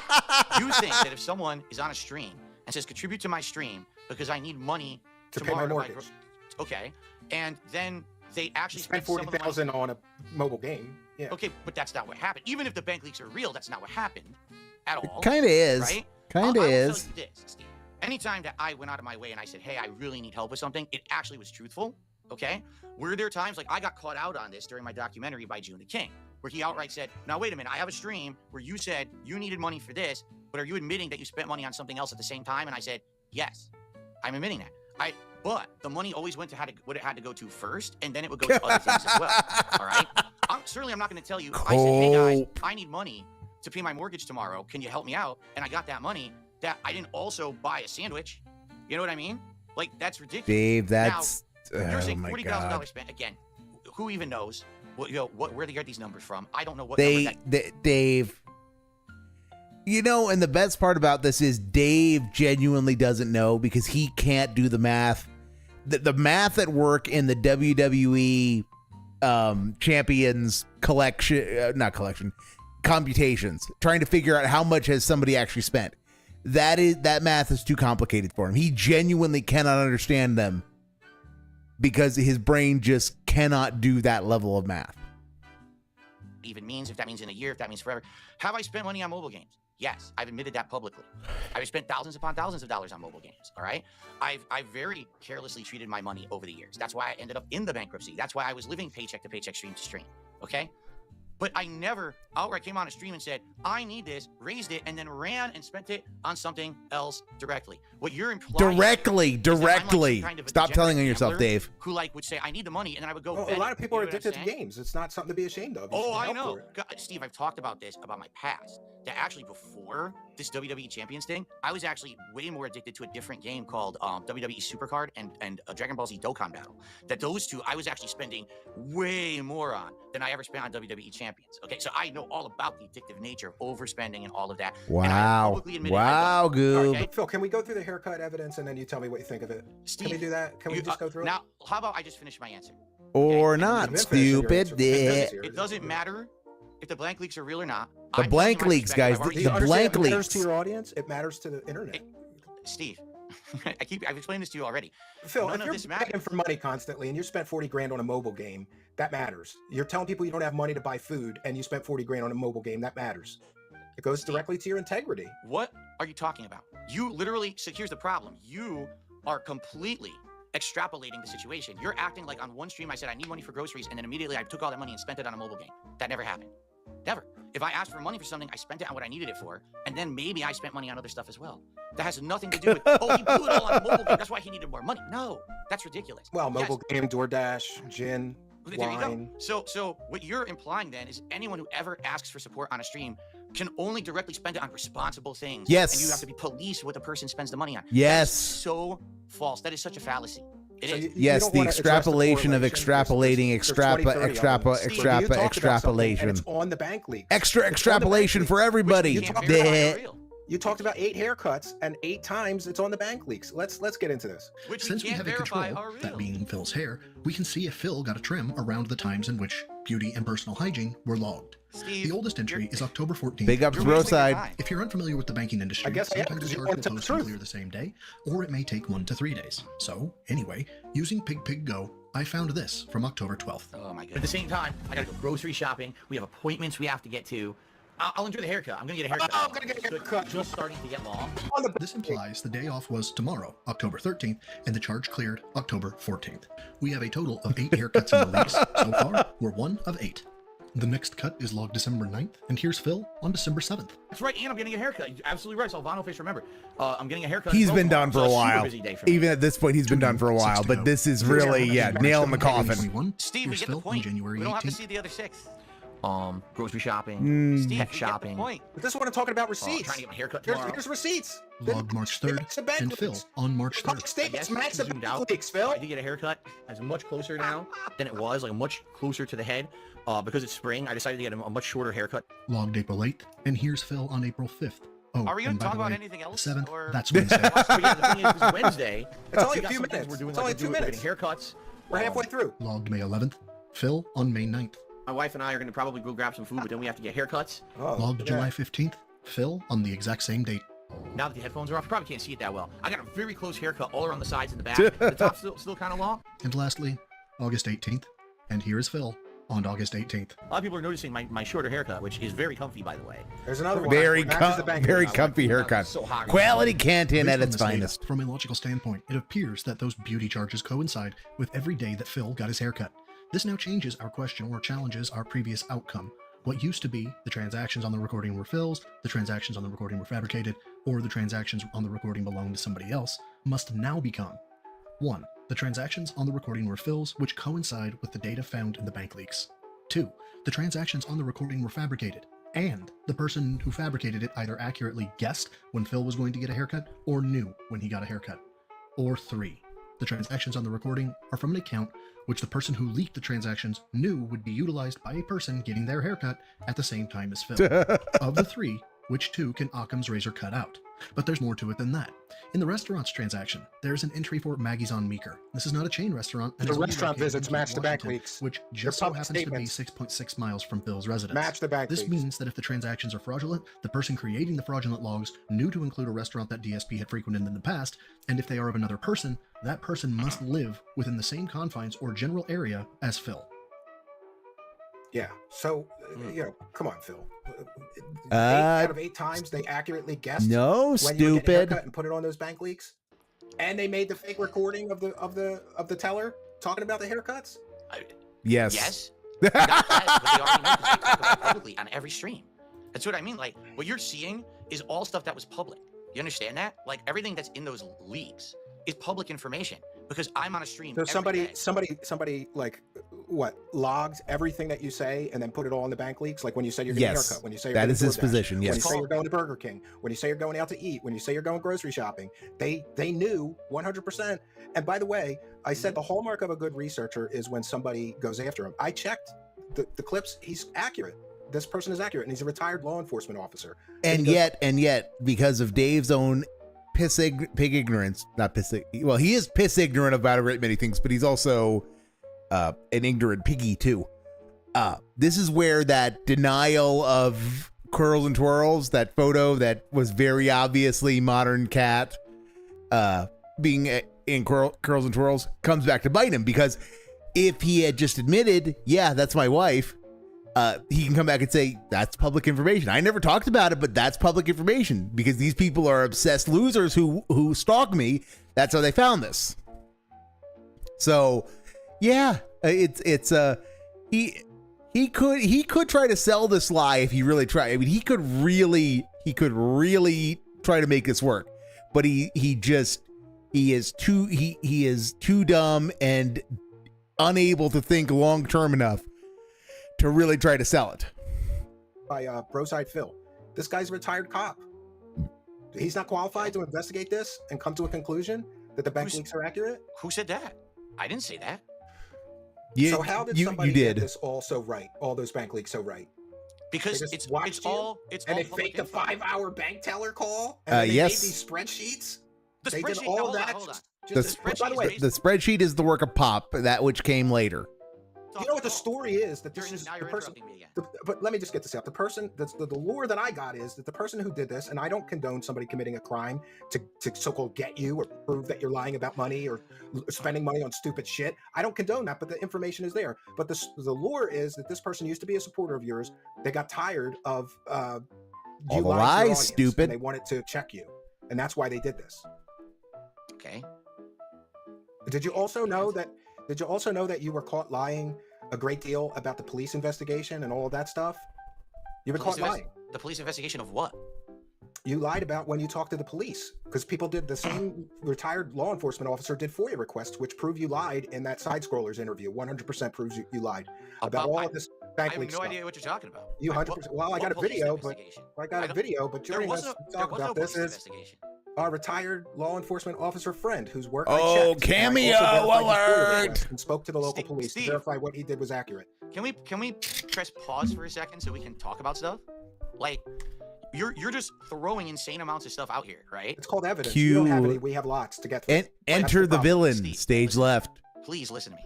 All you're doing is throwing things. Also, enter Broside Phil. The villain being on this call would be fucking hilarious, though. You move on to something else. That's not actually a conversation, nor is that considered any way a fair shake.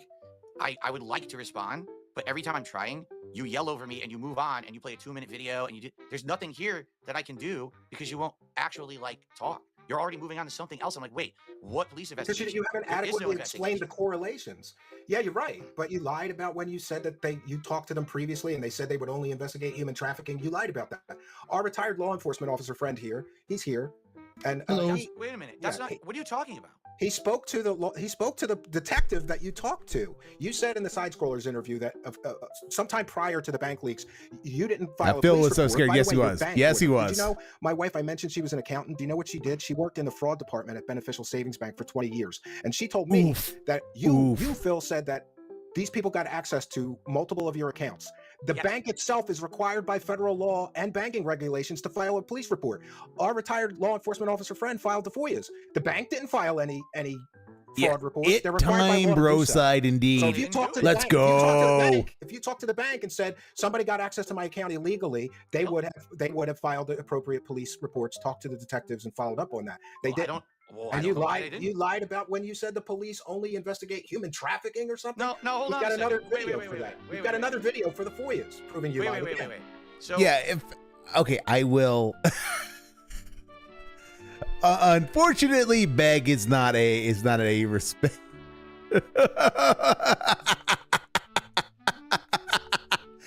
Memo to me. I need to reset the counters. I need to reset the counters from Wednesday. Thank you for finding that, Moo Buckaroo. But beg is not beg is a command that pulls up the begs count. And yes, Koraz, very very robust indeed. As everyone who didn't die got gout, which is kind of the norm for us because that's the partial success. Is where some people die and the rest get gout, but they also get their gold. So and salt, lots and lots of salt. But I will give Dave a little bit of credit here because Dave doesn't remember what he did last week if it doesn't involve holding a grudge against somebody. So he genuinely has no idea what the fuck is going on right now. So this segment could have been set up a little better as far as the basis, which is, he at one point made a statement about crimes, about there was some identity theft or something like that, and he said that they couldn't investigate it because they only deal in human trafficking. Yeah, it was a stupid thing. He said a stupid thing. And the FOIA request demonstrated that it was the stupid thing that he said. He was being mush-mouthed and an unreliable narrator on camera, which is like we don't need proof of that, but it's always nice to have. So yeah, but it would. I will give him an iota of credit. He is kind of being blindsided right now, but if he just kind of took a step back and said, I don't recall this, can you refresh my memory, and just watch the damn clip. Hold on a second. So you're saying that I'm lying completely about the bank account? Like I still have this bank account, it's real, and it's still open. And honestly, Phil, I'm losing track of your lies. I don't know what you lied about because you lied about a lot of You're stuff. bringing up 10 points, and every time I try to address one, you move on to another, so I can't address any of your points. Well, there's a lot I of can lies. clarify. There, I can clarify. Yeah, go ahead. And Yeah, by sure. the way, I've checked this person's credentials. They really are a retired law enforcement Hold on, officer. Steve. I'm asking you. You were just mentioning. You said if there's Whatever fraud happened to involved in Chill the Murray? bank account, I the company believe is he's still required out there, to still file a streaming. police He's report still about the fraud in the doing bank his account, thing. Yeah, so I think you never reported any of this to your bank. You just got a new bank account and moved on. That's what I believe. So you're saying I manually closed the bank account? and I don't know opened what a new happened. bank I account? know that I if didn't you know he would've insulted reported other fraud detractors. to your That's not bank, they cool. were That's required not by Federal cool. banking regulations and federal law to fill out police reports and open a fraud investigation. They didn't do 100% that. correct. They didn't do 100% that. correct. And by the way, I'm just saying. And I hate to interrupt the bro side segment with Detractor Inside Baseball, but I mean, I kind of shit on Duty. I will admit that I probably shit on Duty more than I should, but it is calling him a dent an insult. I mean, because he is there are not many detractors like Duty. Duty kind of does his own. Duty has his own brand, and he does what he does. And people who try to do the same kind of nonsense as him really don't have the same success because they don't have the combination of moxie and just, I don't know, lack of shame, willingness to work the grift. So I mean, I admit I shit on Duty. I admit I do shit on Duty probably more than I should, but I like to think I don't badmouth other members of the Snortex. I think.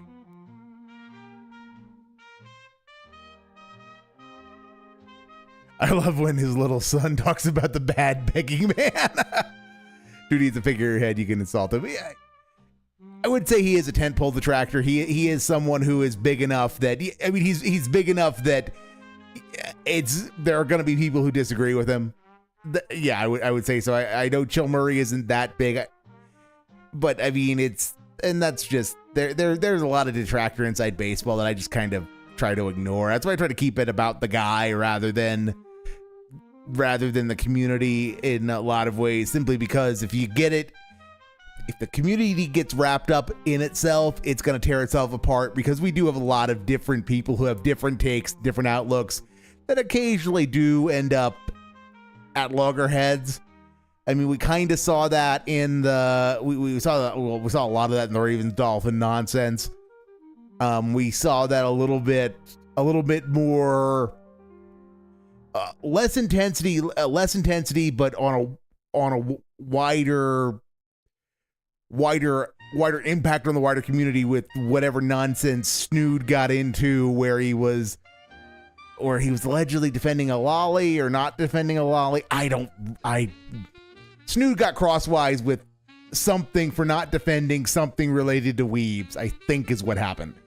And there was some blowback there. It's the interpersonal drama of the Snortex is just, if you can't tune it out, it's just there are so many there's so much funner interpersonal drama on the internet to get involved in and laugh at than the interpersonal drama in the Snortex. As the husband of somebody whose wife worked in the fraud department at a major Fortune 500 bank for 20 years, she did this every day, Phil. Every day. People would call and say, somebody got a hold of my card. Well, you have to be willing to prosecute them, and we'll get to the police. And she'd fill out the police report. She'd talk to detectives. She'd follow up on all the fraud cases. None of this happened in your case. And I think that's because the bank leaks are real. And that's your banking information. And you just wanted to glaze over this so that you could keep going with the e-begging grift. That's Steven, what I think.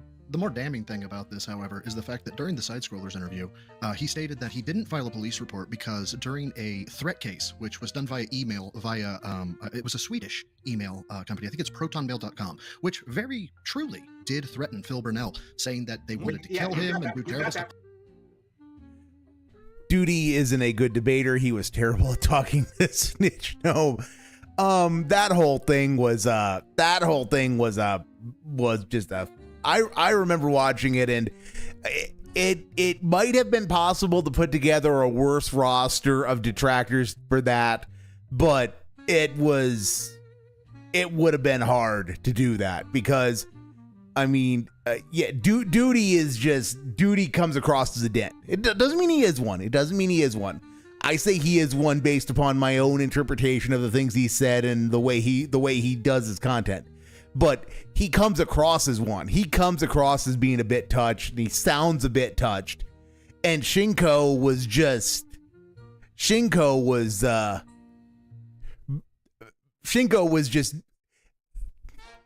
okay. Shinko was doing his best to be the living incarnation of the rando who's obsessed about the smallest detail of Dave's life and therefore extrapolates out all of the negative character traits possibly associated with it onto Phil. And I hate to use extrapolate like that, but that was a correct usage. That was a correct usage in which you take a set of facts and then attempt to derive other facts based upon logical progression analysis. Point is that Shinko comes out and says, "Did you know that Phil Burnell is a terrible human being because he locks his cat in the bedroom during the day?" And it was just, because he doesn't treat Jasper the way that Shinko thinks Jasper should be treated. That Dave had bodies buried in his basement. That was just, like I said, it was dented. It was dented. It was definitely dented. I don't see Duty buying a condo. Oh, well, no, it's clickbait. It's clickbait. If I'm wrong, I will eat that crow. If Duty gets on stream and shows the deed, I will eat all of the crow on that point. I don't watch Lolcow. I broke my own rules to watch Lolcow for the discussion about the community strike theory, and I was reminded why I fucking hate that show and why it is detestable. Why I find Keemstar detestable in particular, but no, Boogie's getting up there too. And I'm just done with.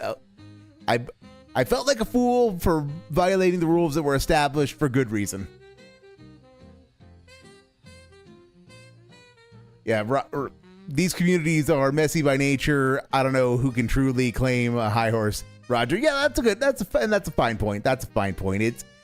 And there are members of the audience who do like when members of the community go at each other, because sometimes it's fun. Sometimes it is fun to have a little interpersonal drama. Just never been my style, at least. Never been my style.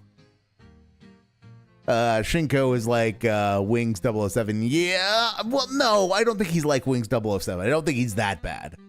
But that's because I remember when Wings 007 was going to come to the Snortex and bring a little poo touching energy to it, and it just, yeah, I remember the launch of DSP 007, and it was fucking ridiculous. It was fucking stupid.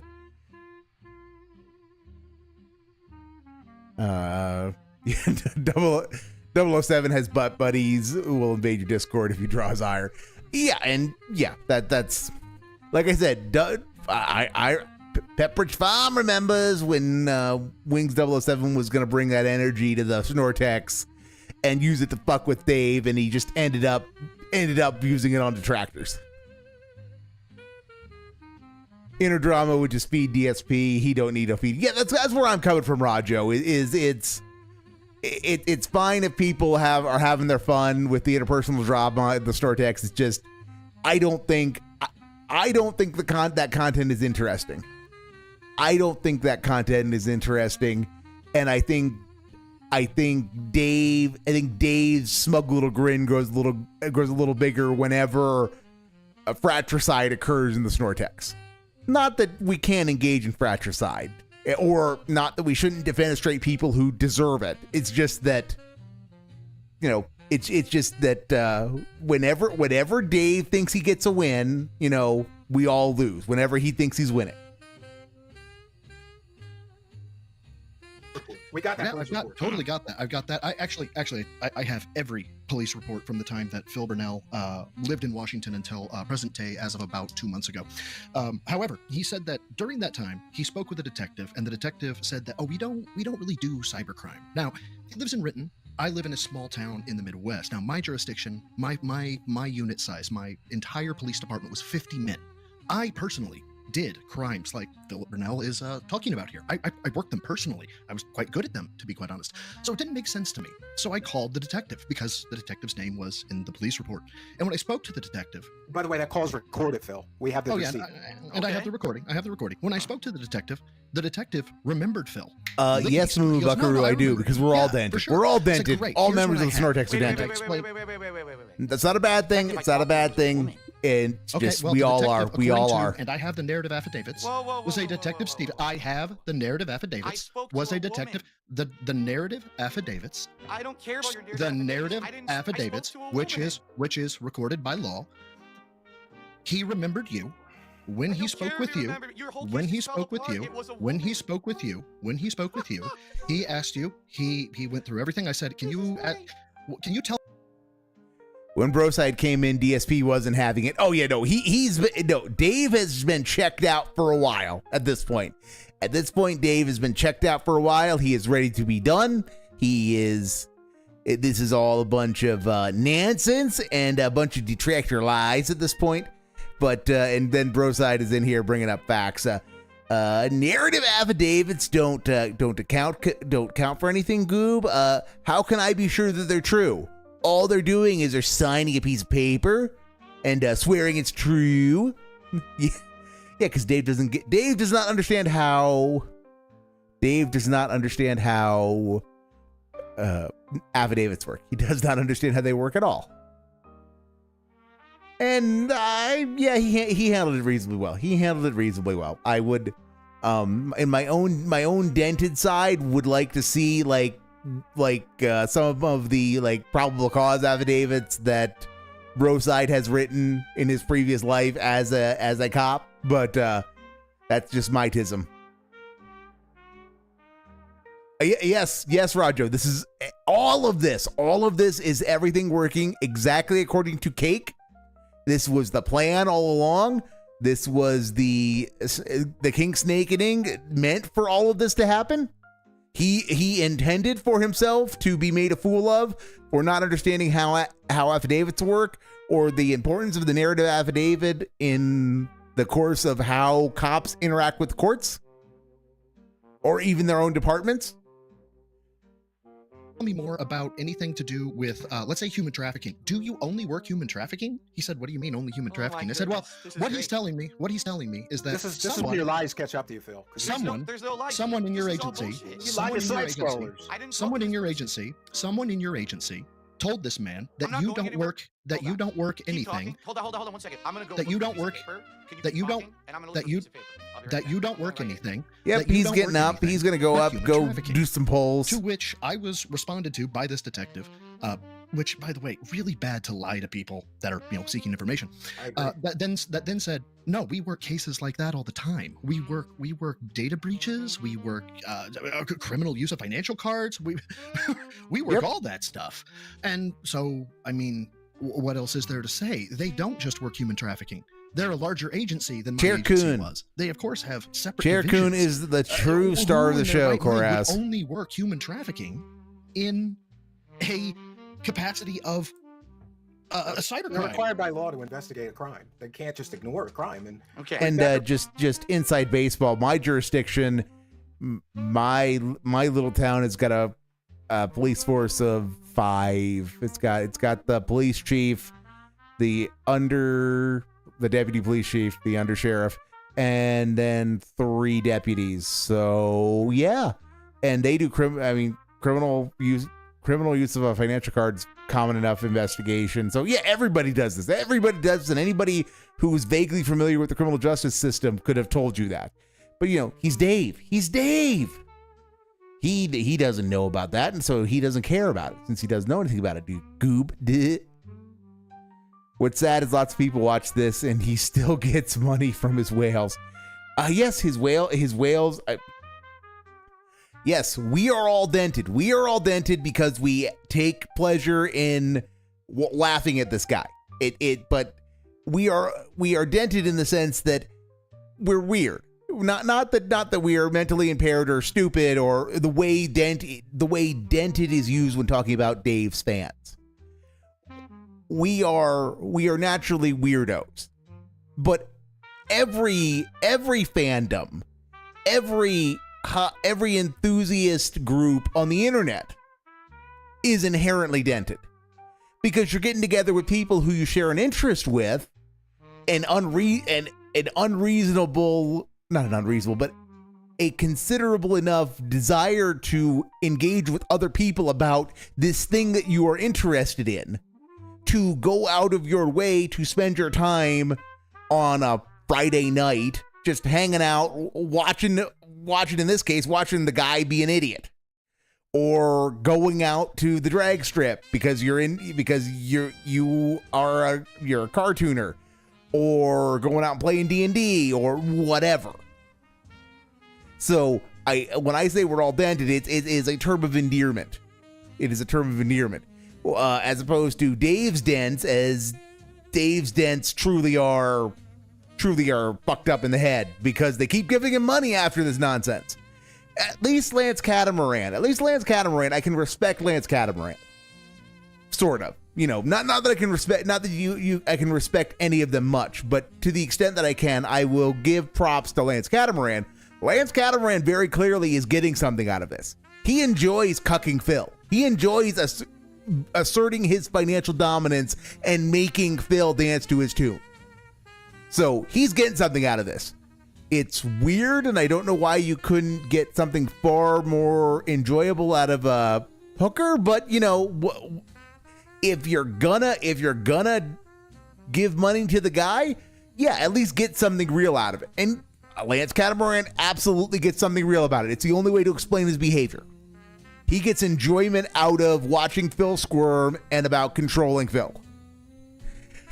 The rest of them though, Slayer, Haseo, no, those individuals are truly, they truly have a concave skull, because that's the only way to explain how they are unironic fans of the guy and give him money for just utterly unwatchable nonsense that he produces.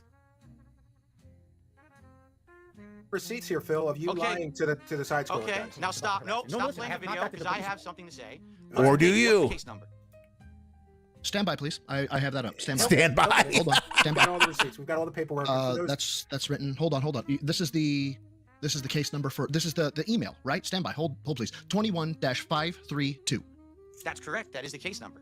I know. I love the surprise. I love the surprise. Responsible for this case. The investigator that I spoke with was Detective. Stand by, please. Not Broside's brightest Christopher moment. Edwards. That is not the person who I spoke with. I have completely different information here, and it was a woman.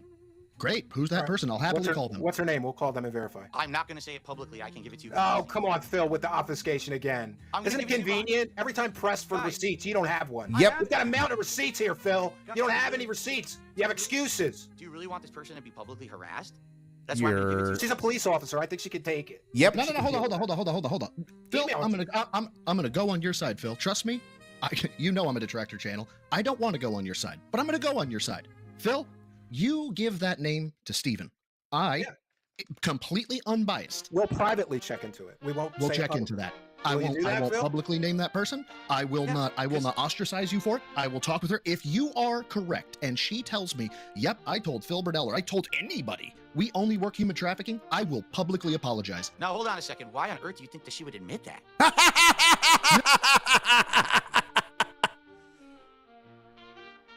Yes, Corez. Obfuscation, which is presumably the process by which one makes something part of OBS.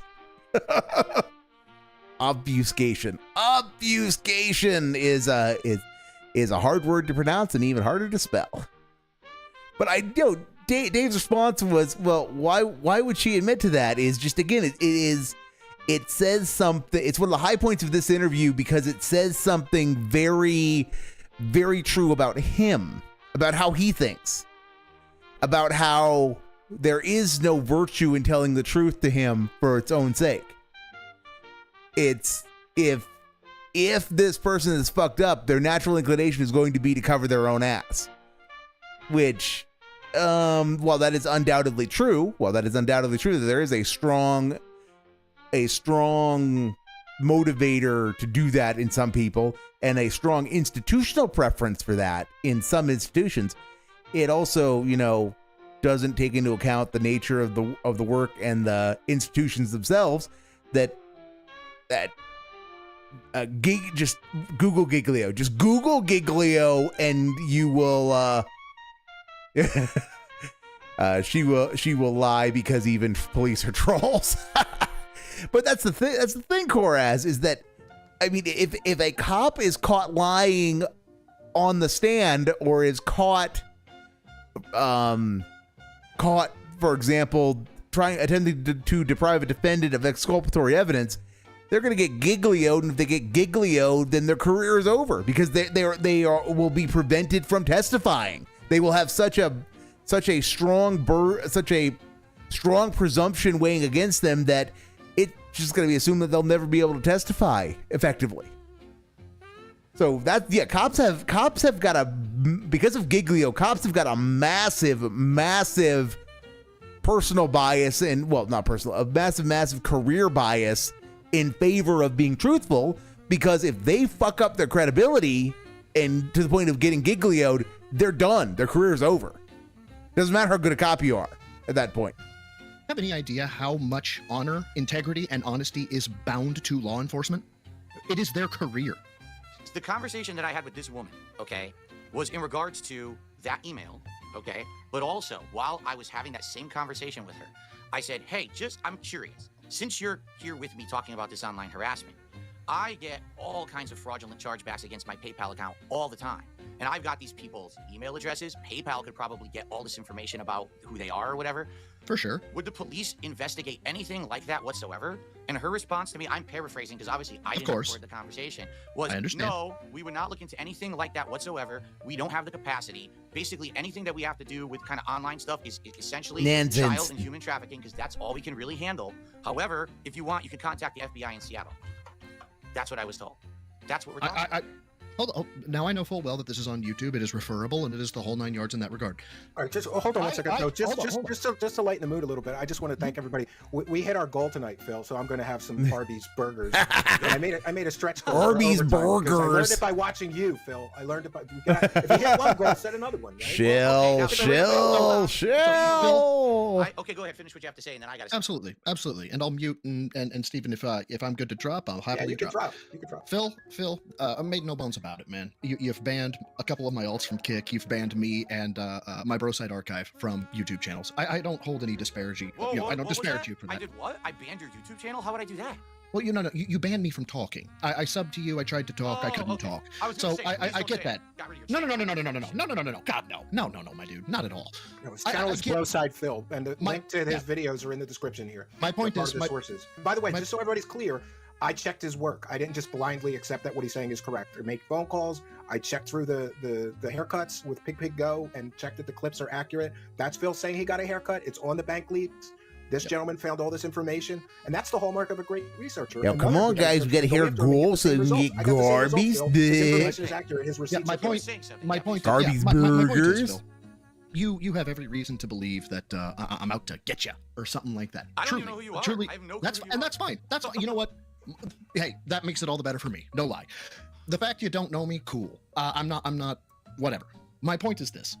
I take my honor, my integrity, The cope is and insane. my honesty Lol. very, Suffer, very law seriously. dog, I am not suffer. outside the scope of law enforcement. I work for a private company now, but my honor, my integrity is everything. To that end, I hereby decree and state, it'll be on the recording when I contact whoever the fuck it is. I don't know this person's name, okay? If you say it is investigator, we'll just call her Miss Smith, and I get to talk with Miss Smith. I hereby promise and swear I will not pre-sell you. I will not say Phil Burnell is just this giant piece of shit and he's this and he's that. But Phil, I'm not going to cut any corners. And if she just says, oh, I don't remember, or she says, oh, I don't have this or I don't have that, I'm not going to preconceive a judgment. But at the same time, I'm not going to say, oh, yeah, Phil was completely right in that she... My point is thus, the legend of the 220 is born. didn't... Oh, that she lied to me and said, I never said that or anything like that. I'm not going to do you dirty, but my ask is this. If I come back to you with results, do not attack my character and do not attack my integrity. That is my only ask. I don't even know who you are, and I won't care. I probably will never even hear the response to what you're doing because it doesn't affect me. Do you want to hear the video about the FOIA requests that verify that you weren't honest with the side-scrollers guys? About the what requests? What are we talking about here? Freedom. He filed Freedom of Information Act requests to get all the police reports, and then he talked to the investigating detectives who verified that you weren't honest with what you said to the side-scrollers guys. You lied to them. About what? What we're talking about right now? Yeah, you lied about they only investigate human trafficking. No, that wasn't true. Steve, Steve, what he's saying, Steve, is that he spoke to somebody different than I did. Okay, so we'll get her name and let's verify that. That's what he's apparently going to send you. I await, Steve. I await your communication that says DM me her name right now, Phil. That he sent you this name, and when I have. Yeah, Officer Gritley. Yes. Not as good as Officer Sanders though. Not as good as Officer Sanders. I await the crossover. Have time. I hereby promise. I will look into that. Now, before you go, because it sounds like you're taking off. No, I'm not taking off. I'm right here. Until you need me to go, I'll be here. What incentive would this woman have at all to say, oh yeah, I remember that I had that conversation with him and I totally said that? Like, what incentive would she have to actually say that? Especially because if what I'm understanding is true, I'm trying to understand from everything you've said, I'm trying to give you a fair shake here, and I'm believing that everything you're saying is true. Understand, I don't even know who you are. I'm trying to give you the benefit of the doubt here. Wow, Dave. What you're basically saying is that she lied to me. Is that what you're saying? Like, they should have a cybercrimes unit that would look into PayPal chargebacks and stuff like that? No, Dave. What he's saying is that you are being untruthful about the nature of your conversation that is corroborated by the internal reports that were generated by Officer Whitney and Detective Edwards, whatever the detective, whatever his name was. Officer Sanders hasn't posted a video in months. Good for her. Good for her. Jenna is better off offline. She is someone for whom the internet is nothing but bad news. And when you have an OnlyFans and you have a diaper, you're doing diaper play, and then you start saying, I think I've lost control of my own bowels because I've been wearing this diaper too much. It goes from being kind of funny in the Snortex to just being sad. It depends on how it was presented to her, right? I'm not going to go into the conversation with, ha ha, you lied to Phil. What I'm looking for is, look, did you ever talk with a guy that brought up something about PayPal? right? And I'll give her the time and date range. Look, this would have been about this date to this date. And this guy would have been involved with, I think it was Chris. I can't remember the last name. I don't have the paperwork in front of me. And, you know, and maybe he mentioned something about, you know, hey, this guy was looking to charge me back $20, right? Did you by any chance say something to the effect of, Jesus Christ, $20? No, we're not looking into that. We're looking at stuff like human trafficking or something. Oh, Moo Bucker, you haven't heard the how degenerate Jenna became? Yeah. She was doing OnlyFans and started doing diaper play, and I didn't pay much attention to it to begin with, but I kind of followed it indirectly through WPIG and ALT noped the fuck out of keeping up with Jenna about the time that she was making tweets about how guys, I think I've kind of lost control of my bowels because of all the diaper play. And it's not clear whether it was like serious or it was a bit, which it was fucked up no matter what the reason for it was and no matter what its authenticity, it was fucked up. Even by the standards of Jenna being an inveterate degenerate. So yeah, it's Jenna. Jenna was funny for a time. And then she just Something like that.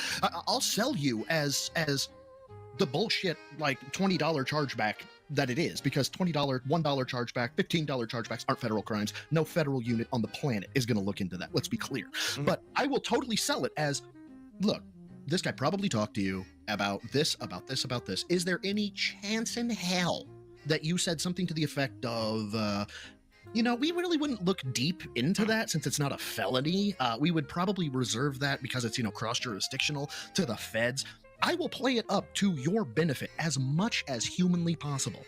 And her incentive, the question of what is the incentive for the officer to be honest, it tells me you do not understand the integrity, honesty issue, or Brady issue. If you want to look that up, please feel free. The Brady-Garrity issue of honesty in law enforcement. Mm-hmm. Her incentive is to not lose her entire fucking career / pension.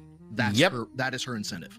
Bro sides, so, speaking facts. Along with that, let's say, for example, she actually did remember that she had said that, which I don't think she would because it was an aside. Remember, the conversation I had with her was actually about the email harassment I had received. Brother, you'd be surprised. This was an aside thing that we had talked about. Foreshadowing.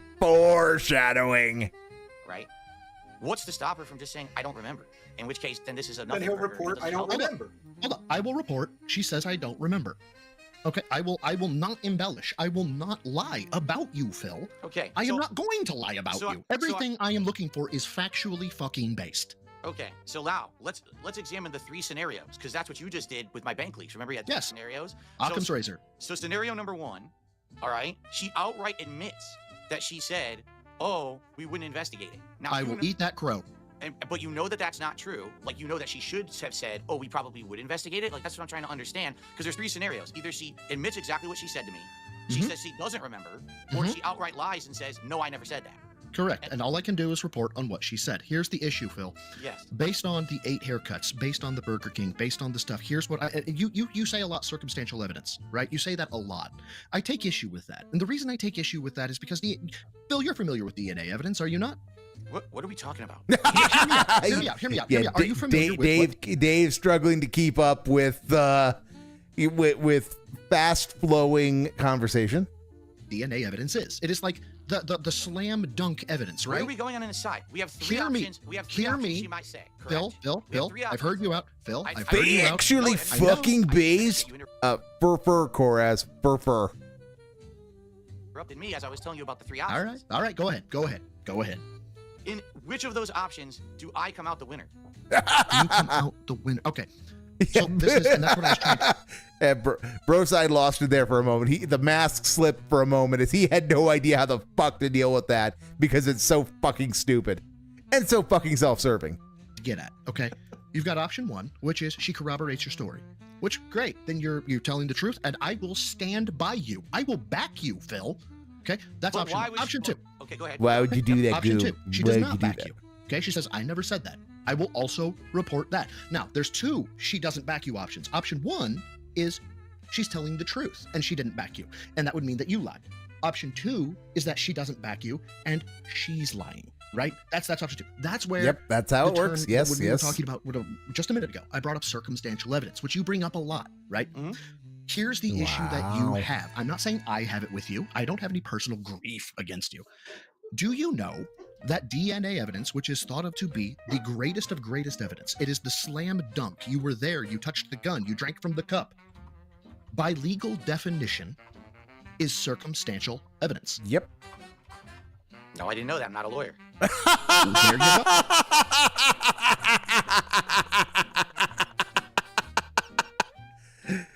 you go. Yes. Dave Burnell, legal beagle, when confronted with a legal concept he cannot wrap his little piggy brain around, comes around to, I'm not a lawyer. But he will argue for hours that you are in fact the idiot if you tell him, Dave, that's not how copyright litigation works. That's definitely not how defamation litigation works. He will tell you up and down he's got an airtight case and that you should just give him all the money today to avoid the problem, to avoid the hassle of being sued and losing. He wanted to, Koraz. He absolutely wanted to, but he knew what it would look like. Because in his mind, he's doing this as a favor to PPP, and he doesn't want to alienate PPP. Oh, you can look it up yourself, my dog. Circumstantial evidence is hands down some of the most damning evidence on the planet. Now, the reason I bring this up is not because it changes the situation, Phil, but because rather you want to be seen in a better light, right? Personally, I'd love to see you be cast in a positive light. No Wait a problem there. Wait a minute. Hear me out. I actually Hear me out. disagree with what you just said. Okay, Completely. please specify. Okay, can we like get bigger? We're like tiny on the screen. Why are we looking at side scrollers? I mean, I can't see anything. Yeah, well, we were gonna play the for you. You don't need to play gonna- that. It's No one cares okay. about It's that. okay. So here's the thing that no one seems to understand, and I've been trying to explain this to Steve. Maybe you'll understand it. It sounds like maybe you'll get it. Okay, go ahead. Okay? I don't care about any of this. Right, At so- all.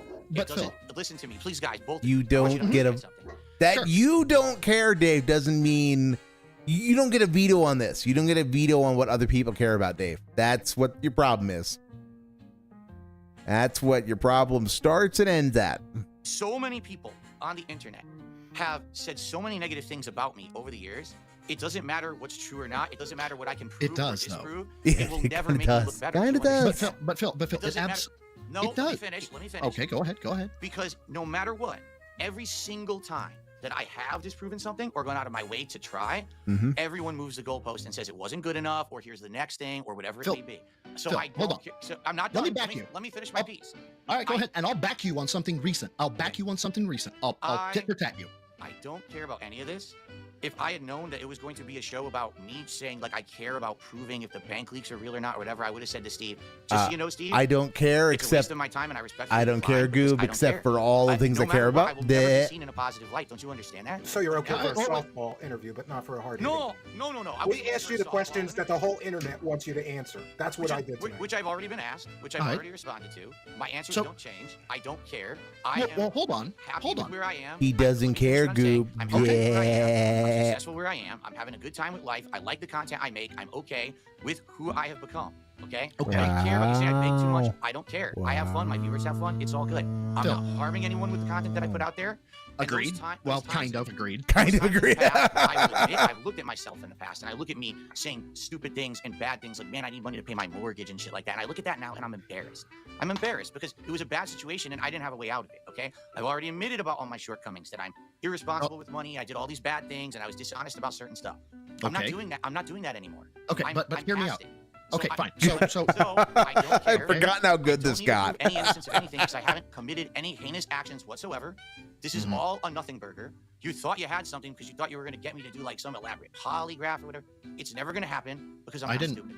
Well, It's first of all, not I don't gonna have an agenda. My agenda is truth. It has always been my agenda. Okay, let's get that clear.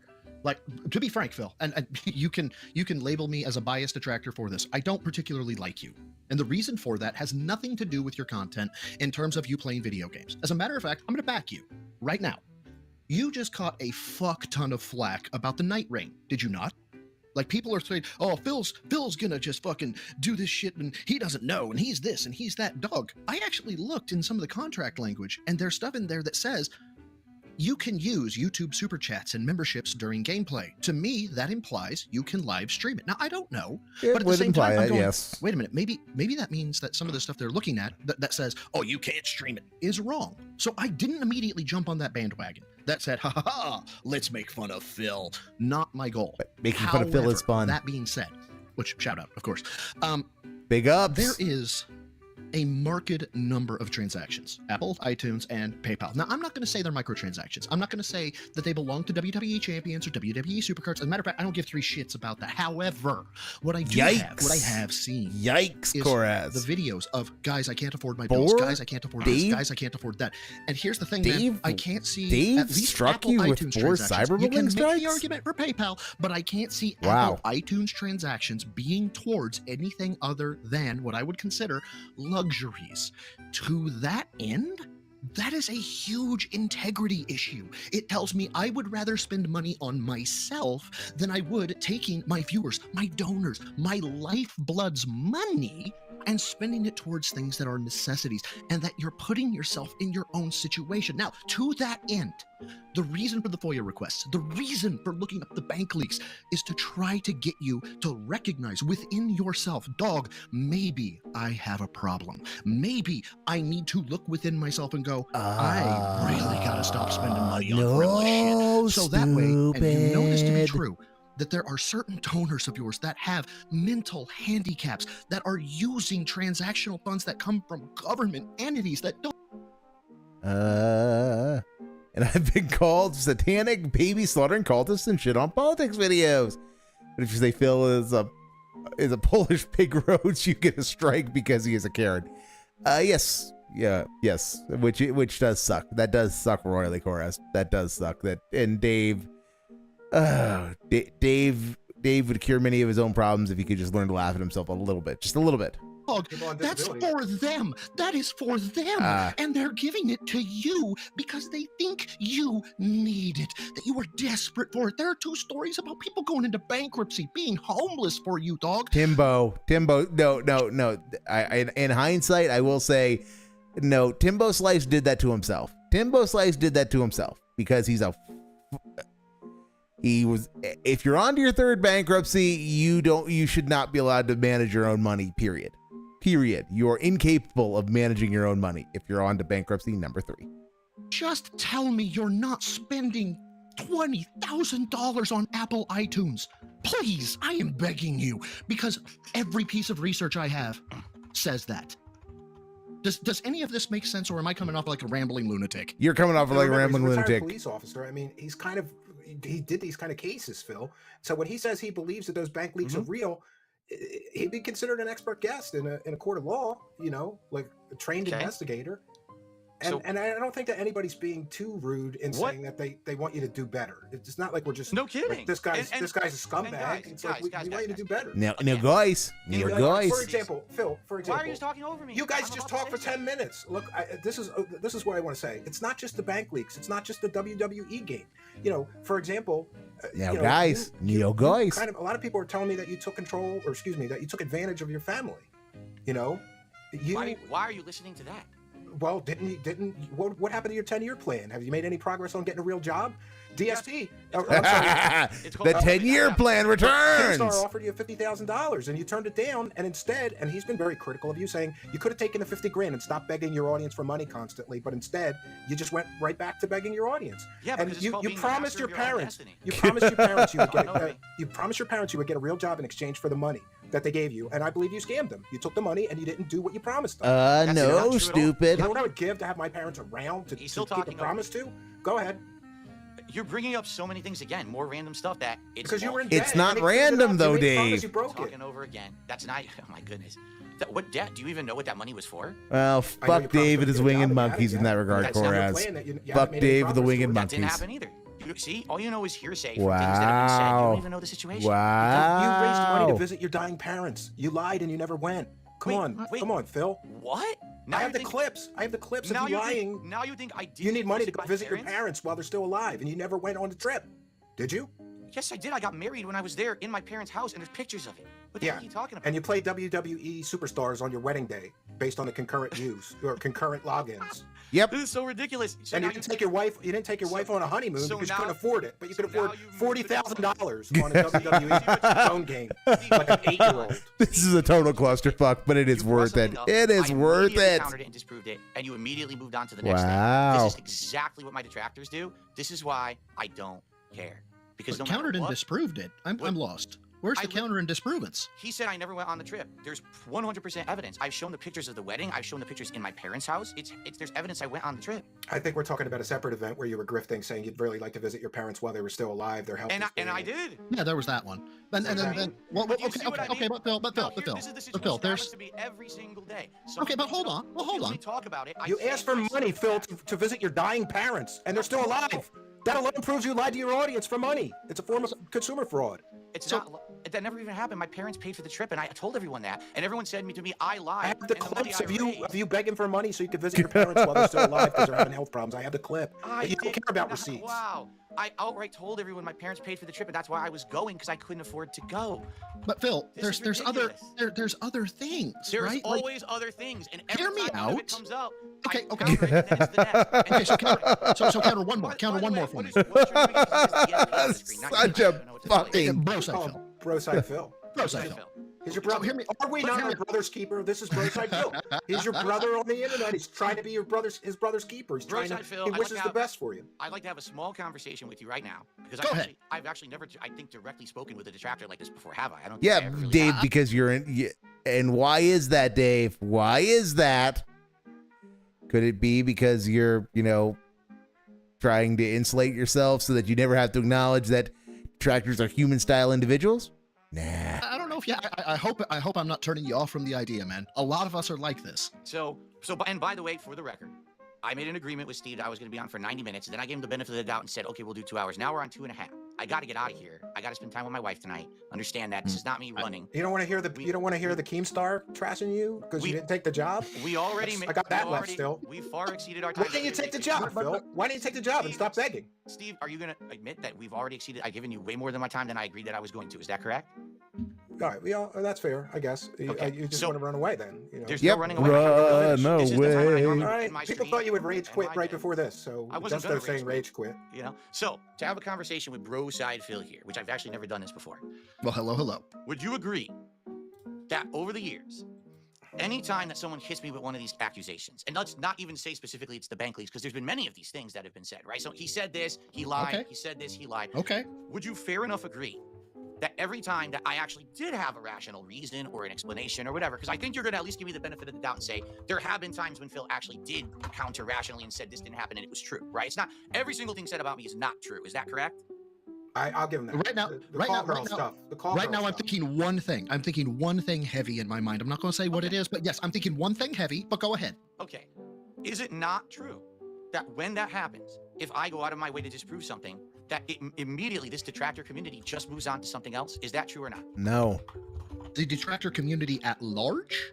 Or would you say, let me throw it back to you, right? Mm-hmm. I got scammed by Super Crazy. Yeah, he got 20 out of me, dog. He did. You want to tell me Super Crazy went down and was like doing crazy shit on you? Fuck, man, I'll stand right next to you and be like, Super Crazy psychotic. All right, 100%. But when it comes to overall events, right?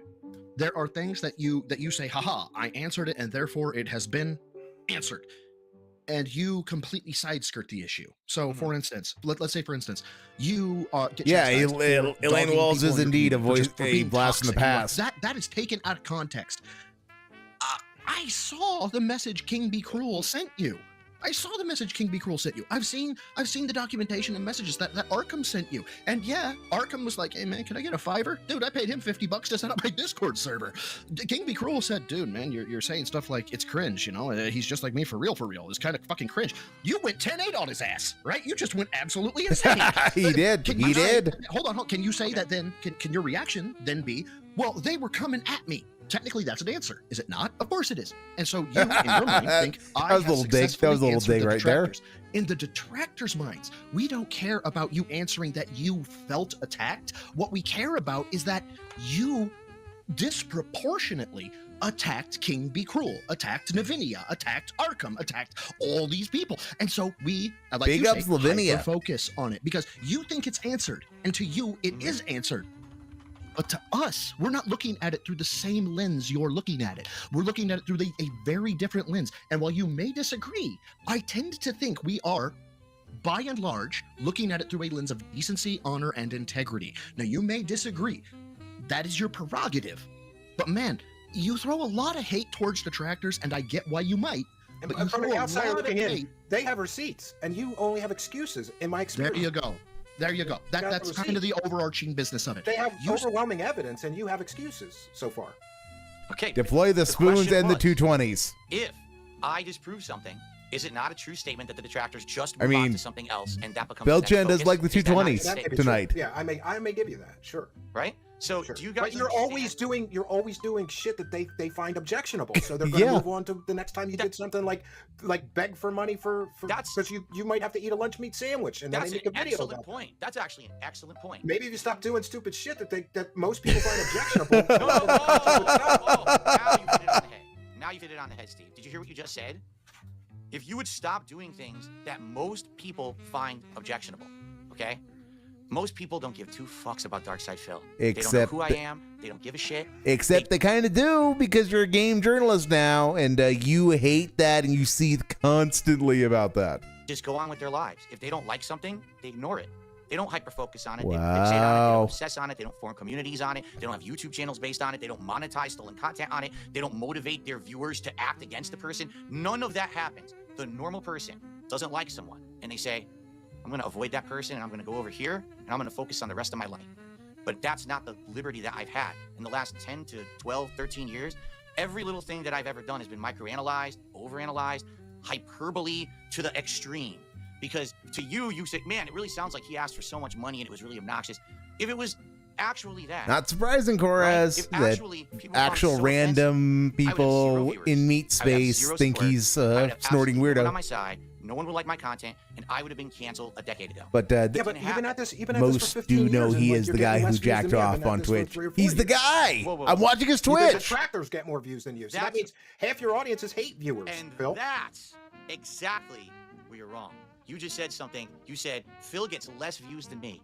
I don't get less views than you at all. Because every single person that watches this guy up here is my viewer. And every single person that watches every restreamer is my viewer. And yet you get The no only money reason from they're that. watching- The Yeah. only reason they're watching the content is because of this guy right here. So, just because things are different with my business model, just because I put out content that gets support and a lot of people don't like it, doesn't mean that people don't watch it, doesn't mean that it's not successful. You may hate me, but I think you understand the game, do you not? Right? I wouldn't be here after 16 years if I didn't know what the fuck I was doing. Okay? So I'll give you that. You're a survivor. I'll give you that. Right? I'll give you that. You So, are a survivor. I was in Absolutely. an endless no-win situation where the entire internet hated my guts. So what am I going to do? Am I going to just cower and cry? Or am I going Yes. to do my best Yes, to you are. persevere and to try to find other ways to get by? And I've done that for 16 years. But don't you think you could have got by better with Keemstar's 50 grand? He has. Absolutely not. I don't Yeah, know. absolutely, I don't wanna be a but, slave. quit Starting fucked. knows- I've already said this outright. Working for that guy, you become a slave. You're in a contract. You're stuck having to do what he says. I am much happier being my own boss, being the master of my own destiny, even if it means I have to deal with this guy you up need to here. work on Which, by the wit way, and I will say, Bro, I feel you have been fuck. very respectful tonight, and that was nice. I made sure I told him that he had to be. But No, he, I he's, think the he kind of, would've- he's respectful on his own. I was gonna say, didn't I need think to he tell him. probably would have done it anyway. He seems like that kind of guy. And to be quite frank, if people like him would actually just talk to me in a respectful manner, I think. Why don't you have him on your show, Phil? Why don't you have him on your show? Okay, Kylo, you are getting sent to ban world for that because in the United States of Phil, only Phil's allowed to be right, and anybody who even vaguely challenges him is ipso facto wrong. So yeah, all detractors are going to get sent to ban world anyway. So why should he bring him on? How does he win from that situation? I don't really do guests on my show anymore because I got tired of it. To be We quite can. frank. You know, let's explore things in the future. All right, I'm gonna say tonight that was actually him being on here and being fair and honest was nice. Oh, but just to review, the offer for the polygraph is still there. I'd like to see your bank statements from the period of the bank leaks, and then I can confirm for all the internet and the world that those Okay. bank leaks are fake. Okay. I'd like to see the $1,500 in charges that you said you undercovered. We are running out of time. Because the bank We leaks are and- running out of time, and but I would like we to see are proof over of an these chargebacks, hour- because over an Phil, hour in my late. experience, all the grifters that I cover, they're always making their audience feel sorry for them with perceived injustices. Yep. I don't think you're getting all these chargebacks that you keep claiming. If that were you the ask case, for money to cover those too. if that were the case, wouldn't I just ask for it a lot more often? Because I Could you really just don't could bring you it up just that often. You- could you just show me Dave the PayPal could not records and ask the for money chargebacks more and than he we'll does. Telling the truth about that. Let's end this the same way that I basically addressed it all night, okay? First of all, that was a great conversation. I'd like to have more conversations like this one with this guy up here because I felt that was a pretty good one, and maybe some productive stuff could come between myself and these detractors and detractor communities if we actually And, have a legit, yeah, intelligent you- conversation. So maybe I'll look into And that in in the future. in, Maybe in there's some benefit. 6 months, where have we gone? Where have we gone in 6 months? We've gone from, hey, it might be nice to have some productive discussions with some of the more reputable detractors. You know, the people who will come in and not call me a flaggot who needs to use a rope. We went from that to I'm going to sue all of the detractors and take all of your channels and all of your houses and give me all of your monies now. And remember, Phil, you promised you Now- weren't going to ask for money for personal expenses for 6 months. I haven't You asked said. for any personal You expenses. said you wouldn't for at the all. next 6 months. And I haven't in the past either. Yeah, that's correct. I don't do that anymore. I don't have to. I'm not in that. You're looking at clips from the bankruptcy and those years when things were awful. No, I've looked at recent clips. I've been watching you for a month or two now. And you Every think day. that and you saw me ask for money for You the just mortgage? asked for money to get Arby's, dude. Yes. That's the I don't Yes! really need Dude. the money for Arby's. What are you talking Dude, about? That's when completely when, different. when he challenged groceries, I did go to Pig Go. The last time you brought up, I have a mortgage and I have financials and I have my groceries was Feb 10, 2025. February 10th, Phil. But I just- what's the context? I can bring it. You asked for money because you needed money for groceries and your mortgage and bills on February 10th. That's bullshit. We No. can play the clip, Phil. That's bullshit. We can play the clip. I did not say I need money for groceries. That's absolute bullshit. Do you see what I mean? This is the problem. Well, when you talk about I have He's groceries talking and over me. bills coming up and I need money, that's talking over me. asking for money for personal expenses. You said There's- you haven't done that. It You're is. doing It No, I'm not. is. There's no point in trying to fight against this stuff because it will always be there. It will always be prominent. A guy like this will always want to benefit from it. You understand? Even though he's been respectful tonight, and again, I'm not trying to insult him. Maybe we'll have future conversations. But to Dude, end I've this, got a career. This I is a get fun you. gig for me. I got to get out of here because now we're way late. All right. But in summary, All right, what about the polygraph? okay. Are you going to do in that? summary, I don't care No, any of the drama you brought up stupid. tonight At all. I was going to casually answer questions for you. I have no incentive whatsoever to prove, disprove any of it. My viewers, my fans don't give two shits about it. Okay, do you understand that? None of them. Stupid. It doesn't benefit me. Who would this benefit? The detractors. That's who it benefits. Why? It gives them more content. Steve, who would it benefit? You. You're willing to fly out here to give me a polygraph because it gives you content. No, how about I don't even put it on air? I won't I even don't- put it on air for I don't care. need care. Steve, I don't Oh, need to give you he's content. talking in I don't ways need to Dave give you doesn't or them or understand. anyone content. I'm a busy dude. I'm happily married. I have a great business. I don't need to waste my time on this. This is all bullshit. Do you understand? It's just nonsense. None of it. And the truth is, none of But it it's directly impacts your business. None If of people it- think that you're a scumbag begging for money that you're spending on stupid stuff, I mean, and you don't you really are. need the money to pay You your are. mortgage or groceries or whatever you're asking Mhm. for, then people aren't going to give as much. But if they believe that you were being honest with the audience for these times and that you weren't wasting all that money on a mobile game and all that stuff, maybe Mhm. they would be more generous. And maybe if you didn't ban 1,200 users in the space of 5 weeks, which with all the same harassing Uh, laws, some of which them I've were- already He's explained. happily Yeah. married, So, in dude. summary, Because he's I still benefit from married, it. stupid. I'm not gonna spend time on I it. watch it. I'm not going to waste time on it. I'm not going to have you come into my house. I'm not going to have people filming. I'm not going to have No, I'll do it detractors. at a hotel. I'll I'm do not the gonna have- polygraph at a hotel. You I'm can not come to gonna my have hotel people and I'll making get a hotel in thousands. Renton. The only way I would even consider for a moment doing it is if there's some kind of a benefit to me. In other words, Simply- they're going to pay you to prove your innocence. Yep. Can you explain to me Yep. the actual concrete benefit? Because you haven't. You said, well, maybe some supporters would come back. No, they will not.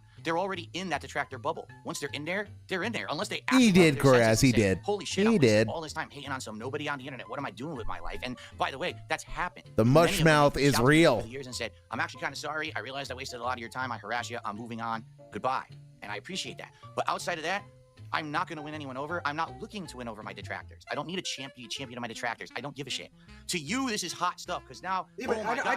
I don't get it, because if thousands of people were calling me a lying scumbag on the internet and I could 100% prove them wrong, especially with somebody that's going to give you a polygraph, sign NDAs to give you a legal, I would jump at the chance to ram it down those detractors' throats. See, I'm not a lying scumbag, and I'm giving you the Polygraphs- opportunity. Polygraphs have no legal standing whatsoever and are not. No, they're not admissible in court, but they're a great investigative tool. So we know Everybody that. agrees that. So even if I were to pass your polygraph, it wouldn't matter because they say it But- doesn't matter. It's bullshit. He's We're some gonna But, get bullshit sued. manipulator. but circumstantial evidence is admissible in court. So you see what I'm saying? This is all bullshit. None of this matters. It benefits you. It benefits them. It doesn't benefit me. It's a waste of my time. And if I had known that that's what the purpose of this interview was tonight, I would We're have trying done to it. get to the truth. That's what we were trying. That was that was my purpose, you know. But hey, I was just here to give you some boost on your channel, basically, because that's how it was explained to me, that you wanted to have a good hot guest for your first person on this series. Well, it was spicy. It was controversial. I hope Yeah, it's it worked was out. good. You know what I mean? I hope it's worked out. For the record, nothing. I'm not actually mad at you, just so you know. I don't see you as an No, I enemy don't at hold all. anything. I don't hold any.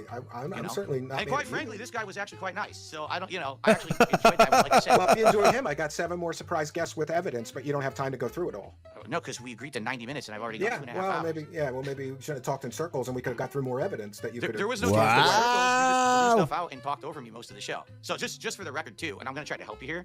If you do want to have more guests on your show, you shouldn't do what you just did. Like, I'm not saying you have to delay guests, okay? Because that's what Kino Yeah, says. imagine You have to do that. Well, a being lot of the times tonight, Dave I was and just thinking trying to you could respond. You lecture kept going, anyone you on got how to really do loud. their show. Actually, it hurt my ears. I'm gonna be honest, but I didn't Well, say in anything. fairness, Phil, you know. could talk circles for 20 minutes and run out the clock. And I can show you all the messages. I got at least 25 messages from people saying, "Don't let him talk in circles and run out the clock." So maybe that was on my mind. And if I interrupted you too much, then I apologize. That's Okay, my so, intention. so to end this, because you notice I didn't run, I wanted to end it clearly and concisely. Concisely, nothing that any of this tonight concisely. presented to me is in my interest because it doesn't help me in any way whatsoever. It really doesn't.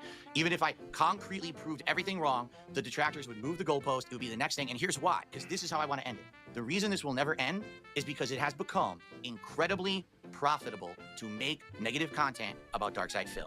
It's that simple.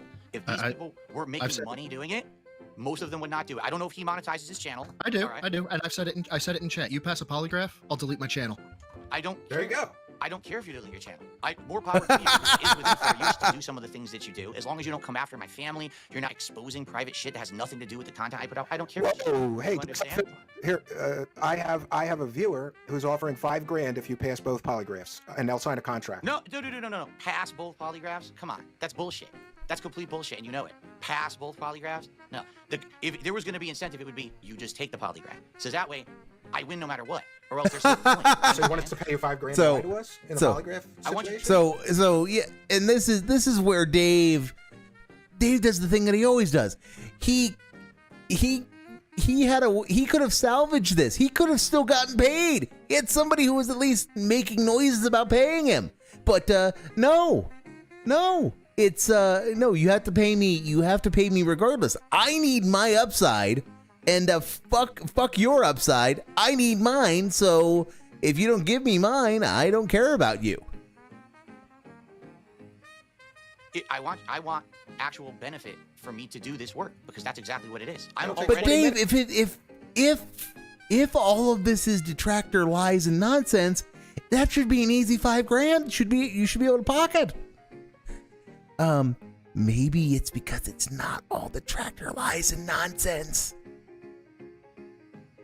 That's we'll ask you 10 questions. I'm It's 20 already- minutes. I'm You already can prove your successful. innocence to the world for 20 minutes. There's no proving of innocence because the polygraph is not admissible evidence, so it doesn't What is- matter if it's positive or negative. It doesn't matter. It will be worthless. It'll be a waste of time. It'll be content for you, content for them, no benefit for me.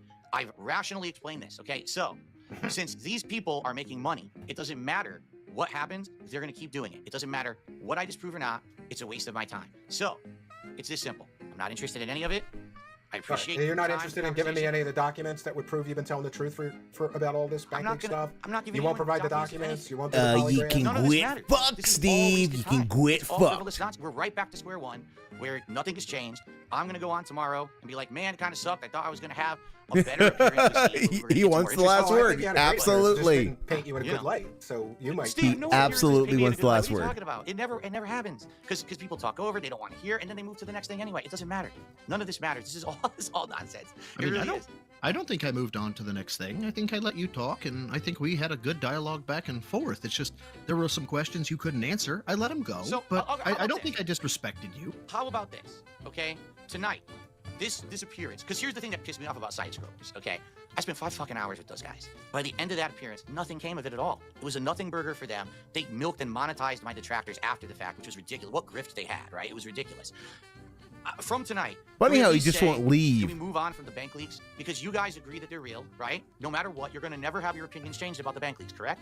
So there you have it. So, who cares? It's over with. The bank, Well, the bank I don't is think still- people are ever going to move on from it because you won't prove that they're fake, and you could easily prove they're fake. No, you I could can't. get you could get I yes cannot. you can. You could There's get your nothing I real can do. bank statements from that period and show them to me, and they won't Okay. match. Okay. Therefore, you can prove they're fake Are you ready? 100%, but you're I'm- refusing to. Are you ready? Are you ready for this? I can't give you any statements because the account was closed, and I don't have any access to it anymore because it's gone. It's federal law. You understand? could still get your statements. You Can contact the bank. Yeah, contact the bank. Yeah. I'd have Yeah, to you look can into that. You can I- contact the bank. You can contact the accounts. You're entitled by law to see transactional You're- information. you're also it saying- protects you. It you're al- protects you. You're also saying there's federal law that they were supposed to file a police report and they did not. And I'm telling you that's truthful. My account was closed. They didn't. Apparently, if you can't find it, they never filed the police report. What can I say? I'm not involved in that. You know, I went through a lot of shit because of that. I really did. Phil, you can get the documents from the 18 months that the bank leaks covered, and obviously, if they're not accurate, they won't match. And I will tell the whole world I was wrong. The bank leaks I'll are eat fake. crow.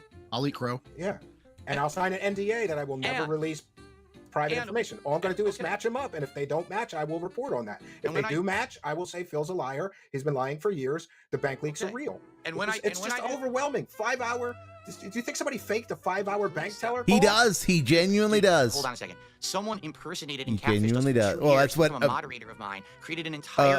I know where the story is going, but yeah, that's part of the problem with that Dave always has with the story is it is incredibly improbable that someone would do what was necessary to fake the bank leaks. But Dave's position is, you're wrong. It's something incredibly improbable, and he won't even acknowledge how improbable his version of events is. It's just, my detractors are all a bunch of lunatics, guys. So obviously they did something crazy.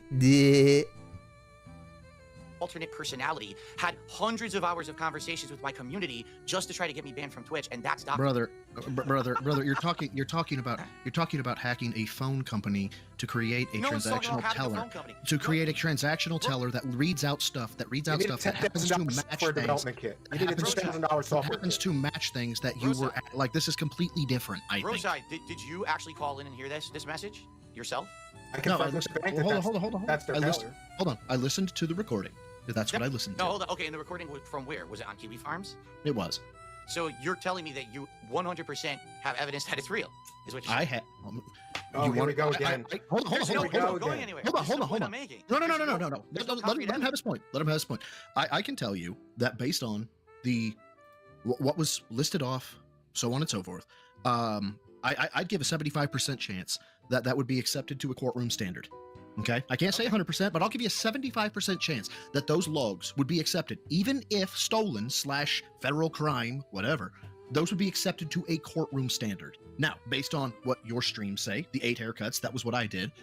I would say that to a courtroom standard, that is beyond a reasonable doubt. And what's great is, in civil suit, it doesn't even need reasonable doubt. It needs greater than 51%. Yep, preponderance You of the would be evidence, taking- boys. Preponderance of the because evidence. It's beyond 51%. You want to go beyond reasonable doubt, it's like 75 to 90%. But you want to talk about civil suit, that you're done. You're done. So you don't have evidence that it's real. That's what he took from that. That's what he took from that. You didn't actually call in and hear it.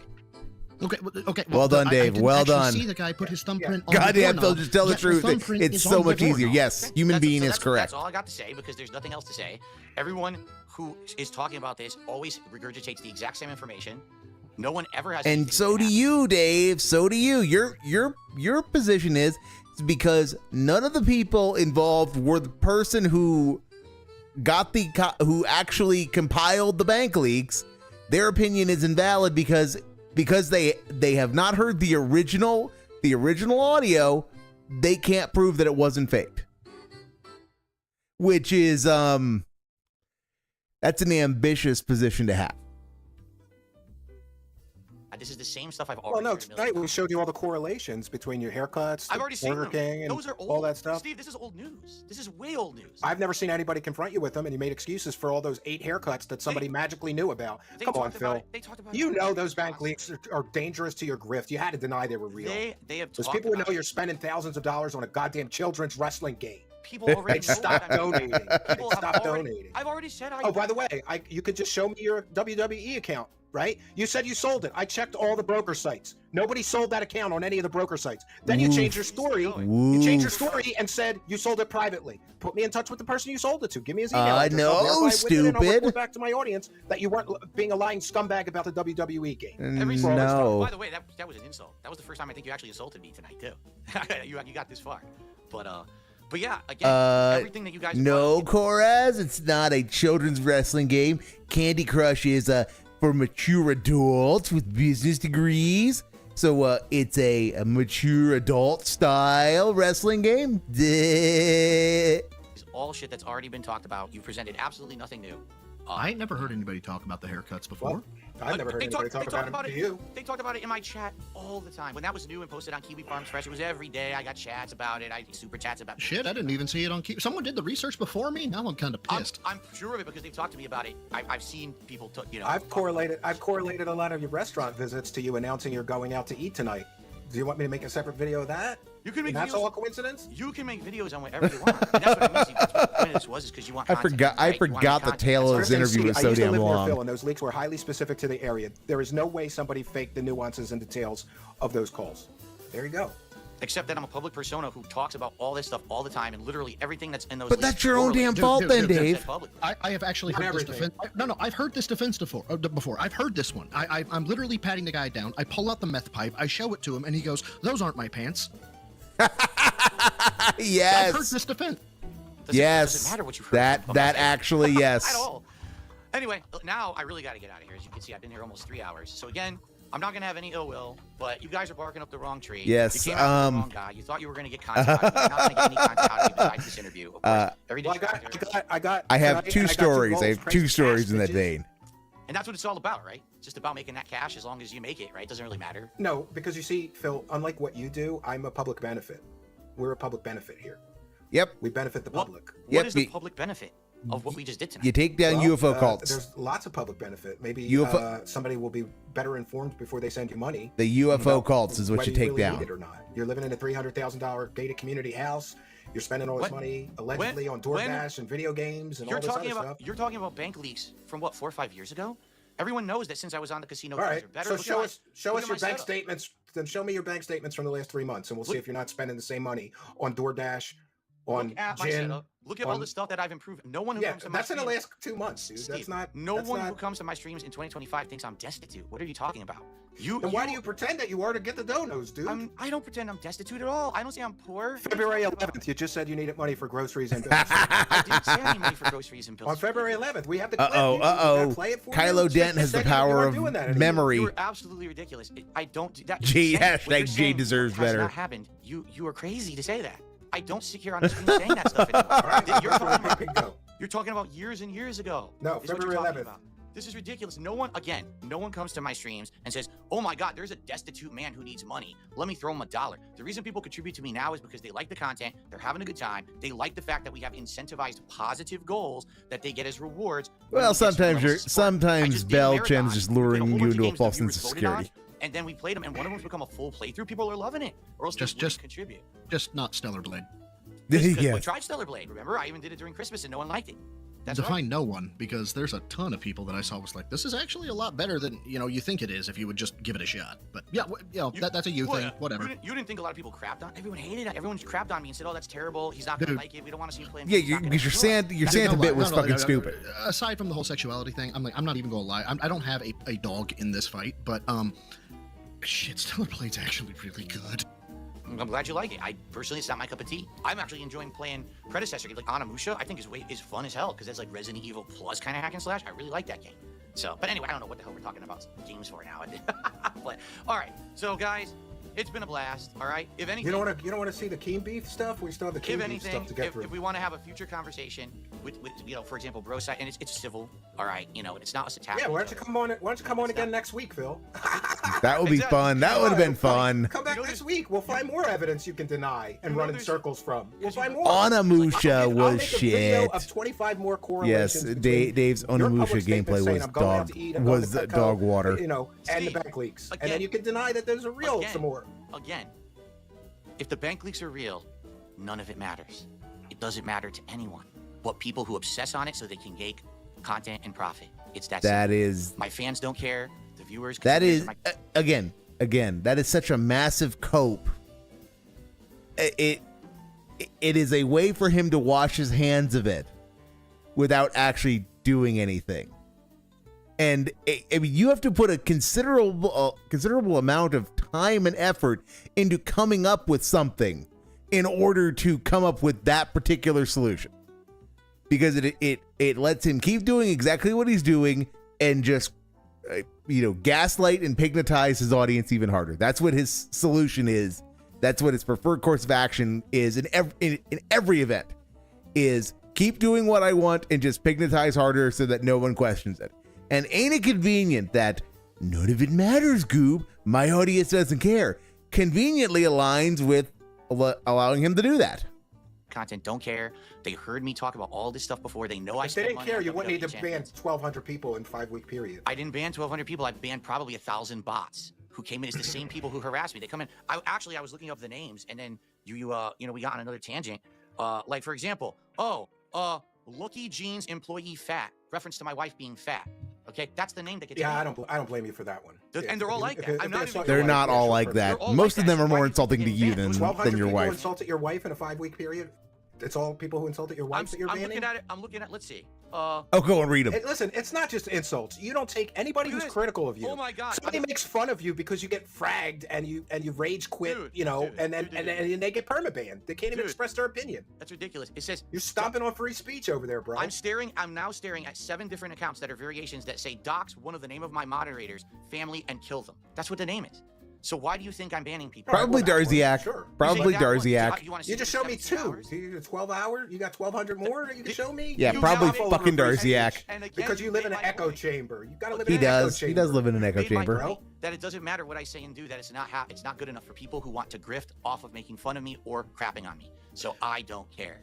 Phil, right? Steve, no disrespect to either of you. I do have to bounce though. All right, yeah. Much respect. Thank you for your help. Phil, Mixed you didn't- Coyote said he banned me for asking him to bring back DSP tries. you didn't bring back something he liked. You didn't run from me talking to you. You get a notch up. How about I don't. You've banned both my accounts that tried to talk in YouTube. You didn't run from me this time. I'll give you a notch up. It's not a big notch. I'll give you a notch up, man. But Steve, thank you for having me on. I do have to bounce out. Thank you so much. I appreciate your help. Thank you. All right, Dark Side Phil, you survived the interrogation. You want to come on next week? We'll come up with more evidence that you can deny. I will. No, because you know what it's going to be now. I mean, I don't know why you thought it was going to be anything different anyway. Like quite frankly. Yeah, everybody told me you were just going to lie again. It's the same circle over and over. I give my answers. The same questions are asked. Nothing ever changes. For the record, you didn't know this. Everything you presented tonight has already been presented. No, it hasn't. No, it fucking hasn't. No, nobody's ever asked you publicly on a live stream about all the correlations. Oh, yes, they have. No. No, there's a couple of. No. I've seen that spreadsheet. Side scrollers, guys. It's all been done. Like I said, we got some gold dust out of this. No, we got a lot of gold dust out of this, but no, we unironically got some useful new information about the bankruptcy and what probably happened there. He didn't mean to give it to us, but he did. Maybe, Phil, you can understand, though, like, if you look at the spreadsheets, you can understand why people are so upset, because you're constantly begging for money, and the spreadsheet shows there's more money spent on a children's wrestling game than your mortgage. Mature adult wrestling game, stupid. Here's what I will say, all right? Because we could end it on a high note, okay? Here's what I will say. You can love me and hate me, whatever it is, and I get it. You know, I do. I mean, I just did a 12-hour react to my documentary that talked all about this messed up stuff, okay? Today, I have aspired to change, and I have. If you take a look at the stuff that I'm doing, because I know you think I'm asking for mortgage payments. I'm not. This hasn't happened. You are. You absolutely are, though, Dave. I'm trying to be a better person, and I feel like I have improved a lot in the last couple of years. I say 2-3 years. I've actually improved a lot as a person and my content. Since April, when you spent $4,000 on a children's wrestling game, April 2020? Yep. Improved? He has improved. As a person, he spends $4,500 now. Yeah. I don't sit on my streams acting like I'm destitute. This doesn't happen. What it is you're coming out of context. You're coming in. I'm trying to kind of replicate the positive motivation that Kino Casino has done. Let's have a positive goal. Be a jokester about it and say, oh, come on. You didn't give it this. You didn't give enough here. Didn't you want to see the Arby's? Well, yeah, I got a positive goal, and that is, to be honest, I have done my homework. People didn't think I was going to do my homework, and so for my goal, I'm going to drink some beers and make the audience watch me while I read all these super chats. You should. Which could take quite a long time, but the grand total it will. What interests me, and this may give you some clue as to why people are so upset. If the bank leaks are real, then you spent $44,000 on a children's wrestling game, but only $33,000 on your mortgage for that 18-year Yep. period. Yep. Okay. Okay. Yeah. Yeah, I mean, it's just he doesn't even put together what that means. Not even getting into what the optics are. Is he can't even admit that? Wow, that's fucked up. If I had done that, that would have been incredibly stupid of me. But no, he can't admit that because it's true. And he can't be wrong about anything. Yeah, I mean, it's a lot of money to spend on a children's game. And if you really are doing that, there's help. I can get you some help. I can get you in a program. You don't need to help me because it's 2025, bro. Even if it were true, things are so different now. I'm telling you. All right, well, things are so much better. You did promise your wife that you weren't going to play those games anymore. Did you break your promise to her? I never promised my wife I was never going to play those games. Play the clip. Play the clip. You weren't going to spend so much money on mobile games. Play the clip, Kylo. You're probably talking about many, many years ago, right? Yeah, of course. Here we go again. A couple of years ago. Again. Yeah. Remember, and that's a wonderful point, Kylo. Is he promised? He was on record that when he got married, he promised Kat he was not going to play mobile games anymore. Not that he was not going to spend money on them. He flat out said, "I'm not going to play mobile games anymore." While at the same time, per his own admission during the June the King React, he was playing mobile games up until 2019 at least. So a year, up to a year after they were married, he continued to play WWE Champions by his own story. So, the King Snake, all according to Cake, because the King Snake works in mysterious ways. I've already said none of this matters to my audience. But yet you're here. It doesn't matter, but you're here. So. What do you mean? But okay. Precisely. You invited me, and I didn't know this is what it was going to be. I already told you. If I knew it was going to be you trying to talk about bank leaks for 3 hours, I would have been like, I'm just wasting my time. Well, I think it wasn't a waste of time. I think that now we know that you'll never own up to. Retconned his own answers. Yes, he did. Like a true narcissist, nothing is ever your fault.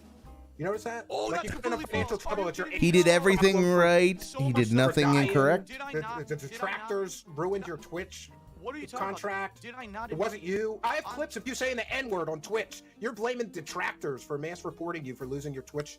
I never said the N-word on whatever. Twitch. That's ridiculous. Kylo, that is racist. The correct term is stationary or urban style with the hard R. Never. Well, it was kind of. You did. Be progressive, goob. Never you kind of did. Stationary N. You said the word stationary and then N. And then no, it wasn't. People in the live chat called it out, and you pretended you didn't say it. And what happened? Twitch contacted me, suspended the stream saying I said it. I sent them the clip again. I said I never said it, and they unbanned me right away because it never happened. Well, it sounded to me like you said it, but I don't know. But again, you're always blaming everybody else. It's never your fault. Do you see the point? You moved the goalpost again. Do you understand? You didn't move the goalpost though, Dave. Redemption. You can fix this all right now. There is no road to redemption. Give me the records I asked for. Take the polygraph, or people will say you wouldn't take the polygraph because you've been lying for years. You won't show the records and the receipts because you've been lying for years. Steve, you're gonna say you've been lying for years, Phil. Steve, and you could fix this right now. You're still going at it. Give me the records. I've got NDA standing by. You could talk to the lawyer that I have write up the NDAs. You could put new, clauses in there. Steve. You could prove that everybody's been wrong this whole time and that you haven't lied for years. He could, and he chooses not to. And he chooses not to because he can't prove it. If I gave you absolutely everything you want, no one would care. My detractors would still have a field day. You'd have a bunch of content. It doesn't help me at all. I just know if thousands of people were calling me a liar constantly and I could clear it up in 20 minutes, I'd do it. 20 minutes to take the polygraph. 10 minutes to go get the bank records I asked for. The polygraph 10 minutes to go get the proof that you spent $1,500 on legal fees. That the I don't think you polygraph spent. proves It's nothing. so simple. The bank records, I'll be told, were fake. Every single thing. I've been through this already. Again, you're just new to you. You're new to the game. You don't even know. Well, I'm an outsider looking in. Yeah, that's right. Yeah. You're new to the game. You haven't been through the dance. I have been through this dance for a Well, while. I've been through all the evidence, and in my opinion, all your detractors are right. Those bank leaks are real. You've been lying about it for years because you don't want your audience to know that when you beg for money, you're going to spend thousands of dollars on a mobile game. By the way, you can open that up and prove that you're not spending thousands on a mobile game every month. So that's fine. Okay. So now what we've established is you don't like me because you think that I'm a scumbag. You already said. No, I didn't say that. I want to find you a road to redemption. I said that though. You outright said that. I'll give you some props. You're a goddamn survivor. I've seen you go through shit that would have killed lesser grifters easily. I've seen you go through some shit. Those bank leaks came out. You came up with this whole concocted story about identity theft, which, by the way, you could prove. Give us the bank records that there was identity theft around that time. I don't think there was. It was all cover story. So Steve, here's the thing. You're seeking the truth, all right? The truth is this. I think everyone actually gives me more credit than I deserve because you think that I'm some kind of a mastermind who comes up with all this stuff. No, I think you're kind of stupid. There's literally somebody faked all that shit, Phil. There's no fucking way they faked all that shit. There's too many dots to connecting. So and I'm an outsider looking in. I don't have a horse in this race. I'm not on the detractor side. I'm not on your side. I'm not really on Kino's side. And by the way, you know, I told them like I gotta investigate this and look into it honestly and report what I find. That's you know, like, dude, you totally have a horse in the race because you have content now. You made money tonight. You know you're gonna make more content on this. That's just the game. I haven't decided that. But dude, that's quite honestly, Phil. Sometimes I do the full court press like I just did on you tonight, and then I decide this grifter is not worth my time because I'd like to go for higher level people. You know, or I don't want to punch down, and I feel like I do have some sympathy for you because every day when you wake up, you have to stream and lie to people to eat, and that's a sad state of existence. I wish on my worst enemy. I'm not lying to anyone when I stream. What are you talking about? I think you lie constantly to get people to feel sorry for you. I mean, that's my opinion. I'm entitled to it. Are right? you kidding me? How am I making people feel sorry for me? I will agree with you. And Dave has been trying to leave for 90 minutes. Close to 2 hours at this point. You're tying your own news here. Do you think I can't find more examples of you begging for money in the past 5 years, Phil? Dude, you think I'm not going to do that? Pretty easy to find that. Just turn on. Is he streaming? He's begging. There's 50-50 chance he's begging. Support my content. Hit the goal.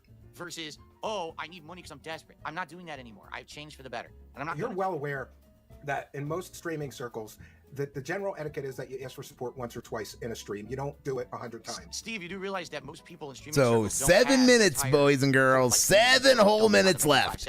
No, I get that, but I can't find anybody else that asks for money as much as you. And honestly, I gotta respect that. I'm like, I thought everybody was exaggerating and nope, the begging is real. Where you're like asking for money 88 times in 1 3-hour stream. The begging is real. Come on, guys, we gotta get some support. I gotta hit the goal tonight. I gotta go shopping tomorrow. I need groceries. My cat needs food.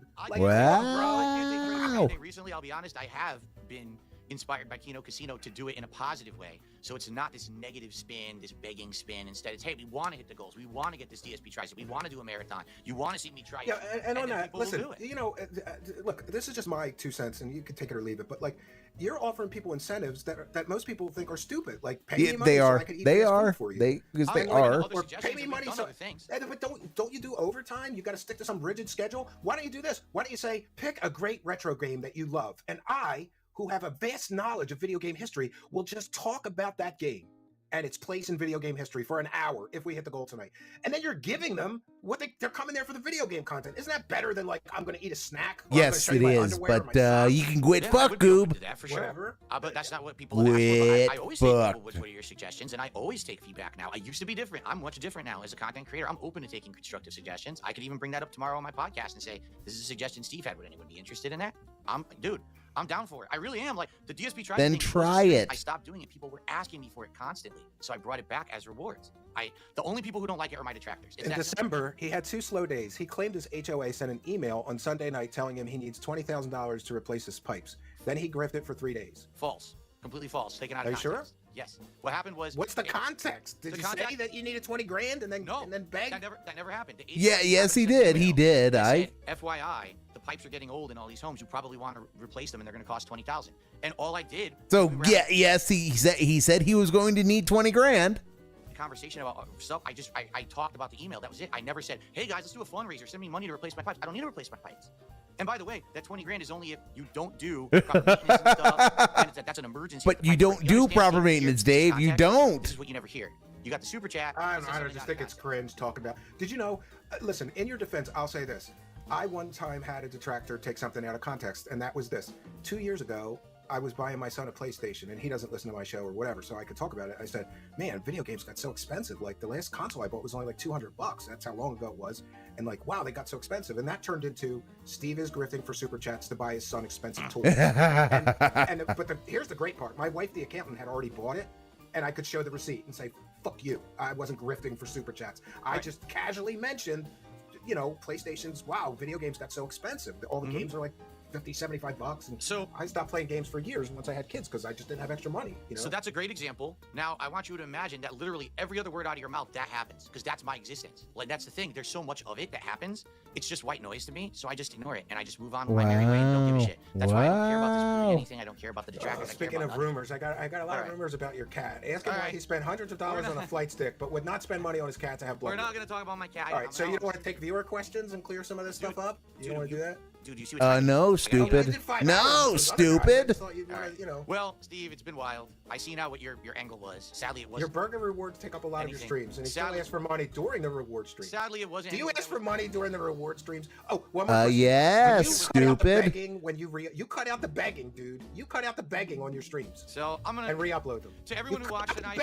He does. He does. You need to cut out the begging, bro. You know what he's talking about. So anyway, everyone watching tonight. You take the stream down and you cut out a lot of the begging. He does. He does. It is part and parcel of the content. I'm not biting any of your hooks. It's all a waste of time. It was a good try. It was a good try, but you know. I tell viewers if they don't donate, that cat has to cook. Yes, he does. So, he does that too. He does that too. Are we good? I guess if you don't want to, go through the Keemstar stuff. You don't want to go through the Keemstar stuff. We agreed to 90 minutes, and I gave you more than double that, so I think that at least deserves some respect. You know. All right. Yeah. Wow. Everybody thought you would rage quit 10 minutes in, so yeah, I guess I give you some respect. All right. All right. Well, He'll need psychological help. He has to admit he has a serious mental health issue. He needs to address it. Yeah. That road to redemption. All right. And the thing is, here's the thing. My final statement. I don't need redemption. I'm good where I am. People. You need redemption, Dave. Even if you're not, if you want to live in that world of drama and online stuff, more power to you. You want to do next Thursday at 10 p.m.? We'll go through more evidence. I'm done hating. No, stupid. Another show. We'll go through more evidence. He won't even let me finish my final statement. Go ahead. He still talks over me.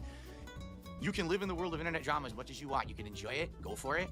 Normal people don't care. I don't care. We're all good. We're all good being over here on our side. As said, no, stupid. Right?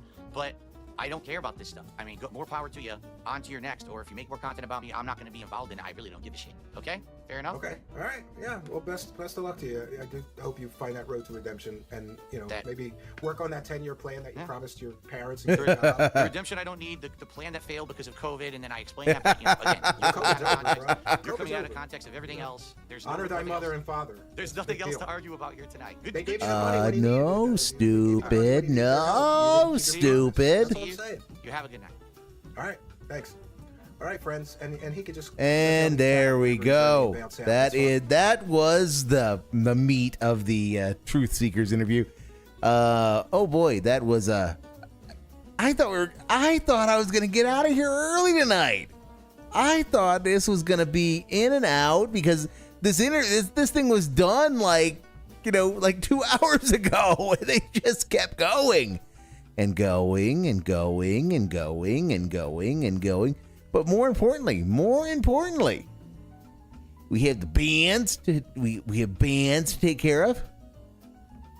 Unfortunately, we did not hit our now guys. The guy has felted us. He has felted us because by the end of July, we have not hit the goal of 7,500 kick bands because we've got a DSP reel, told viewer to commit a suicide, and Burstin' on the Firstin'.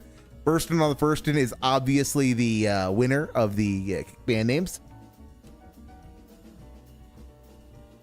But we're only going to be, when the dust settles, we are going to be stuck at 7,499 kick bands.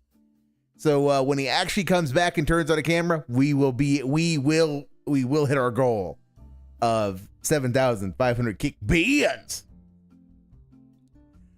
All right, so I think that's a night of shenanigans to call it. It was enjoyable. It was definitely a thing that happened. And yeah, there was there was stuff in there that I had absolutely forgotten. I had forgotten. I don't know how I had forgotten, but I had forgotten that Broside turned up. I don't know how I forgot about Broside turning up. But, all right, so that just leaves the question of, when will I be back? I've decided I hate myself, so I guess that means I'm streaming tomorrow. Maybe. I can't.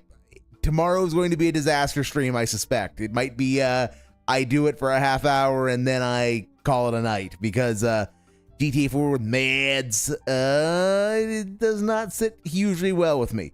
But I've isolated what I think my issue was with the last stream. So I might be able to get into it a little more. I think I figured out what the problem was. So yeah, nothing left to do at this point, but call it for the evening. So yeah, I'll see everybody. Well, it's currently at 12:46 a.m. my time, so I suppose I will see everybody later today, guys. For GTA 4 with Mads, at least for a little bit, and then probably it'll become a disaster stream, and might just watch all of the Captain Alex archives until it's time to sign off and go do something else more productive. Lame, Koraz. What's lame? Me signing off? That's just not cool, Goob. Not cool at all.